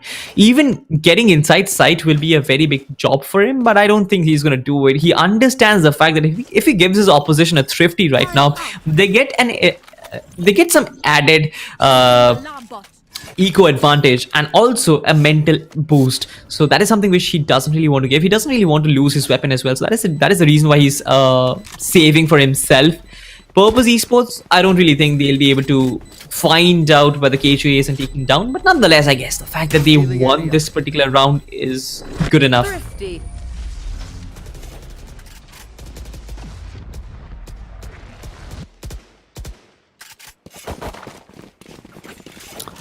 So this is going to be interesting, because RADSyndicate suddenly find themselves cornered. I guess they have to go with certain stingers as well as pistols. I'm not really sure if they're going to go with the full buy.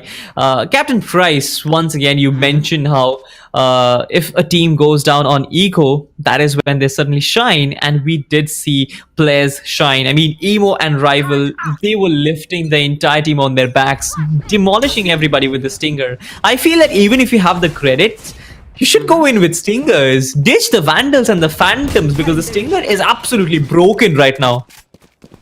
Well, indeed, and at close range, if you cannot connect the heads, a stinger will be melting your HP like something never seen before. Well, you can see Emo will be coming in with the showstopper here, but there's going to be no one there. They are really trying to clear out both house because they remember what happened to them when the Killjoy was there. But this time, Deoxy has a job to do. He can take down maybe one, maybe two here.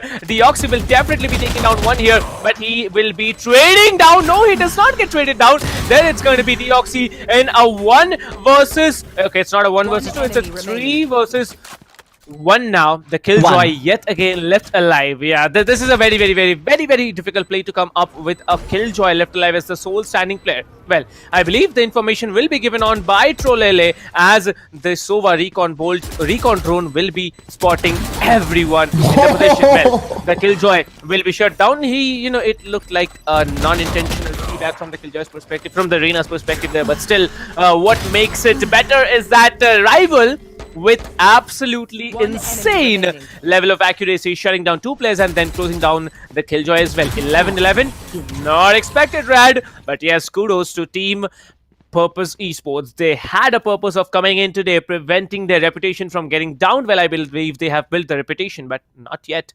11-11 on the scoreboard here.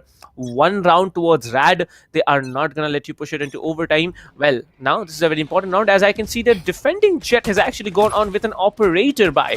Well, let's see how he functions. Emo will be coming in, but...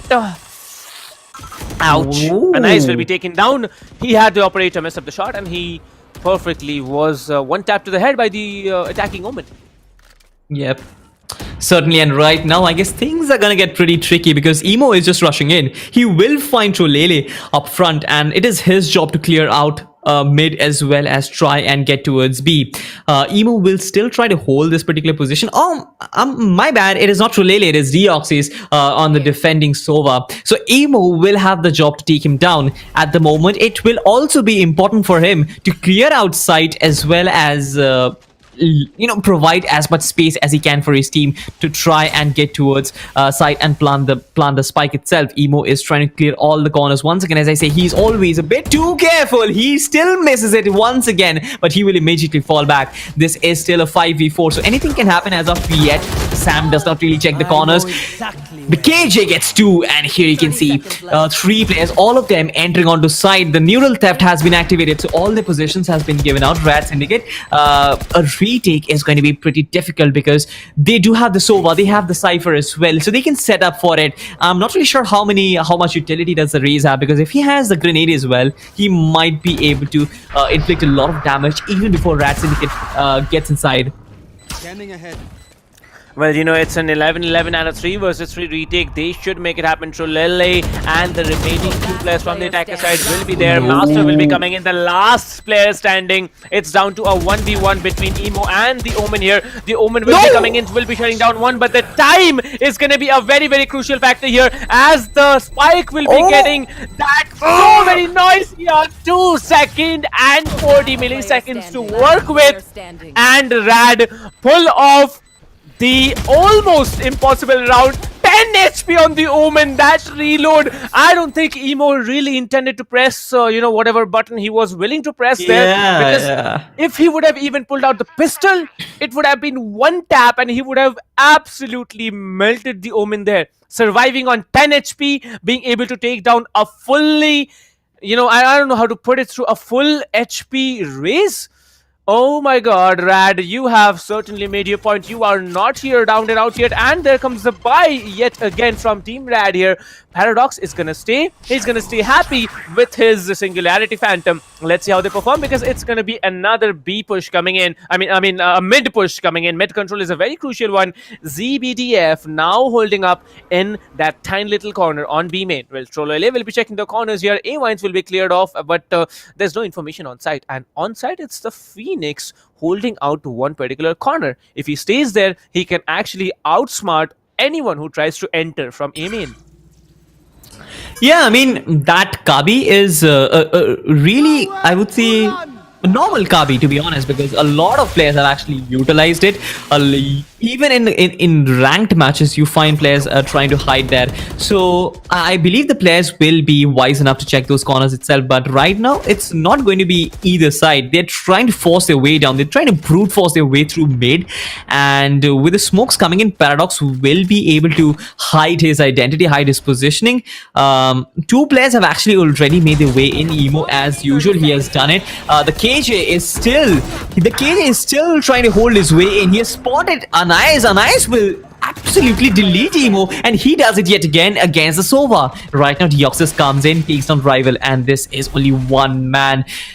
I guess it is going to be Sam from Team Purpose Esports. They know their positioning. There are 4 players on the opposite team. 13 to 11 is going to be the scorecard. He does not have any particular time whatsoever. He will get 1 kill on Deoxys though, but it is finally Master who will get the kill, and putting the final nail in the coffin, RADSyndicate get the victory up against Purpose Esports. What happened, Captain Price? You predicted RADSyndicate 13 to 10. This is RADSyndicate 13 to 11. Something is seriously going on.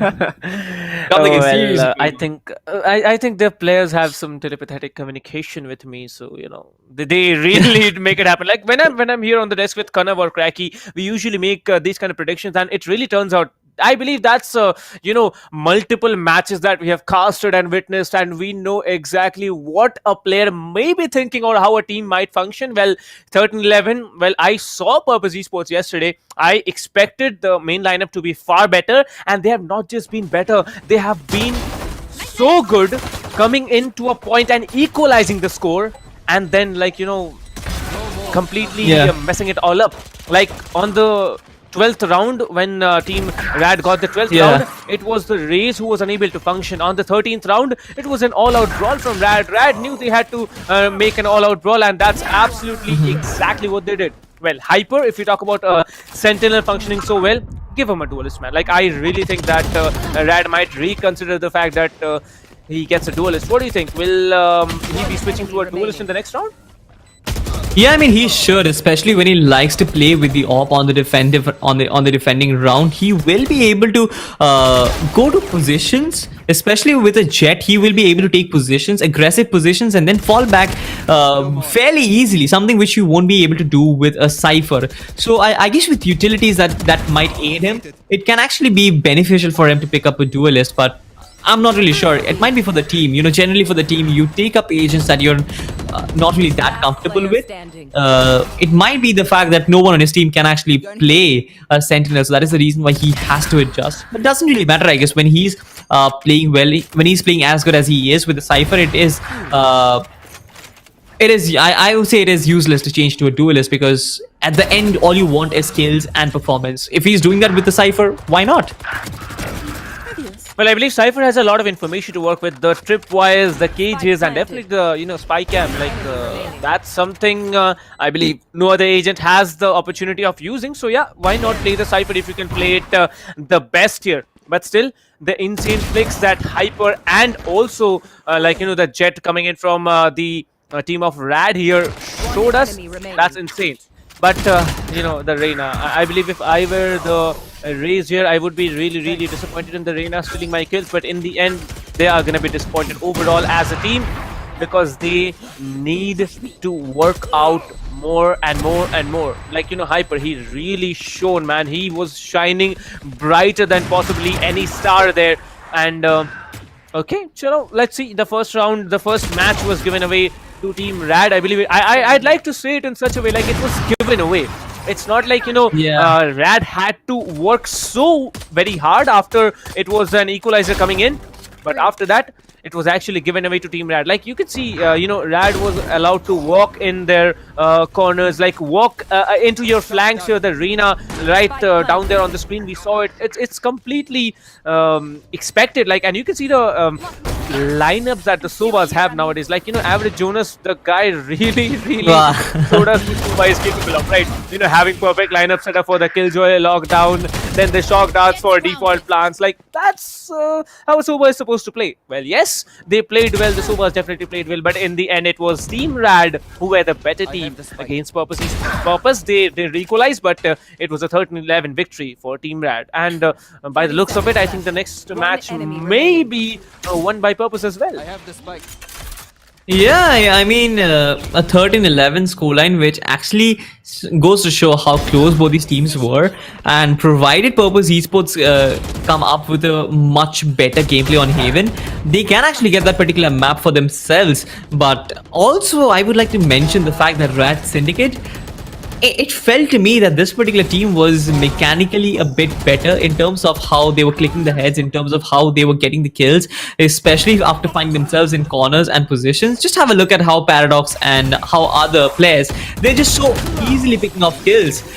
There were certain moments where definitely Purpose Esports showed their brilliance, but I feel if RADSyndicate can actually keep up the momentum, they will be able to, counter what Purpose Esports has to offer. Well, yeah, definitely they can, expand their gameplay in a various a number of ways there. But yes, one thing I'd like to tell Paradox, like Paradox, if you're watching the stream, man, after you're done with today's game, please upgrade your sheriff. It's so painful to watch a Singularity sheriff not upgraded. So you should consider upgrading that. But jokes apart, there, Team Rad absolutely magnificent out there, winning the first game. Well, Team Rad, you should keep it up instead of not giving away the next match to the others, because I believe winning the second game, they're gonna have, if they win the second game, they are gonna walk into the semi-finals of qualifiers 4. And talking about the team of Purpose, if you win the second game, you better win the third one, because Team Rad, they have struggled here to get to this point of a 13-11, and if you are not able to do it after even having such a hard comeback 11-11, especially on the attacker side on a defending oriented map, I think it's going to be easy for Purpose Esports to win the next one. Well, I'll say it's a 50-50% chance. That's an honest answer. Well, the MVP of the match, as expected, is going to be Anais the Jet with a 297 average combat score. Okay, nice. You are a Jet main. That's a lot. Like, he has established that he's the Jet main out here, right? Well, then it's two players from Purpose, then it's Rad, Purpose, and it goes on and on and on. But the scoreboard's over to you, Salty. Yeah, 13-11 was pretty close. If you look at the combat scores of each and every one of these players out there, it's pretty close as well. It's not like a particular team is stacked up at the top and the rest of the players just follow. It is pretty close in terms of the kills as well. Just have a look. Anais with 26, Hyper with 22, Emo with 18, Paradox with 19.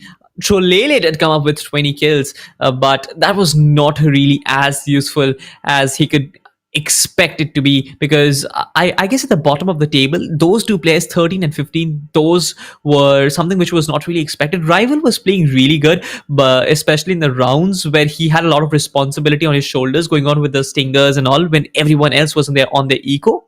But apart from that, I believe that Arena should have been more influential. Like, Sam was on 0 kills till the 4th or the 5th round, and after that he showed a lot of character to improve. So I feel that players like these, they have a lot of potential when they actually perform, or rather when they are in good form. It'll be interesting to find out what Purpose Esports can actually bring on the table when Haven is played. I'm still not sure if it is their map pick, but in spite of the fact that whichever team picks the map, when Purpose Esports start the game on the attacking side, they have an inherent advantage. They have something which they can work with. They have all the options to go to 3 different sites, and also the fact that the defenders will have to spread themselves thin. So yeah, the fact that Purpose Esports selected Haven might just work for them, but everything comes down to the 1v1 duels, right? We generally say that any particular tactical shooter is all about clicking heads. Yes, definitely it is clicking heads, but if you actually complement the clicking heads with with the correct strategies, you might just become a very good team, and that is what Purpose Esports want to be. RADSyndicate, as of now, we have seen that their gameplay, their gunplay rather, is better than Purpose Esports. We'll have to see if Purpose Esports can suddenly be a more better outfit in the next map. Well, I don't know about Purpose, but Rad, they have been quite predominant on Ascent, as I expected them to be. But on Haven, I think Purpose have a point to make that, yeah, they are not going to definitely get out and down here because the map has been selected by them. So I'd be expecting 13-9 victory from their end. What about you? I feel that the kind of confidence that RADSyndicate have after winning their first map, this particular team can actually go out there.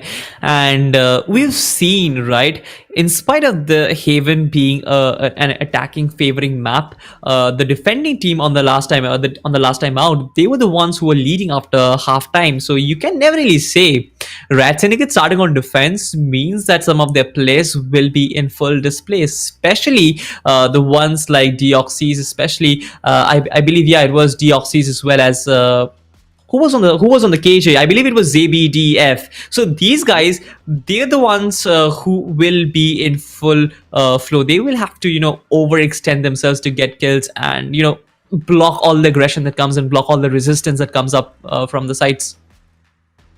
Well, and one more thing, if we see some agent changes, I think we might expect a Killjoy from Team Purpose as well, because Killjoy on Haven, it's much more influential than Cypher. Although the Cypher has been a better player, like all throughout the afternoon we have seen that. But yes, this particular map, I'd really love to play a Killjoy more than a Cypher, just because of the offensive abilities that the Killjoy has. The turret is there, the alarm bot is there to deal double damage onto anyone tagged there. You also get the information out of the alarm bot. Then there are the swarm grenades to play post plant, or maybe just place it on entry along with the alarm bot. So yes, you can do a multiple work here with the Killjoy, definitely. But yes, I'm expecting Raze and Phoenix as the duelist from both of the teams here, or maybe a Jet and a Phoenix setup as well. Because see, Reyna, it's very, very crucial to play Reyna, because the flashes are limited to range. If you flash up in C long, like coming in from garden and then flash there, you are not gonna near sight anyone who's just sitting at the back of the side there. But yes, it's going to be a team play that matters in the end. Whether you use the flashes or you don't, is going to be the duels, the close range combat that you're gonna actually encounter. Let's see who actually functions. What do you think? What are going to be the duelist picks about both the teams there? I feel that Purpose Esports, they went with Raze and Reyna in the last game. I feel the Reyna is going to be here in this match as well. I feel that the Raze might just be shifted with something like a Jet or a Phoenix, maybe. Apart from that, I'm actually surprised that Purpose Esports, they're not really picking up Breach. Like, none of the maps we got to see a Breach, a team that has, like, in the US first, right? In the US qualifiers, we got to see that Breach had a 97% pick rate and a 78% win rate. So I was like absolutely mad. Like, why these guys aren't picking Breach, especially with those flashes? You can troll your opposition with those concussions. You can check all the corners and like, give a lot of space for your team and make a lot of space. I actually refer a Breach not as an initiator. You can use it as a duelist. So just because you mentioned a duelist, I feel that if you have one duelist and go with a Sova and a Breach, things can be spiced up. Well, I don't know about one duelist. I mean, not just one duelist. Like, two initiators coming into play. That's not certainly be it's not gonna be the thing for Rad, at least, because Rad, either they pick a 3 duelist setup or a 2 duelist setup. I want to see a 2 sentinel setup, Killjoy Cypher, if they use it, or a Killjoy, Sage, or maybe a Sage and a Cypher. Who knows what they're thinking? Who knows how the teams are going to function, right? Because in the end, it's all about winning the match. You pick whatever you want to. You might just go for 5 duelists there, especially after the introduction of Yoru as the 5th duelist. So yeah, go for 5 duelists. Why not? If you can win the duels with your duelist, if you can actually outplay your opponents, why not go on with that? But yes, on Haven, it's much more of coordinating play and much more of rotations that we are going to need, because if you commit to one side, like we saw on the first game on Haven today, It was Yeah. completely Team ASES shattering down, committing to one side. But I believe Team Rad, they are not so very, what's it called, less knowledgeable about, not going on with the rotations. And so is Purpose, because Purpose, since it's the main lineup playing, and they have come so close to 11-13 on Ascent, the rotations are gonna come. The defendings are definitely gonna come, and I believe Haven is as a map. There are gonna be a lot more corners to check. So, what do you think, Haven scoreline? Like I said, Purpose is gonna be 13 and a 9 victory for them. I'll go Rad Syndicate, in spite of the fact that none of my predictions do come true, but I'll go Rad Syndicate with the scoreline of a pretty close scoreline. Let's go 14-12. Okay, 14-12. So you are vouching for an overtime. That's also, Yeah. quite impressive, because we haven't seen overtime, I believe, since Qualifiers 1. I believe in Qualifiers 1, there was one particular map on, I believe it was Split, that we saw an overtime. 12, sorry, it was a 13-15 victory for one of the teams that actually are sitting there from Qualifiers 1 in the group stages. But this time, I want to see how these teams function, because Deoxy this time he has decided to move on with a Cypher. Okay, switching down from a Sova to a Sentinel. All right, let's see what he has here. But I can see a Sky pick coming in from Emo. Emo, are you being cheeky? Are you literally trolling the casters? Because it's so painful, bro. It's being shown on the stream here, and if you are literally trolling us, like that's not done. That's really not. Expected. But yes, he's gonna, as I said, is gonna be a Phoenix pick here. So yeah, Emo goes on with the Phoenix, because Raze on Haven, it's not very man, seriously, Emo, I hate you, bro. But there it is. Nice has not selected the agent. I'm waiting for a Nice. I don't know if there's any technical issues coming on from his end. I haven't yet got the queue, so let's see. I believe there has been some network issues from Nice's end, as the lobby will be rehosted in a short while. But still, I'm really keen to find out what Anais is going to go through, because on the Jet he was absolutely mad. What if he decides to go on with Arena? Yeah, like I said, on defense, especially on a map like Haven, you have to always have the possibility of playing a retake. And when you're playing a retake, a Jet is pretty important. You want to get onto site, you want to use your dashes and your updrafts to get you somewhere inside site, all right? And if you have like a shorty or something, you can take them down while you're up on the sky. So it actually gets pretty important, because if you talk about the other duelists, they don't have that much capability when it actually comes to retakes. A Phoenix will probably have exhausted his flashes by the time you actually go on into a retake. Raze will probably have exhausted his paint shell. Reyna will also probably have exhausted his flashes as well. With the Reyna, you don't have any other utility. So I feel that when a retake is on, you always have to keep the idea of retake on Haven. And that actually brings me to the fact that I feel like, all right, a Jet pick is something which is essential. We'll have to see on the attacking team, though. We almost saw what the attacking team was like, right? We got to see a Raze from Emo, as usual. We got to see a Cypher, an Omen, a Sova. It was pretty much the basic pick. I guess a Rival also went in with a Reyna. So I guess both the teams will be doing the same thing. And Ice going in with the Jet. Master changing things up, though he was a Phoenix last time out. He's a Sova as of yet. Deoxys being this particular player, that is the Cypher, and Paradox finally shifting up to a Reyna. So like a lot of characters have shifted roles, Captain Price. And like, what do you think about it? I'm not really a voucher of the fact that you have to be very consistent with your roles. Like a duelist can only play a duelist. I feel like if you are a good player, you can play any particular role. Doesn't really matter what. But what do you think? Well, I am really, really looking forward to, thinking about how's it gonna be on both the teams here, because both the teams, they need to be consistent. They need to be very, very smart about what they do. On Haven, it's about the smart outplays against your opponents. So that's it. It's gonna be a smart play coming in from both the teams.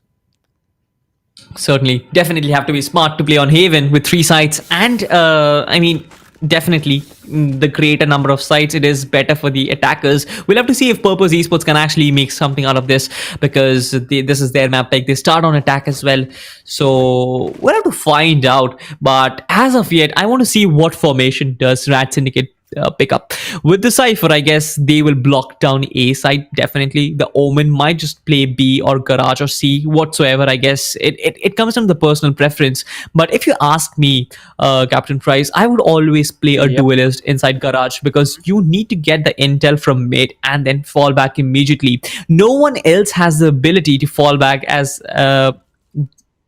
as efficiently as a Jet or this particular player, that is Raze. With the dashes as well as with the satchels, you can fall back almost immediately without taking any particular damage. But the intel is something which you can use.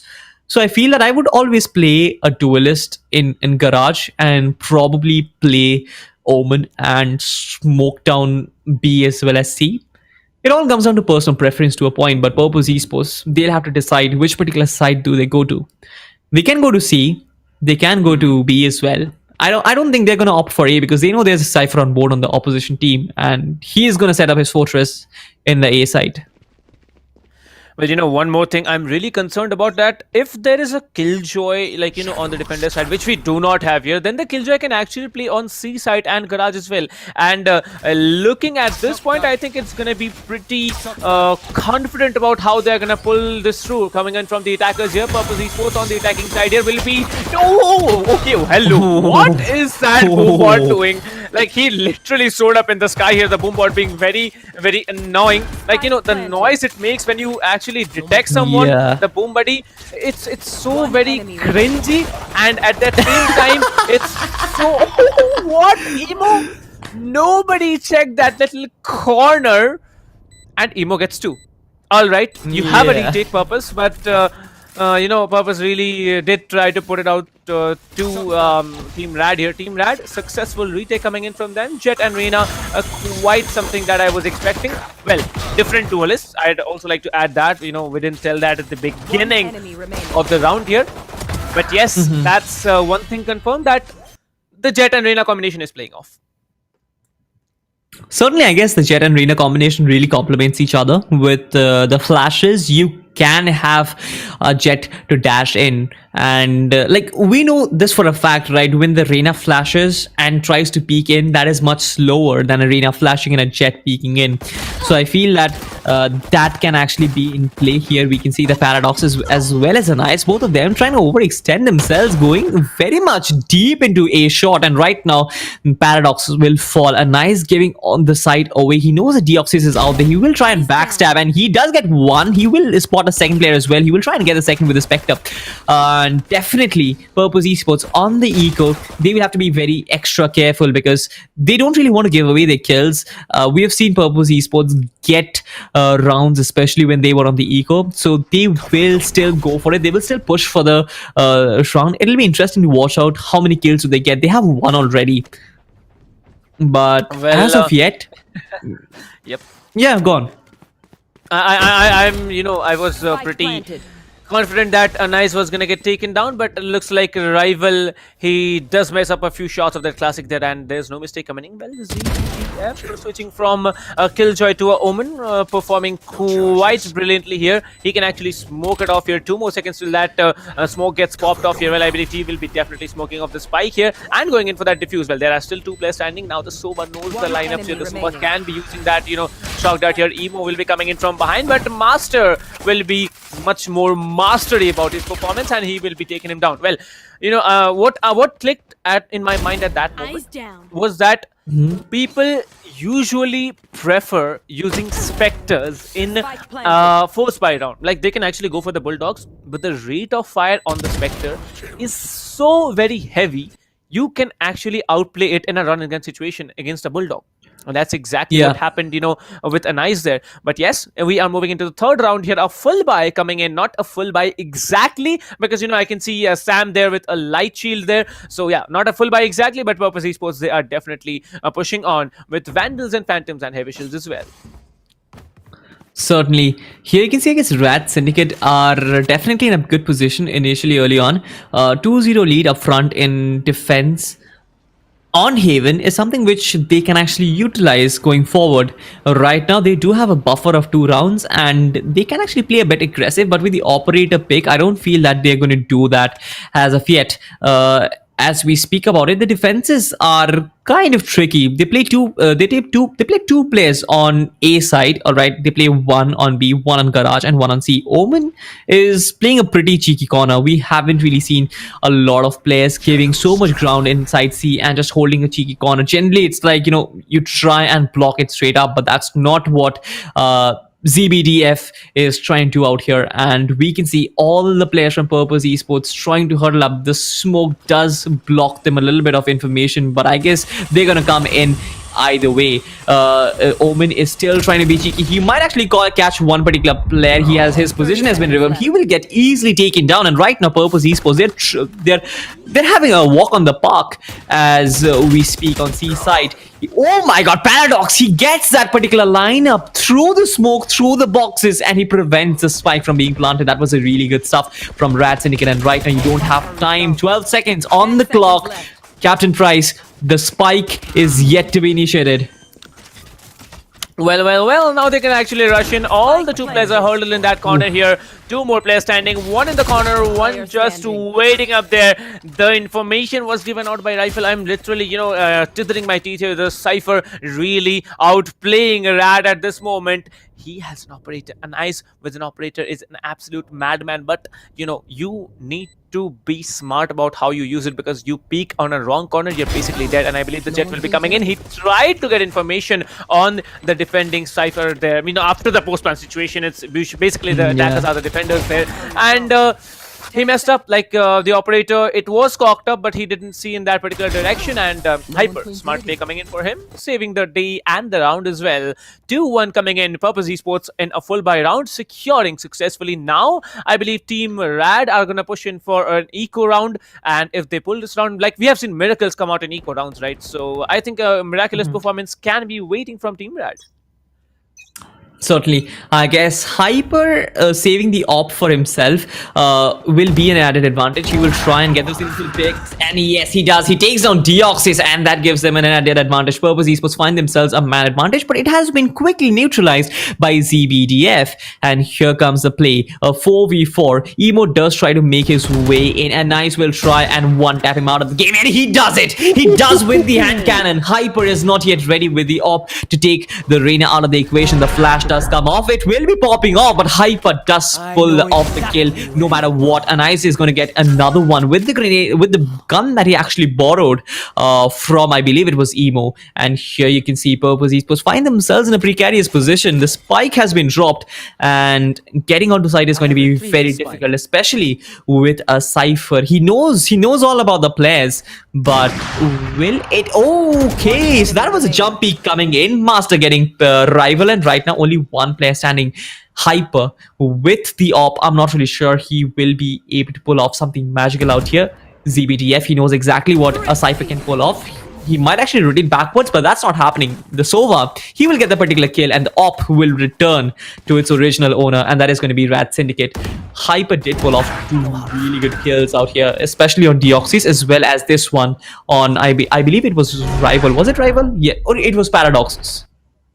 Yep, but one more thing that I really got clicked in the back of my mind is that Syndicate. This name, this word actually reminds me a lot about Mission Impossible, and it looks like it's really a Mission Impossible situation for Purpose here. Every time this team is pushing into an eco rad, they completely outplay the others. But Hyper, oh my god, Hyper, what are you trying to do, bro? Like, seriously. The way Hyper is playing, if all his teammates play the same way, it's going to be very hard for RADSyndicate to win. But now coming in a 4 versus 4 game and an eco round from the attackers, it's possible. Let's see if they can possibly do it, because now I can see it's going to be a slow and calm push coming in from the attackers. The attackers now getting all the information they can. The cam has been played up in mid. Okay, he wants information from the cam there, and the defending Cypher, he's gonna still be holding up A side. He just needs to be calm and patient as well, because all 4 players are looking to move on towards A side. But where's the defending Cypher? Oh, he's there up in heaven, just waiting calmly and patiently. Anyone trying to even walk in here, he's gonna completely get the information and tell the others as well. Well, he sees one player, he sees two players as well. The cam has been taken out, the cage has been triggered. He is trying to get anyone here. Oh my god, you can see there are two players trapped here. He does get one, and you can see Master will be coming in, perfectly timing that ultimate here. Will be shutting down another one. 2 versus 4 retake. Quite easy for Rad, but Purpose, they are not willing to give up yet. The last player standing is going to be the Raze down in hell, and he will be sent to hell as well with the Oni Phantom from Deoxy. I loved how Team RADSyndicate plays themselves, even though it was an eco round for Purpose Esports, but it was absolutely magical how Deoxys just eliminated any sort of threat coming in from Purpose Esports. He went down, got all of the kills for himself. So yeah, I mean, every particular round we are seeing teams, or rather players, stepping up for RADSyndicate. They're not dependent on a particular player, and that was the same thing that happened with I believe it was Playground Esports. They were in a position where each and every one of their players was in top form and everyone was firing in all cylinders, and you want that to happen because you can't really depend on a single player, something which is going on with Purpose Esports. Just have a look at Hyper stats. He is the one who is top ranking every match, and everyone else is just following up. I won't say he's carrying everyone, but the performance difference is at a level which you wouldn't really expect at a competitive stage. And here you can see a nice, he gets annihilated by Trolele. Even though Trolele was on his crosshair, I guess he was a tad too late to get that particular kill. Right now Paradox does spot Phoenix. He will get taken down. The crosshair was a bit on the side, but this is Purpose Esports, and they suddenly find themselves in a good position. This is going to be the Omen. He gets one, but instantly gets traded off. So right now we're only left with Deoxys, and he needs to do a magic. He'll die, and he'll need to come for it another day. Well, we see the magic. Like it's from that glitch pop vandal he had, or was it a phantom? I didn't exactly recall, but the glitch pop collection is definitely magical here, and the round was definitely given on to Purpose. Purpose here now doing good, not great here, getting one round already. Hyper has secured his operator. He might be looking for some early frags, peeking off the predictable positions that people are usually holding there. But yes, both the teams are going to move on with a fill buy as we step into the 7th round of the game. This time, Nice decides to go a bit aggressive with the Reyna. Well, now they know that the players are probably moving on towards C because there is no information up in B or in A. Paradox is going to be a bit aggressive on double doors. He's going to come up front here. They know that it's going to be an all-out C push. The information has been given on that it's an all-out C push, and we can expect 2 very early backstabs coming in. Yeah, Paradox is almost in an aggressive position. He's almost in a position where he can take down the Sova. He does take down Sova. Deoxys does get one on rival as well. And right now, Paradox does have a job in hand. He has to take down the Cypher, but the Cypher probably has an op in his hand. Yes, he does have the op. Will he get it? Not really. The Jet was there as well. The Jet really stomped on him, but it was Paradox who actually confirmed the kill. Did it try to knife him? I really think that the Jet was trying to I think the same. I think the same. We'll get to see it right here. Yep. I think the production team is doing an excellent job out here, giving us the replays here. Well, oh no! Hello, they get it off right just at the right moment. To me, like, you should get those moments, which are so very exciting to watch. Like, you have been doing a brilliant job, but come on, we wanted to see that replay, right? I think the audience definitely wanted to see that replay. But yes, now it's a 5-2 score coming in favor of Team Rad here, walking off with a 3-point lead. Let's see what more they have to offer. Well, the kill numbers are not that very dominant. It's an even kill distribution coming in, and this time the Reyna will be absolutely deleted here. Aniz trying to switch the spray transfer, but he's not able to do it. Are they on an eco round? Because I think Team Purpose, they might be on an eco round here and getting the first frag and the weapon as well. It might have been. Oh, they're definitely not. Where you are. Like, Hyper is certainly not, but I'm not really sure about the other players. So, but Deoxys as well as I believe it is ZBDF, both of them are on a mission at the moment. Purpose Esports with 3 men. They're trying to huddle up outside A, and ZBDF is with the op. So that means that it is an effective 1v3 for Deoxys. He needs to take all these players down. But as of yet, Hyper is trying to make his way through B and that can actually be deadly because I'm not really sure if Deoxys is prepared to fight from two directions. He knows he has two players up front on site and he needs to fight them. But if Hyper decides that, all right, I'm going to go in behind Deoxys and sneak up, it's going to be very difficult. He does get one, probably not get the second. He was a bit too late. The Omen misses the off shot. And finally, the shock darts come in. The legendary shock darts, the mythic shock darts. What do you want to call it? Like, these are, like, I mean, I know these are so damage dealing, but I don't know why, but kills with the shock dart, they're as fascinating as funny, I would say. Well, not just funny, it's so intriguing to watch as well. Like, when you have the information, you need to perfectly angle them, maybe into a double bounce, maybe into a full charge or a double charge, like however you want to play it. But that's another round for Purpose. Like, Purpose, they are looking so very strong after collecting the third round. Both the teams are again on a full buy here. Everyone's down with Phantoms and Vandals. Well, a Nice will be coming in, trying to get one frag here. Will be thinking one to the head here, but not enough. He takes down two players already. Sam and Hyper, the heavy lifters, have been successfully shut down. And Nice with a very, very aggro push coming in. The cage needs to be triggered. The paint chill will be definitely triggering one, and Nice gets a third. Oh my god, this Jet is being so very menacing, and I believe that with the HP he has, he needs to go for an ace. If I were the Jet, I'd say, give me the ace, guys, you can hold it out. It's a 3v2, give me the ace, I want the ace. It's already an ace for me because he's looking so strong. Full HP to deal with and also full shields. So yeah, he can actually play that out, but in the end, it's the round that matters, not your individual claim play. So I believe Team Rad, they are exactly gonna vouch for that. Yes, they have all their bases covered, and I guess Paradox missing that particular shot. Rival, not really sure how much damage did Rival take, but yes, he is still at full HP. He will have a lot to work with. I guess both the Sova as well as the Phoenix, they have spotted a few of the players out there. Master gets taken down, and suddenly 3v5 is now a 3v2 at the moment. And Nice gets fourth. But Deoxys denies the ace and takes down Rival. Doesn't really matter. RADSyndicate did get a particular round. This particular place, I guess, a Nice deleting two players off the server. That was so good. I couldn't have imagined to be doing that in an official game, even in a ranked game. My rank, my skills are just way too off. Okay, since you mentioned rank game, let the audience know what your rank is.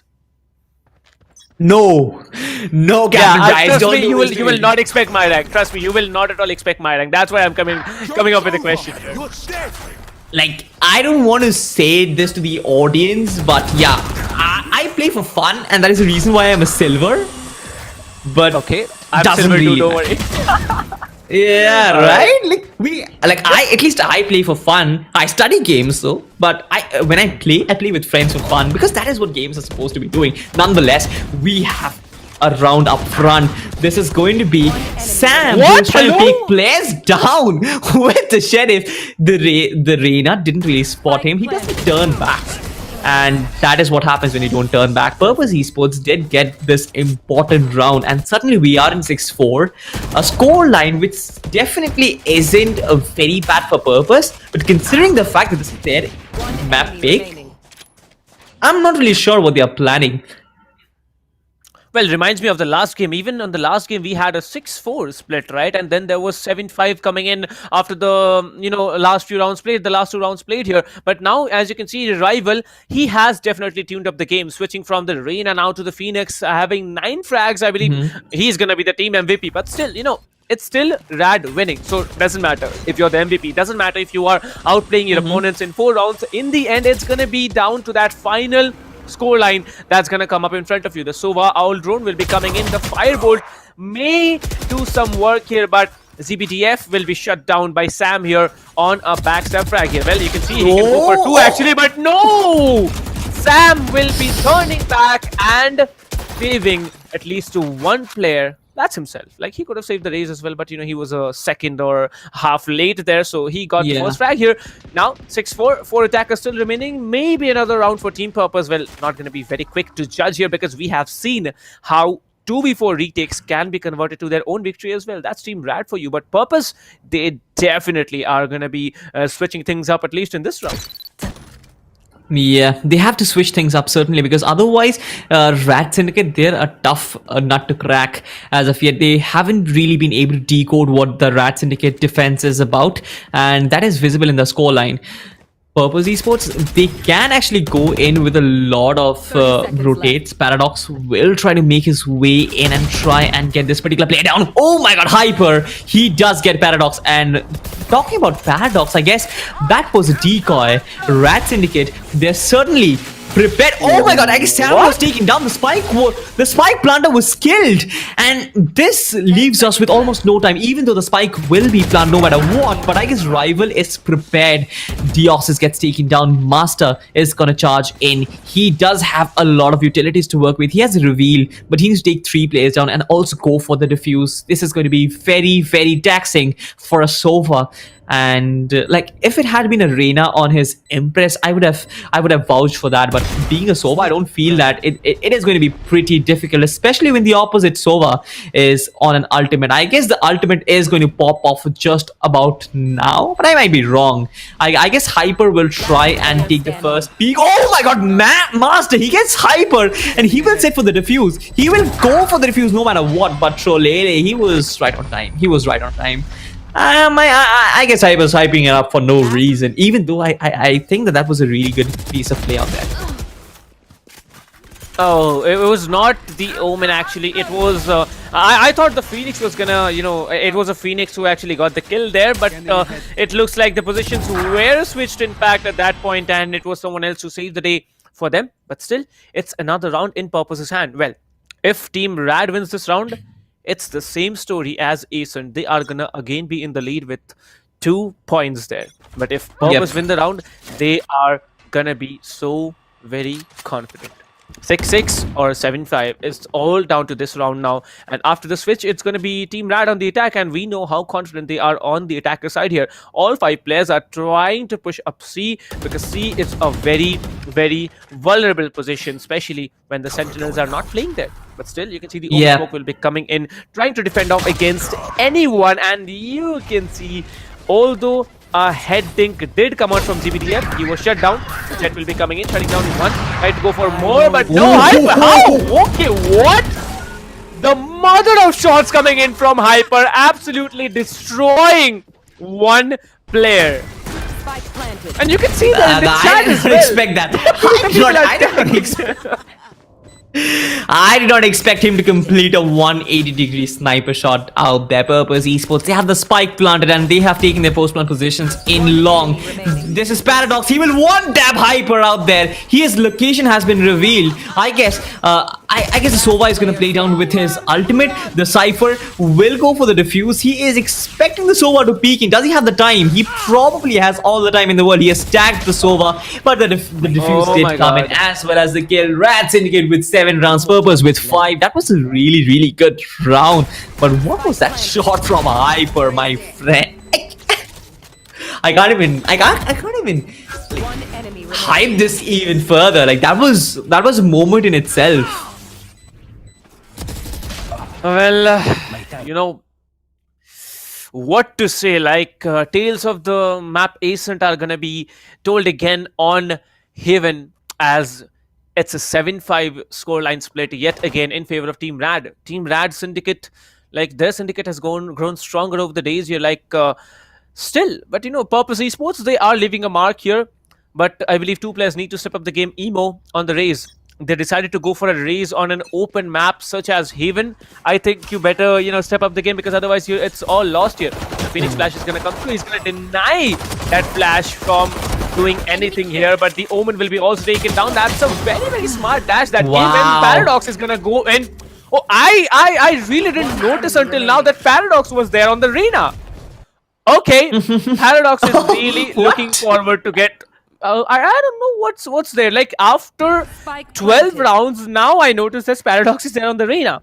Well, alright, that's cool here. Well, we have Ion in the chat who says, do the casters see the chat? Well, I guess I'm seeing the chat here. So yeah, Emo will be coming in, but he's not going to be careful enough to watch the flank here. And Master is going to shut him down, getting the 8th round in the hands of Team RADSyndicate.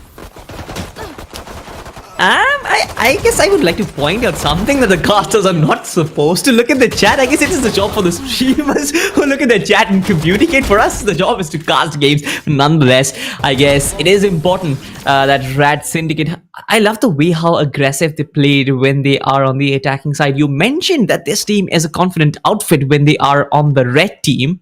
And when they are on the red team, they're suddenly hot on the tails of Purpose Esports. They're chasing them down and absolutely obliterating them. I love the fact how Reina was isolating players and taking them down one by one. Just madness. Well, Team Rad, you can anytime come down here in the chat or in the comments and tell me that yeah, whether I should buy the Glitch Pop 2.2 bundle, because looks like Paradox is absolutely melting players with that frenzy there. And by the looks of it, Master, he's also being very, very confident. Switching on that Sova mode really helps him, and he's doing that perfectly well. I can see that Deoxy also, we started off and on a very strong note on Deoxy's end as well. Like, he was playing the Cypher, the Sova on Ascent, right? Now coming in as a Cypher, yet being able to function, that's complete madness here. ZBDF, however, disappointing me. 4 frags, 8 deaths, and 4 assists. He can do better. A full buy. Okay, it's not a full buy. It's a force buy round coming in from Team Rad here.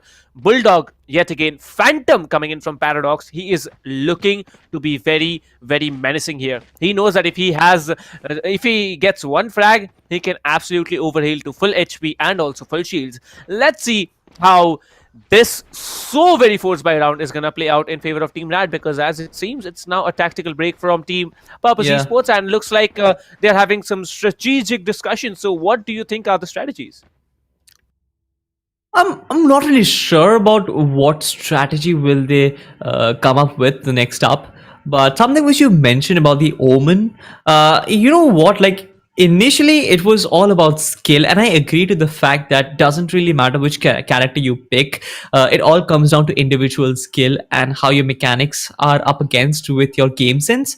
But when it actually comes to picking an Omen, I feel that this particular character has evolved into a more a character which helps out the team instead of going for the frags. Just like, look at how slow a controller Omen is. I feel that Brimstone is a much faster controller than Omen, especially after the nerf.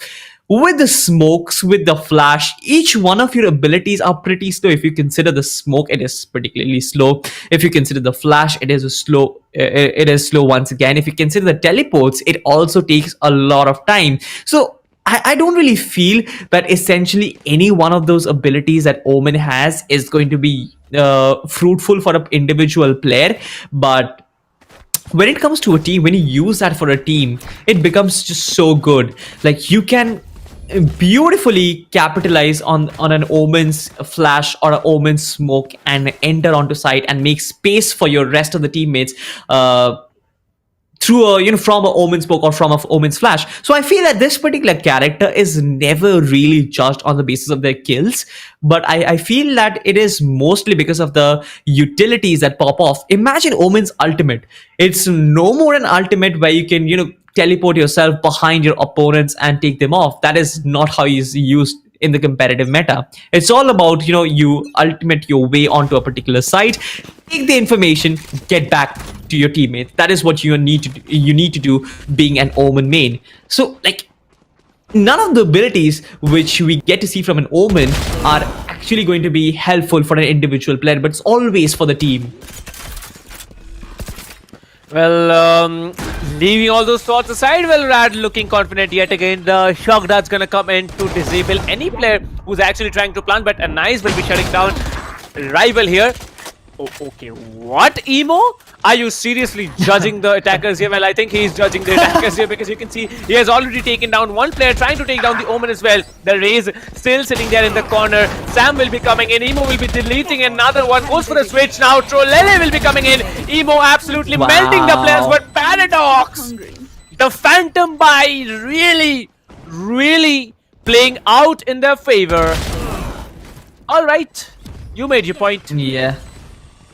Certainly, I guess the race was literally judging, as you said. But then Paradox had other ideas. Two players coming in a single line of fire, and they were extinguished almost instantly. Paradox right now, the kills leader for Team RADSyndicate, and on the other side we have Purpose Esports rival though on 11 kills. I guess the fact that Purpose Esports haven't really been winning their duels, that has been the reason for their downfall. It is not because of any particular strategy, or it is not because of the players haven't been on proper form. I believe that the form is a factor, but not a very big factor. Absolutely, I feel that RADSyndicate is a much better team in terms of their mechanics, in terms of their gunplay, and that is visible in how they're proceeding. Just have a look. Purpose Esports giving away all the position in the world in A side, and they're having a walk in the park. They're planting the spike without losing a single HP. That is something which we rarely get to see in professional gameplay. Deoxys, I mean, what can you basically do? Purpose Esports are on their eco and they have nothing really to do. They have been shut down away from side. They did manage to drop one weapon, but that's all that they could offer. Emo right now, he has nothing to work with. He will try and get some kills, but I believe even before he attempts one, he might just get shut down. Well, still Emo, he did get one frag, but that didn't really pay out because he might have gone for a buy here. As you can see, he's coming back from behind, trying to take down ZBDF. ZBDF now not choking at all. He had the Phantom, used it smartly over here. Well, I completely forgot. Like, I seriously forgot. Guys, we are definitely having a giveaway, the ESPL Welcome Gift giveaway. So if you want a shot at that, you can head over to the description of wherever you're watching the stream. And oh yeah, then you should definitely, I did it, like I did it I believe 7 to 8 days ago. So yeah, go to the description. You will get a link written as ESPL Welcome Gift Giveaway. It will be redirecting you to the sweep widget, and you can make as many entries as you want to. But yes, as of now, as we see it, this is going to be the 16th round of the game, maybe the 11th round for Rad, or the 6th round for Team Purpose Esports. Purpose Esports now here for a purpose. Now this is going to be a very, very aggressive position that Emo's holding. Emo might be able to lead to one player, but let's see if there's anyone checking the corner. No, he did look at that position, ZBTF, but ouch. 3v4, possible, not impossible. The Reina still surviving here. Well, Master is going to get taken down by 2 players playing down on him. It's now a 2 versus 4. The Ox is going to walk off on A side. I don't know why he is getting allowed to do that here. And as you can see, the last player will be coming in, trying to do some work here. The Oxy not at all choking. Hyper did choke a lot of bullets, as you can see. And it's going to be a 1 versus 3 situation. Spike area is down. They are guarding the spike. The Raze is actually sitting on the spike there. Roman will be spotted here. Now this time Deoxy chokes and Sam will not be. With that, it's going to be the 6th round by Team Purpose Esports. Purpose Esports, it was a pretty good round, but I felt that RADSyndicate tried something different out there, and that didn't really pay off. You can't really expect to experiment on a competitive game, and like, at least when you're leading, you probably have nothing to experiment. Just repeat what's been going on over and over again until you pin down your opposition and they start decoding what you have been doing. The antidote still hasn't been prepared, and I felt there was no need for an experiment out there. They tried and what I would say, exploit the gap that has been left in C side. As you can see, they are hurtling up near C, but the spike is in A, and I don't understand why is that happening. Most of the players from Purpose Esports, they are on the A side, and if you have a look at if you have a look at the spike, it is still on the A side, and right now it doesn't really make any sense. If you have the spike, if you get the spike carry kill, it is not paying you off. Never. It is never really going to pay you off. Well, but ZBDF, he's going to be a little bit passive here, trying to get information on C, as there's going to be the Phoenix still waiting up in the corner of C side. That position, it's menacing. If he messes up, he's basically dead. But that flash will be giving off a lot of positions here. Will be taking down one, but ZBDF comes in and trades it. That's a very, very smart and a very important trade as well. Paradox will be coming in. Lele will be shutting down one. It's a 2-way throw on 3 now. Possible with 2 ultimates coming into play from the defender as well. The Sova can either choose to ult on an unknown location, or there can be someone else. Well, there it is. Trolele will be shutting down an ice, but now it's a 1 versus 1. Deoxy surviving on 95 plus 40 HP, and the Sova so low. If he gets the information, he can actually... Oh, there it is. He will be ulting, will be tagging up the Cypher, and he'll be tearing it done here. Cypher versus Sova. Sova's ultimate really played out. They had to spend 2 ultimates for the round, but I think it was worth it. 10-7, 3 points to go. Team Purpose, they have a chance to come back, but will they be able to do it? What do you think, personally speaking? One enemy remaining. Personally speaking, Purpose Esports have really been on very good form lately. They would have a situation where they can actually pull it off, but getting the equalizer is something which is really important. If they get the equalizer, I feel that Purpose Esports might just pull it off, but as of yet, when RADSyndicate still have weapons to buy, they will go for it. I feel that only one player is going in for the eco. That is going to be a nice, and apart from that, the rest of them do have weapons to work with, and when you have that, I guess you have something. I mean, that was a bullet to the chest. Paradox did get shut down completely. Did gets deleted off the server for this particular round itself. Right now, Master trying out the Sova ultimate doesn't really catch anyone, but I guess his position has been given up. Doesn't really matter. When we talk about Deoxys, he is outside garage and he's still trying to make his way in. The duelist is out there. I guess that is a Phoenix, and right now he will spot 2 players in garage, and I don't really feel there's any. Oh my god. Okay, so Rival was out there. He knew exactly what position Rival was in, and Deoxy, he completely shuts him down. And I guess oh my god, ZBDF, he just teleported right in front of the op crosshair and he gets deleted. Right now, Purpose and RADSyndicate, both of them are in a precarious position, I would say, because Anais is the last one who is playing with the ultimate. He gets shut down once again, and this is exactly what I was talking about. Purpose find themselves in a position where they are 2 rounds off equalizing the things altogether, and RADSyndicate are on an eco. I believe that they are going to be on an eco because this looks to me that they can afford few of the weapons out there, but do they have enough to buy utilities as well as weapons? I'm not really sure. Yes, they are going for an eco, and we know what these guys can do on an eco, Captain Price. Well, shredding, but let's not be confident. Now the position has been given off on Emo's position here. Emo will be dropping down the Boom Buddy, the best friend of the Raze here. You can see the Singularity Sheriffs really trying to one-tap anyone who comes in their way here. But this time, Hyper is going to come up and shut down the Jet here. He's going to be like, hey, Jet, you think you're an opper, but I'm better. And that's absolutely what he does at that point. There's going to be 4 attackers still remaining, and one of them is up in Seawars. If Hyper hits the shot, while there's one rotation happening from the right to the left side of the Seawars, I'm gonna officially announce him as the jet main from Team Purpose Esports, because the way that he's doing it, it's completely massive, right? 10-8, 4 attackers still remaining. Let's see what they are planning, because I think the Omen will be teleporting backside here, inflicting some damage. Trolele working on with information, but Paradox will be one-tapping Trolele to the head here. The Sova is the only one remaining. Master will be coming in, but he will be shut down as well. Rival really outperforming, and I believe Team Purpose, they are evolving here. If it's a 10-10, I'm not going to be surprised after this round. Yep, certainly. I guess that eco was actually important for Team RADSyndicate, because right now they will be able to afford certain weapons. And being on 10-9, I feel that RADSyndicate haven't lost this game completely, but the 4 consecutive rounds that Purpose Esports have, it's going to be a huge dent in their confidence. RADSyndicate, they will have to shatter those barriers. They've done it in the past, and I guess they will have to do it yet again.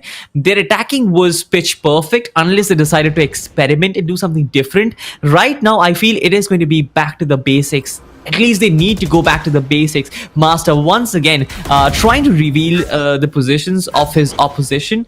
I'm not really sure if he successfully managed to do that, but Master, he's still checking the backstab, and that is important, because you can't really expect all your opposition to be on side. This is going to be Paradox, and he will probably get this kill. Yes, he did get this kill. Deoxys is once again getting emo, and with 2 kills, I feel that this thing actually is pretty much even, but a 3v2, it is not that easy as well for RADSyndicate, because anything can happen from here on. The Sova actually overturn the entire game. Nice as well as the Sova on RADSyndicate. They have a lot of job in hand, but the spike is on the hands of the Omen, who is trying to rotate all the way towards A. Hyper knows that already. He has the camera, and his camera has been destroyed. But I guess smoke from heaven, it's going to be crucial, because that is going to block out, or rather take the AWP out of the equation. 30 seconds left. Well, but Master's possession, you see it, ZBDF now pulling off another rotation. I don't know where they are going to actually plant here, because I think I can see the spike carrier actually traveling onto C side here. Now, Master's position, it's a very, very crucial one. Anais will be spotting out the defending Omen here. Now the defending Omen has a position to breach here. Master is just gonna wait up smartly. Anyone walking into his crosshair is basically dead here. The Cypher needs to be shut down ASAP. Both the players are here, but no, this time Hyper is not able to pull off a mother of no scopes, or I don't know, quick scopes, whatever you call it.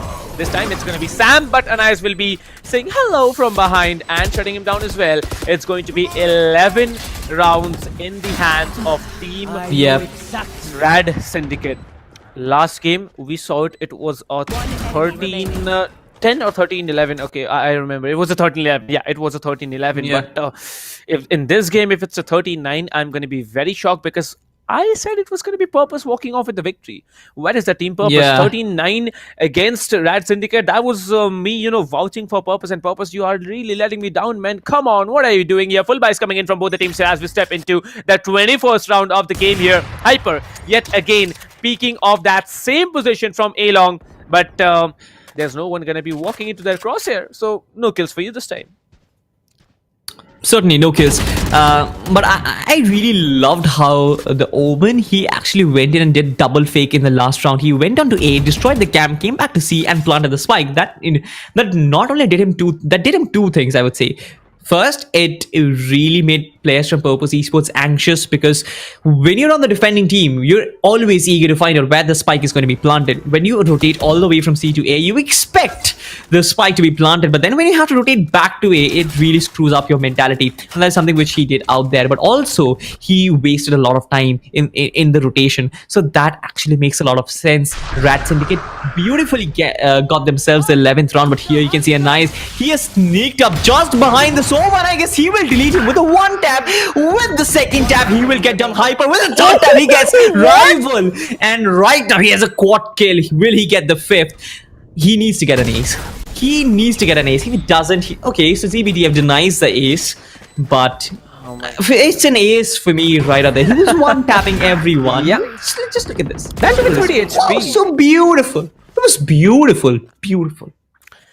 30 HP play coming in from a nice 4K right off. Nothing literally happened there. He deleted the Sova, deleted the Cypher, deleted the Phoenix with one taps to the head. Perfectly, coordinated attack coming in from a nice here. I think we have seen total of 4 4Ks from this particular player. And right now, RADSyndicate are on a match point. RADSyndicate with a full buy coming in. And this time it's going to be one stinger coming in from Purpose. Purpose, very, very in the lead of this round. Let's see if they can do it. They certainly need to do it. I'm not really sure how many weapons they have. They certainly have an AWP that I got to see, but CBDF, if he peeks, I guess he's as good as dead. He's dead meat if he finds himself in the crosshair of the AWP. But talking about these two positions, the Sova and the Jet, they're playing off each other, feeding off their visibility, I would say. The Sova will try to reveal certain positions and try and make a little bit of way for the Jet to actually dash inside. But with the smoke, I guess that possibility has been eliminated. Deox is shutting down Emo, but instantly gets straight out by Sam. Didn't really spot the player, but this is going to be ZBDF. He joins Asova in a joint mission, and I guess the mission is going to be brute force their way onto B side, and that is something which I don't really recommend. If you get shut down from any particular side, if you brute force your way in, you will get shut down. But nonetheless, Paradox will go for the plant. Doesn't really matter what. The Empress is now on Radmaster. He is playing a very backward position. I would say Sam will have to check all the corners. Master will have to do the same thing. He will delete the Omen, and right now RADSyndicate have won the game. I guess the final few frags were taken by Paradoxes as a Reyna, but it doesn't matter. RADSyndicate clinch a victory on completely demolishing Purpose Esports, like my prediction was certainly wrong, but it was wrong by huge margin. Like RADSyndicate defeating Purpose Esports 2-0. Did you expect that, Captain Price? Well, like I said, Purpose, they were here to defend their reputation, but Rad, stronger of a team. I have seen them play, like I said, in the beginning of this BO3 particularly. I said that they are a mad team when they perform, and they were absolutely mad out here on the quarterfinals 4. Well, with that, we have the final team moving into the group stages of the ESPL Valorant PowerUp India. RADSyndicate will be moving into the semi-finals of qualifiers 4 to face off against the already sitting 3 teams there. But yes, they are also going to move into the group stages, which are going to be beginning from, if not mistaken, the 14th of February. So, okay, let me just confirm over that. But still, the rounds that have come into play, the rounds that have been collected by Team Purpose, they were absolutely menacing. But when they messed up, they messed up really, really bad. I really thought that, Emo, especially on that Stinger, will be shutting down Paradox there. But I don't think it was possible. Not Paradox. I believe that was the Omen there, CPTF, who really, really one-tapped Emo to the head. And the last round was there in their hands. Certainly, we have the highlights out here for our viewers, and we're going to see some amazing plays, especially as you always mention, this guy with the op is an absolute beast. Give a duelist to Hyper. But nonetheless, I guess Purpose Esports really need to evolve as a team completely. As I already said, Hyper did a lot of heavy lifting for his team, but everyone else pretty much couldn't provide as much significance, or rather as much value to the team as he did. So it's important. It's not just about frags. I'm not just talking about frags, but it's an overall output. How much do you add to the team as a whole? And that is where I feel that RADSyndicate was much better. Each and every one of their players. There might be players on the team of Purpose Esports who have more frags than the one in RADSyndicate, but their frags have been much more impactful, and that is always what I talk about. The impact frags are something which is more important. Just Asia, Anais, we have Master, each and every one of these players, they did some amazing gameplays, which eventually led this particular team to win it. And I'm not even surprised. I did give them the tag of Dark Horses, and they justified it. Dark Horses, I don't remember which movie, it reminds me of. Dark Horses was definitely one term I really came across multiple times here, but I really feel sad for the Jet here. A nice, 4K, and Ascent 4K in Haven, and getting denied every time. Like, that's disappointing to watch, but in the end, it's a victory. You are one step closer to that 7.5 lakh prize pool that all the teams are battling it out for. We have got all the 16 teams on our tables, ladies and gentlemen, and let me tell you which are the teams that have actually moved on forward. Well, I had the message starred here. Yep, I have it here. Well, for qualifiers 1, we did see Global, Godlike, XTZ, and Reckoning. Esports moving into the quarterfinals. The group stages from qualifiers 1 here. Talking about qualifiers 2, we had Biryani Power. Like, can you imagine, like, Salty, a team named Biryani Power actually moving into the semi-finals there. The group stages there. Well, Yep, and I'm coming up with more. We have Tempest. We definitely have Tempest there. We have team tumblers, like I was telling you, there was the guy Lord Basura who came in there in the chat here. He comes every day to watch the English stream. Like, he really, works on getting the information, like what teams he's gonna face off against. Like, that's homework for you guys, right? Then there is, like I said, Team Salty. They actually are in the group stage. Can you imagine? What? NSCLY, Sodium Chloride, League, Salty. I need to get my name copyrighted. This can't be happening. But nonetheless, I guess the fact that they're in the quarterfinals actually makes me pretty happy. Well, more I have it for you. Qualifiers 3. We had Team Mahi as the champions of Qualifiers 3, and there was Majors, White Shadow Esports, and Enigma, who have also made their way into the group stages. So yeah, Team Mahi is there. Like Velocity Gaming, aka Team Mahi, the recent name change. After the name change, they have not stopped their outplays, right? They are being very, very dominating, as they have always been throughout the history of Valorant, and they're there, right? waiting and chilling there, and the other 4 teams, well, we saw definitely, RADSyndicate move up. We definitely saw Playground Esports moving up as well. But despite that, I think we are gonna see much more of the other 2 teams. Okay, let me just check like which teams did move on. Okay, it was Team Fangs there and Team Lag. Yeah, Purpose Esports Junior who were downed by Team Lag, and definitely that was Team Fangs there. So yeah, these are gonna be the 16 teams who are gonna move up to the group stages of the tournament, and the group stages begin from the 13th of February. So disappointing for all the couples out there, the couple players who are the viewers. Disappointing for you guys. You need to get your kisses early, because we are going to start off really early at 12 p.m. So get your kisses early on and get seated right down there, putting on your chair bells, and we're going to get started with the group stages. But before that, tomorrow we are going to have the semi-finals between these 4 teams. We are going to have Lag. We are going to have Team Fangs battling it out on semi-finals 1, whereas we are going to have Playground Esports versus RADSyndicate tomorrow on semi-finals 2. Well, but before that, 13-9, that was the scoreline I predicted in favor of Purpose Esports, 13-9 for RADSyndicate, but that's exactly the opposite happening here. Like, my predictions are good, just, I need to tune down which team I'm predicting for. RADSyndicate definitely winning the second game and also securing a 2-0 scoreline for themselves. Anais, the MVP of the match yet again with 21 frags. Paradox also coming in with the equal number of frags, but, more deaths, so not the MVP. 21 kills and 17 deaths, 5 more than Anais as well. Well, the rest of the scoreboard is over to you. Definitely, we got to see Cholele coming up with a very good performance. 18 kills and 16 deaths in this particular match. Was not as influential, I would say, as Hyper, who has 14 kills and 17 deaths.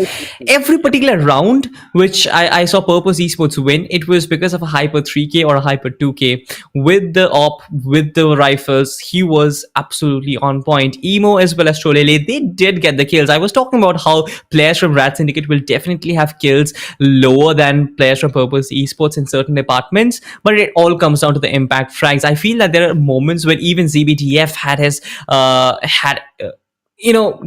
chip in with those impact frags and got his team an important round. Even Master, we saw how he was able to clinch certain rounds for his team as well. So it's not just about the kills, it's also about the impact frags that I always talk about, and RADSyndicate collectively have been a better outfit altogether. And Purpose Esports, they have to come back. They have to come back stronger later on, I believe.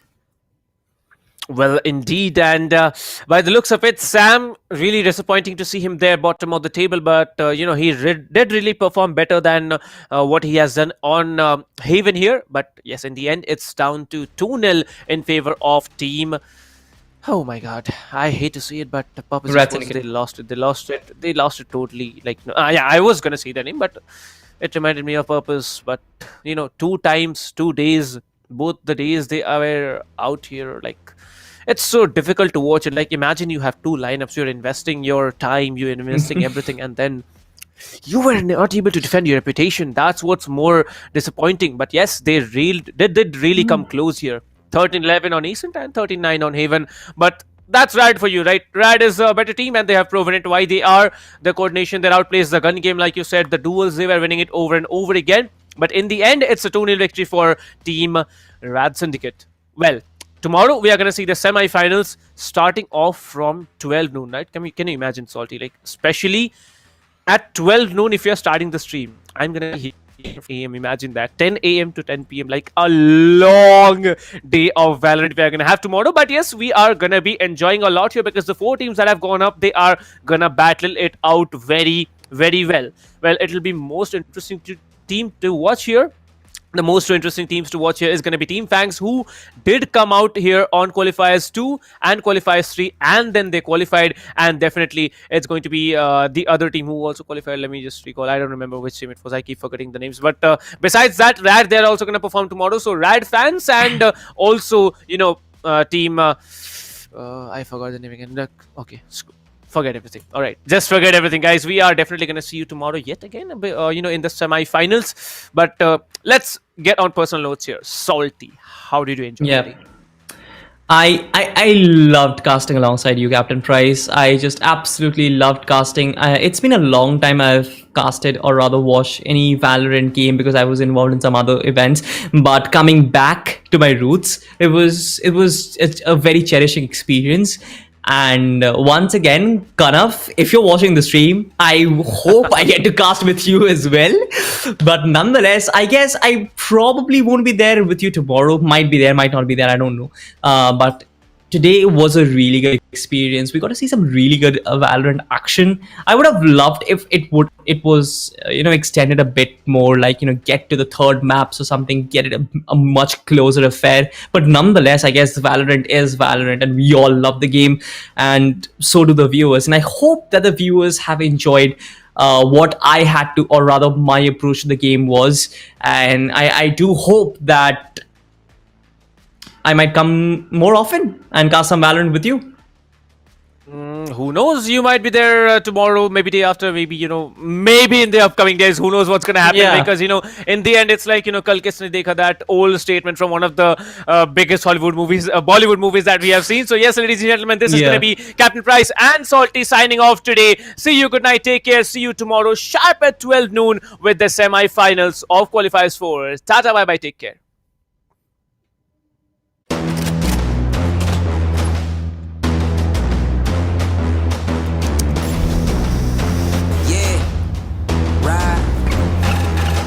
Nothing to say, oh God, nothing to say. I ain't have words, I erupted in thunder and rain. If you're mad strong, then why call me running away? It's just a game, but nobody coming to play. I bless. Rise up though, rise up though. All my people, where you at? Rise up though. Let's go, yeah, let's go. Let's up, one time, go get it. It's yours, let's shine, come on. Yeah, let's go, raise up, that's right. Ride with it, it's yours, let's shine, come on. With each day we wake up, stronger and stronger. It's our time now, yeah. Cause we warriors. Cause we warriors. Yeah, let's go. Let's up. One time, go get it. It's yours. Let's shine. Come on. Cause we warriors. Yeah, we warriors.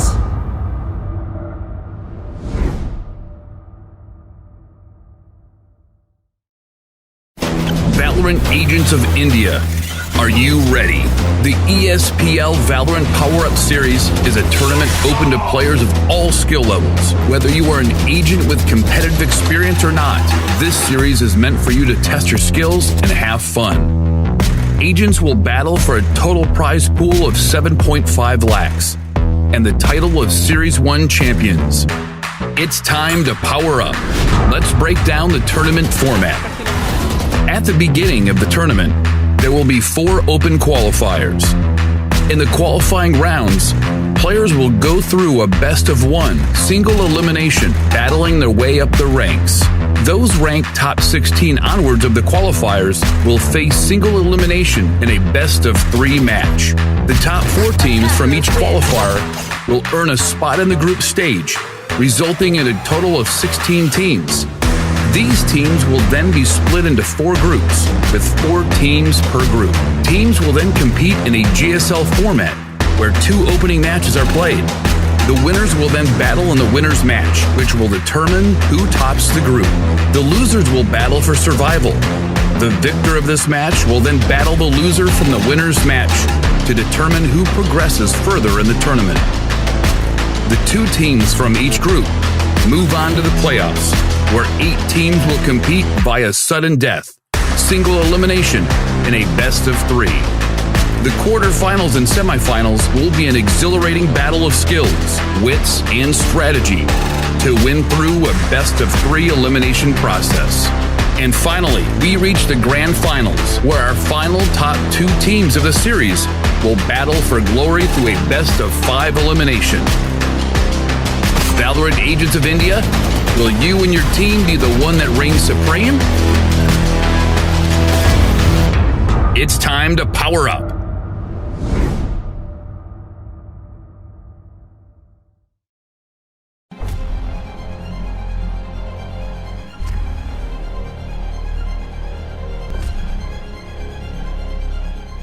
Every young gamer wants to become an esports professional.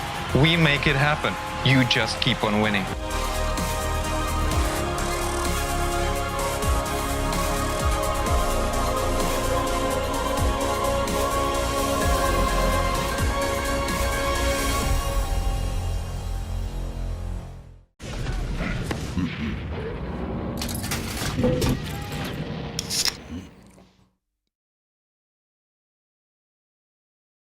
Users of Roblox are all around the world, and all of them expect the same level of experience. Now, the success of games is measured by how much can you keep users engaged. Zoroark's mission is all about player experience first. Everything we do, the player is sort of core to our thinking. ここ数年で、リッチなユーザーエクスペリエンスを提供するために If you don't want to worry and you don't want to think about things like asset delivery and the ability to have your connectivity between your devices and your servers as fast as you can, just go with Akamai. Akamai gets into places and markets that other providers of similar services don't quite hit as easily. その上で、アカマイさんのシステムを使うことで、大容量のセットを高速に配信させて、いただけてるかなと思います。The workflow without that, I'd probably have a lot more CDN support because the amount of capacity we'd need from the others wouldn't be there. There's one less problem we have to solve. If Akamai wasn't around, we would probably have to multiply our team by I don't know what kind of factor and understand what we would need to do to replace what Akamai provides to us.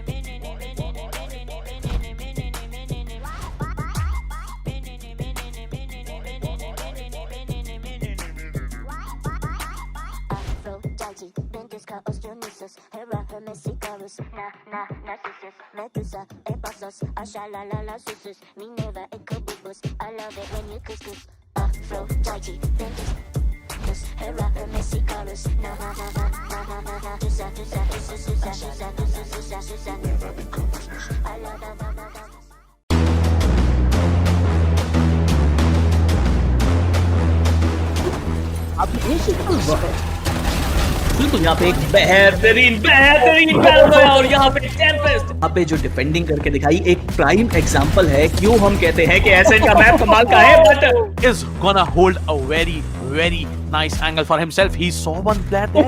Oh my god, Who's gonna knife him? Yes, he's gonna knife him. Bro, wait a minute. Other player that's gonna be Thanos, who was about to use the showstopper. It's a 3v3 situation. No! Take one down, and it's the last man standing. इनके पास double satchel boost जरूर रहेगा, क्या वो use करना चाहेंगे वही एक बड़ी बात है। सेज काफी डिस्टेंस से आ रहे हैं लेकिन कोई गलती नहीं होगी, तो प्लेयर्स को टेक डाउन किया जाएगा। तीसरा प्लेयर भी यहाँ पे आके आता हुआ बहुत ही शानदार तरीके से टेक डाउन किया जाएगा। And that's gonna be I am the hunter, that's gonna be Hunter's ability. Shannon gets taken down. Oh my god, and look at that ultimate. Brad with so much information doing the job out here. Yeah, maybe. Now you can see the Omen, he actually teleports onto the other side, but let me see how's it gonna be. The Brimstone is caught off guard, goes for the reload, Rina needs to come up front, that's a beautiful heading, that's a double heading coming in, but now he comes up strong, 3k already, this might be another round in the hands of the defense, and a 4k for Akku. Oh my god, Akku goes on, and he builds an ace for himself. What a ace play did this guy have.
burning it down, they ain't noticed till the temperature rose. Bless the energy, then we erupt in a blaze. Mama save us, I swear the baby's lately crazy these days. People dancing like they warriors, use the passion.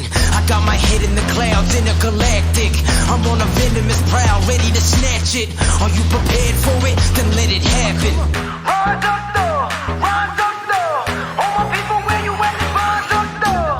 Yeah, let's go, bless up, one time, go get it, it's yours, let's shine, come on. Yeah, let's go, raise up, that's right, run with it, it's yours, let's shine, come on. Yeah, cause we warriors.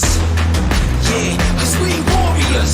Yeah, let's go, bless up, one time, go get it, it's yours, let's shine, come on. Yeah.